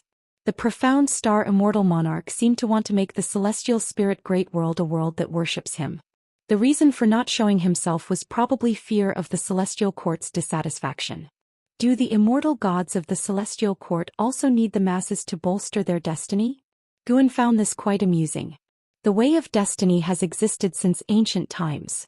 Gathering a group of people's fortunes together can foster a greater power of protection. Guan had seen into the Golden Extreme God's future. If he did not intervene, the Golden Extreme God, due to arrogance, would face the challenge of the champion of this realm. After being suppressed repeatedly, the Golden Extreme God would grow increasingly impatient, becoming brutal in his interactions, thus tarnishing his image in the hearts of all beings and affecting the profound star Immortal monarch as well. In the end, the Golden Extreme God would be captured by a force from beyond the skies, serving as a resolution for the beings. The Golden Extreme God, Emperor Ziwei, profound star Immortal monarch. Guan felt the mystique of the celestial court gradually revealing itself to him, yet he still couldn't fathom just how powerful the celestial court truly was. He sensed that celestial gods like the celestial spirit god and the Golden Extreme God must be at the lowest tier of the celestial Tao Immortal position. For a universe like the celestial spirit great world to be controlled by the lowest tier Immortal God, even if the 3,000 great worlds joined forces, they would pose no threat to the celestial court. Master, why is this calamity absolute I so difficult to practice? Is it part of the way of destiny or the way of cause and effect? And Xin's voice came from below, drawing Guan to turn and look at her.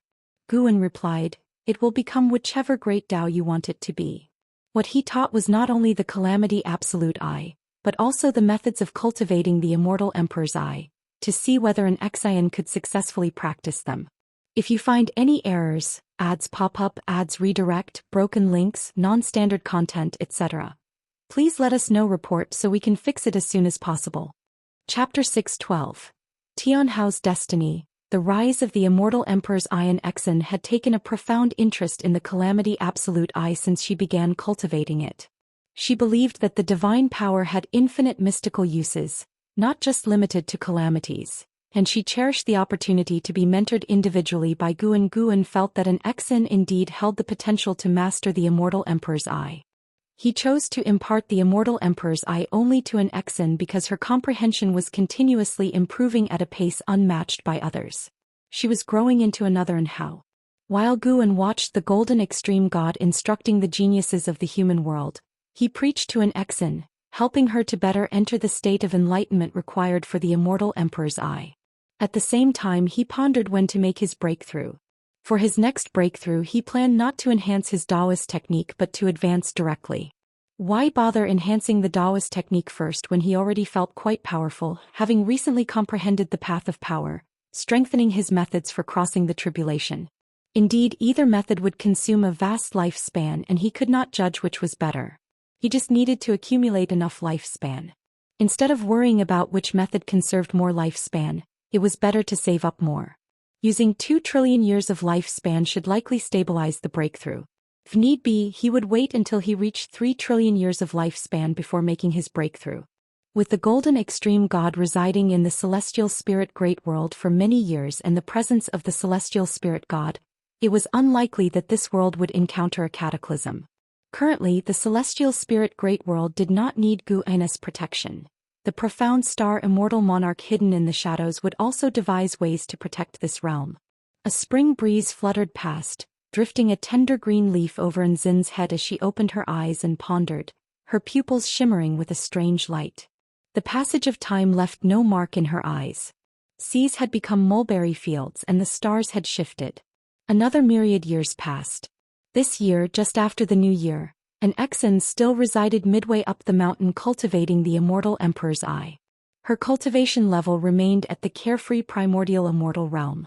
No one in the Daoist field of the beginningless had yet crossed this major realm, but the number of disciples reaching the carefree primordial immortal realm was increasing. As for Tianhao, he was not counted among those in the dojo since he always went out for experiential training. After 10,000 years of intensive research, an Xian finally developed her own understanding of the Immortal Emperor's I. She discovered that her ability in the Calamity Absolute I seemed not just a divine power, but more like a secret technique that altered her bloodline, which made her even more hopeful about this divine skill. Over the years she had reduced her outings, dedicating most of her time to cultivation.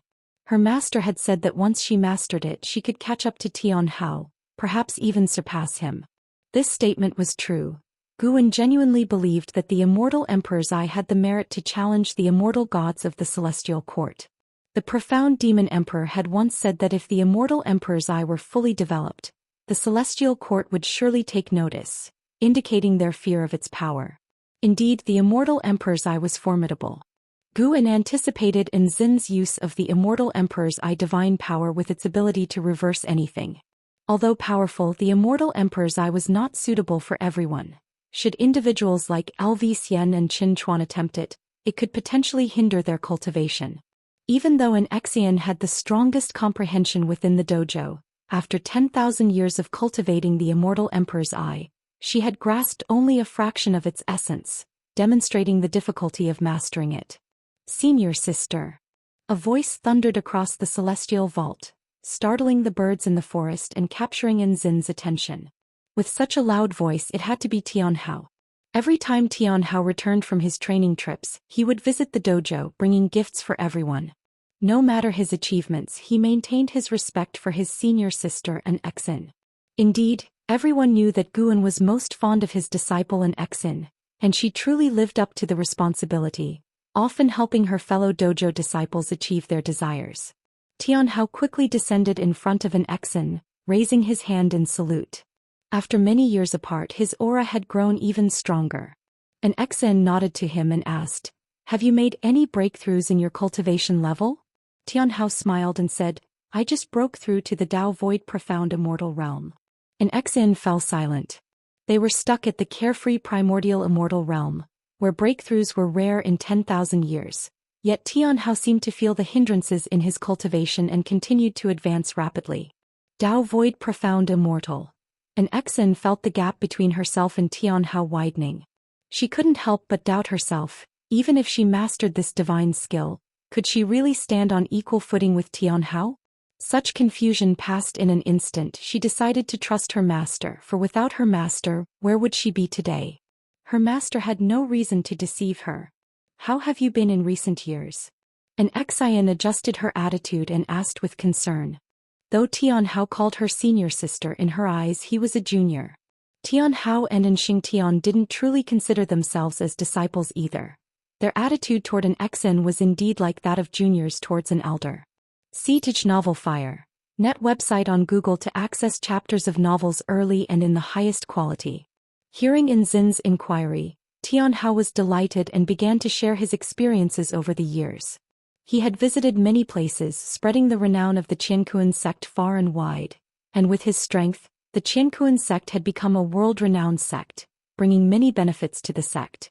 Tianhao had defeated countless geniuses and great powers, but he still vividly remembered the mysterious genius he had encountered in the Yin-Yang immortal domain. "That person is the only one I've given my all and still could not defeat. I really want to fight him again," Tianhao remarked sincerely. Enzin's expression turned odd. Someone was able to suppress Tianhao within the same realm? He couldn't believe it. Could it be that master was disguising himself to play with Tianhao, to prevent this young man from becoming arrogant? The more she thought about it, the more it seemed possible. Such an opponent had neither hurt Tianhao nor left a name.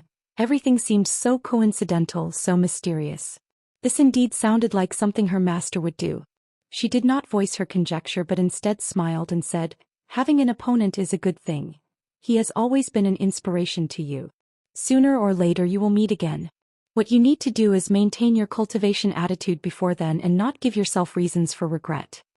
Tianhao nodded, then smiled and said, "If you and the others also ventured out with the Dao treasures in your hands, you could certainly make a great name for yourselves." He had always been puzzled by one thing. Why did the master only allow him to go out for training?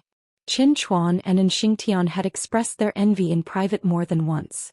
An Xin shook her head and said, "We would not venture out, we will always accompany the master." Company? Tianhao was even more confused. The master often went out too. He didn't dare to discuss the master and quickly changed the subject. The two talked for a while longer. Tianhao then took out the prepared gift and bid farewell.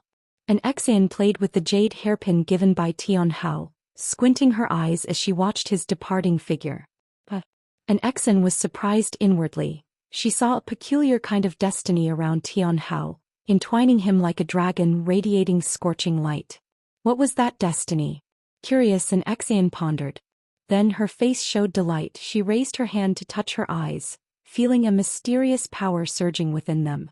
If you find any errors, ads pop up, ads redirect, broken links, non-standard content, etc., please let us know. Report so we can fix it as soon as possible.